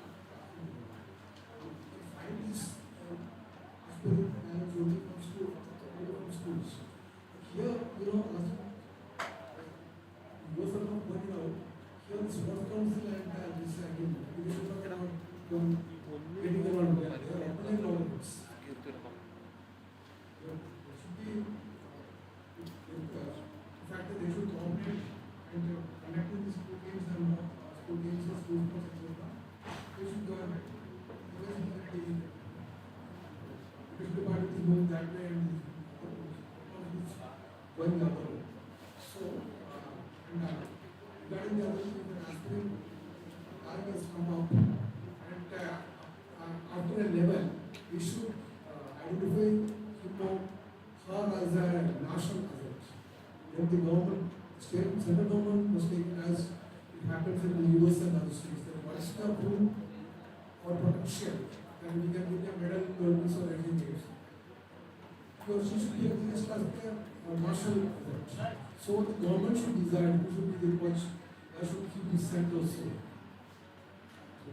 That sort of difference is sorted out in the state level also. I think we can also be the concurrent list. Sports. അത് ഒരു കാര്യം പറയട്ടെ, നമ്മളിപ്പോൾ കേരളം ദേശീയ കായിക നയം മാത്രമല്ല, എല്ലാ രംഗത്തും ദേശീയ നയത്തിനനുസരിച്ച് മാത്രമേ നമുക്ക് മുന്നേറാൻ കഴിയൂ എന്നുള്ളതാണ് പ്രധാനം. കാരണം കേന്ദ്രത്തിൽ നിന്നുള്ള ഫണ്ട് ലഭിക്കണമെന്നുണ്ടെങ്കിൽ കേരളം ഇപ്പോൾ ആരോഗ്യ മേഖലയിലാണെങ്കിൽ നാഷണൽ ഹെൽത്ത് മിഷൻ അത് അംഗീകരിച്ചില്ലേ പറ്റും. അതുപോലെ തന്നെയാണ് സ്പോർട്സിൽ കേന്ദ്ര കായിക കേന്ദ്ര വിദ്യാഭ്യാസ നിയമം 2020 പാസ്സാക്കിയത്. അതിനനുസരിച്ച് നമ്മൾ മുന്നോട്ട് പോകണം. കാരണം കഴിഞ്ഞ കുറച്ച് 2-3 കൊല്ലങ്ങൾക്ക് മുമ്പ് നമ്മുടെ വിദ്യാഭ്യാസ ഉച്ചഭക്ഷണ പദ്ധതിക്ക് കേന്ദ്ര സർക്കാരിന് പൈസ ലഭിച്ചിരുന്നില്ല. എന്തുകൊണ്ടാണ്? നമ്മൾ കേന്ദ്ര വിദ്യാഭ്യാസ നയത്തിന് അനുസരിച്ച് പോയില്ല. അപ്പോൾ നമുക്ക് കൃത്യമായ ഫണ്ട്, ഇപ്പോൾ ഖേലോ ഇന്ത്യ ഗെയിംസ് വഴിയുള്ള ഫണ്ടുകളായാലും വിദ്യാഭ്യാസ മേഖലയ്ക്കുള്ള ഫണ്ടുകളായാലും കേന്ദ്രത്തിൽ നിന്ന് ലഭിക്കണമെങ്കിൽ കേന്ദ്ര നയത്തിനനുസരിച്ച് മുന്നേറിയേ കഴിയൂ എന്നുള്ളതാണ്. അപ്പോൾ ഒന്ന് സ്റ്റേറ്റ് പോളിസിയാണ്, ഒന്ന് നാഷണൽ പോളിസിയാണ്. അപ്പോൾ അതിനെ കണ്ടന്റ് ലിസ്റ്റിലേക്ക് മാറ്റുന്ന അടക്കമുള്ള താങ്കളുടെ സംശയങ്ങൾക്ക് ഇവിടെ വലിയൊരു പ്രാധാന്യമുണ്ട്. നമ്മുടെ കായിക നയത്തിന്റെ 1-2 ചെറിയ പോരായ്മകളോട് നമുക്ക് പറയാം. കാരണം നമ്മുടെ കായിക നിയമം പാർലമെന്റിൽ ചർച്ച കൂടാതെ പാസ്സാക്കപ്പെട്ട നിയമമാണ്. കൃത്യമായ ചർച്ചകൾ വന്നില്ല.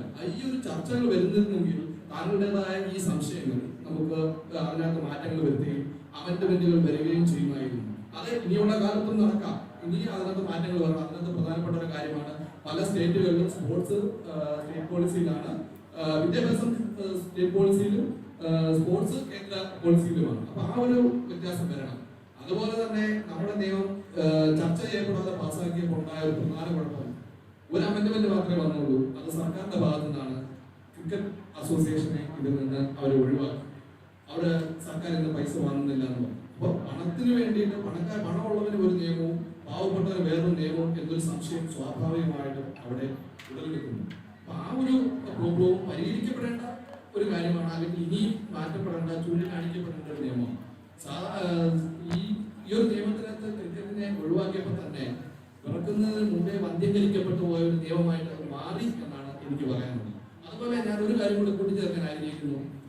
നമ്മുടെ കായിക മേഖല പലപ്പോഴും കായിക മേഖലയിലേക്ക് വരുന്ന കുരുന്നുകൾ എന്തുകൊണ്ട് കുട്ടികളെ നമ്മൾ കായിക മേഖലയിലേക്ക് വിടുന്നില്ല എന്നുള്ള കാര്യം വരുന്നത് അവരുടെ സുരക്ഷിതത്വം. പല കായിക മേഖലയിൽ കേൾക്കുന്ന പല വാർത്തകളും പല കുട്ടികൾക്കും സുരക്ഷിതത്വമില്ല. അവർ ജോലി സുരക്ഷിതത്വം മാത്രമല്ല, പലപ്പോഴും അവർ മോസ്റ്റ് ചെയ്യപ്പെടുന്ന രീതിയിലേക്കുള്ള പല പോക്സോ കേസുകളും ഇപ്പോൾ സ്പോർട്സ് ഫീൽഡിൽ നിന്ന് ഉണ്ടാകുന്നുണ്ട്.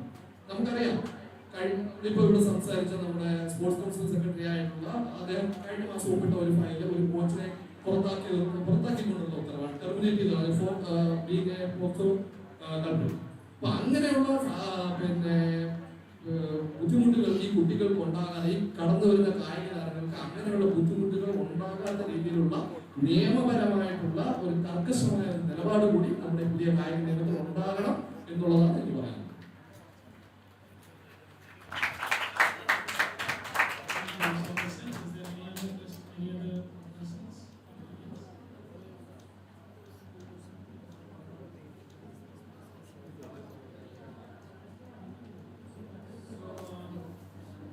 Gentlemen, the Khelo Bharat Niti, the National Sports Policy 2025 is not just about medals. It is about transformation. It envisions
talking about that how do we develop our India in sports.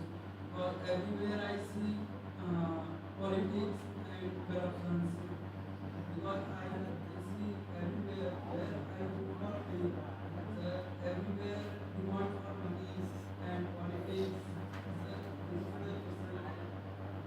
And I want to say, government of India is trying to make a one act for this. We completely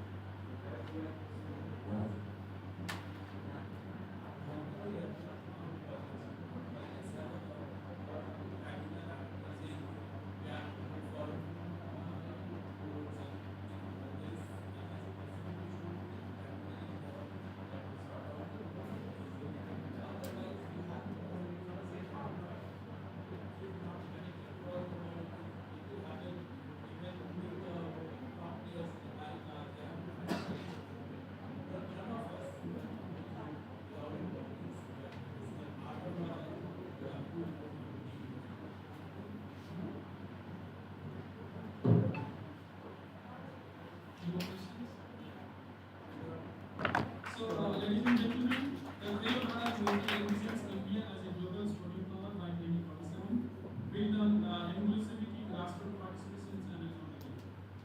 For the first time, physical education has been placed at the heart of the mission, not as an extracurricular activity but as a key mover integrated into the school curriculum to shape health, discipline, and talent from the grassroots. Our task now is very clear. Turn the vision into reality by keeping the athlete at the center, empowering every community, and making sports a people's humanity. Khelo Bharat Niti is not just a policy, it is a promise of a healthier, stronger, and prouder India. Ladies and gentlemen, on behalf of SAI LNCPE, I extend my heartfelt thanks to our distinguished panelists for their insights and to our audience for engaging with such passion and enthusiasm. The journey of Khelo Bharat Niti has just begun, and together we must make it a people's movement and national mission. Ladies and gentlemen, thank you very much. Have a great day.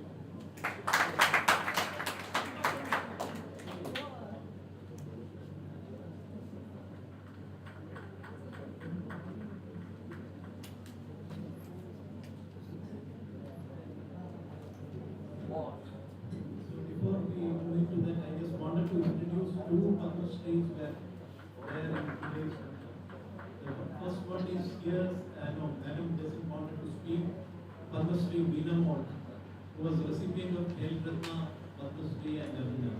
Let us give a standing ovation to her. And a big round of applause.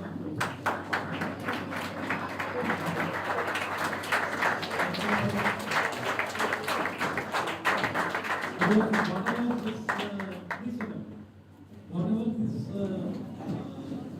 sports policy is aiming into has been achieved like people like Veena much before it has come into it. So we should have highest respect and regards for them. And second was Dr. M.P. Ganesh. I hope many of you would not have known and would have known who he is. Dr. M.P. Ganesh was one of the most illustrious hockey player, not only hockey player who has contributed in various Olympics and World Cup in 1972 Amsterdam, 73 World Cup. 72 he was captain, in 73 World Cup he won the silver medal. He was the captain and the Indian team won the silver medal. So that is his achievement. Abhina Awadi, national coach for many times in the Indian men and women team, and also he was served as the regional director of Bangalore, executive director of Sports Authority of India, and then he has served in superannuation. I happened to work with him in 93-94 when he was regional head of Bangalore, and later in 2000 when he was executive director at Delhi. And Mr. Romeo, and we had been together in 93 at Bangalore. So that he is one of the best Indian hockey player, which as he belongs to Court in Command. So we had these two great legends in this part, apart from the whole media. Just wanted to say.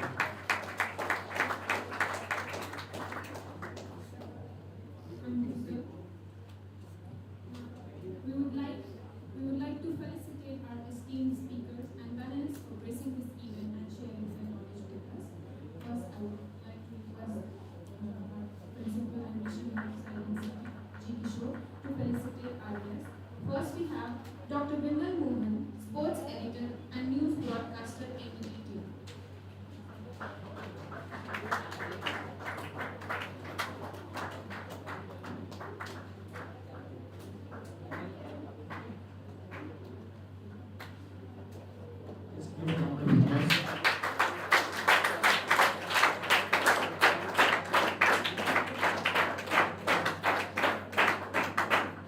Next we have Sri Ansar, sports editor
We have Sri Rajesh, Senior Sports Journalist, Mathrubhumi.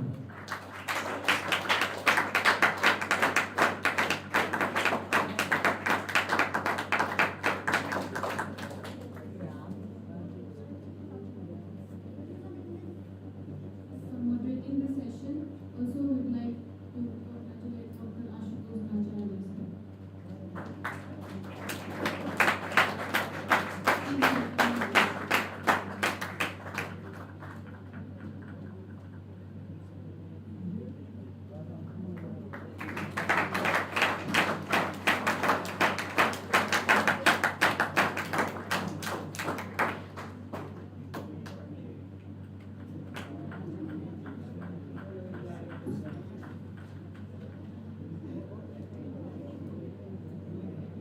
Last but not least, we also felicitate Padmashri Alamkar Srimati Ena Mohan.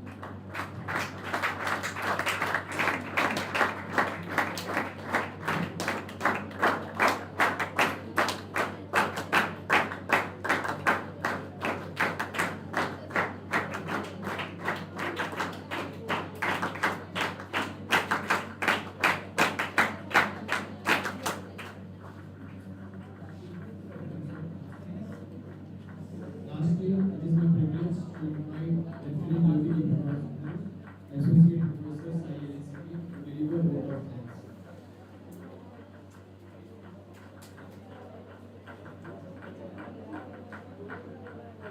Good day, ladies and gentlemen. We need to walk healthier in life and growth, illuminated by fairness, so that together we help the growth of sports in the country and with insight and vision to aid more goals in the sporting events ahead. For this well-ordered program, let us first bow down to the Almighty for His abundant blessings. This, a beautiful day to cherish and improve our knowledge, and this platform that's sure will soon make a paradigm shift. So let's thank the Almighty for giving us His wisdom, restraining us by His justice, comforting us by His mercy, and defending us by His power. Lord, this institution needs more as we thank and pray more. On behalf of the principal, members of the organizing committee, I am here to express gratitude to each one of you present here. With profound appreciation, we thank all officials and the Ministry of Youth Affairs and Sports and SAI, the field arm of the ministry, at New Delhi for their brilliance, trust, and enabling hands with ever-generous support, guidance, and grants, alongside the freedom and encouragement to enable us to organize this sports conclave too. Definitely an invaluable platform for the new generation students to develop better sporting culture and usher in needed advancements. We remain indebted forever. Our gratitude we record, and I'm short of words, truly. Thank you, dear officers, for your goodwill towards us. It is a matter of great honor for us to have had the esteemed presence of Honorable Justice C. Harishankar, Judge, Delhi High Court, as our Chief Minister. And we are truly, truly grateful for his gracious presence in joining us from a space where fairness, integrity, and commitment to justice are valued, and this resonates deeply with the spirit of sports itself. Sir's presence and blessings as chief guest adds immense dignity to this conclave and inspires us to remember that sports, like law, thrives on discipline, respect, and fairness. On behalf of all gathered here, we thank you, sir, even in your absence now, for gracing this occasion with your wisdom and encouragement, and the special loving gesture in inviting us to Delhi for deliberations and to support and promote sports. Thank you, sir. Our sincere gratitude to Padma Shri, Mrs. K.M. Meena Moore, India's pride, who graced this occasion as guest of honor, with a kind presence and participation. You motivate all of us, especially the girls and the Malayalis. We love to see you inspire as always.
Sports are not just about competition.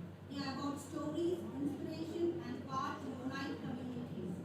Through your words, images, and coverage, these stories reach millions of people. The hard work of athletes, coaches, physical educators is celebrated far beyond the walls of this country. A heartfelt gratitude to the leaders of the press and media who have joined us today. Dr. Vimal Mohan, sports editor and news broadcaster, NDTV. Sri Sanal P. Thomas, senior sports journalist. Sri Ansar, sports editor, Kerala County. Sri Sanal Shah, senior sports journalist, Asianet. Sri Girish, senior sports journalist, Manorama. Sri Rakesh, senior sports journalist, Madhubhumi. Sri Vishnu Raj, IAS, director, Department of Sports and Youth Affairs. Sri Manoj from the Times of India. Sri Ashwin Ashok, reporter from the Indian Express. Grateful thanks to all of you. Thank you all for your time, insights, and your constant efforts to promote sports in our country. Your presence here today not only highlights the importance of this conclave, but also strengthens our collective mission to encourage talent, foster dialogue, and inspire the new generation. We deeply value the roles you play as storytellers and torchbearers of truth in sports. Special thanks to Padma Shri Dilip Turki for his valedictory address. Thank you, sir. And to Shri M.P. Ganesh, sir, former Indian player and coach, hockey. Thank you for your message, sir. Now, to the pillar behind this memorable event, none other than our dear sir, Dr. G. Kishore, Principal and Regional Head, Sports Authority of India. On behalf of everyone present here, we sincerely thank you for your invaluable commitment and contribution, fostering holistic growth in our institution and to the country at large. Let God's finger had 7 times a gift for your continued service and uplifting the institution to date. A term surely in the making of history in LNCPE. You are truly a father's promised gift to this esteemed institution, LNCPE. Thank you very much, sir, for being you, and pray you enjoy good health and peace for more.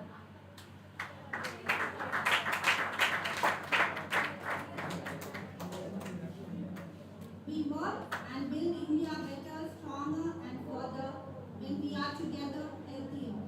In our spaces, let each one of us be obedient to our superiors, helpful to our colleagues, considerate to our subordinates, loyal to our friends, and forgiving to our foes in all our collective efforts to promote sports. Also thanking Mr. Selvamani, AD personnel, dear colleagues, and dear students of this institution who attended this program with patience and commitment, and all who dedicated the program to a fulfilling success today. Special thanks to Dr. Harsha, Medical Officer, Dr. Ashutosh Acharya, Assistant Professor and Moderator for the panel discussion. And also to the anchors of the program, student leaders, Mr. Harsh and Kanishka from the final year MD. Thank you. Once again, sports for health sure is our future, even if not for all the expected medal tally we dream of. Let's march ahead. Thank you once again for being with us and for amplifying the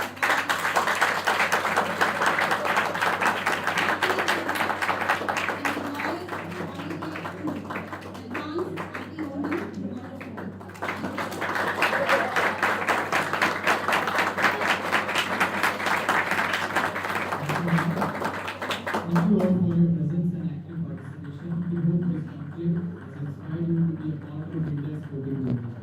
Now, I request everyone to please stand up for national anthem.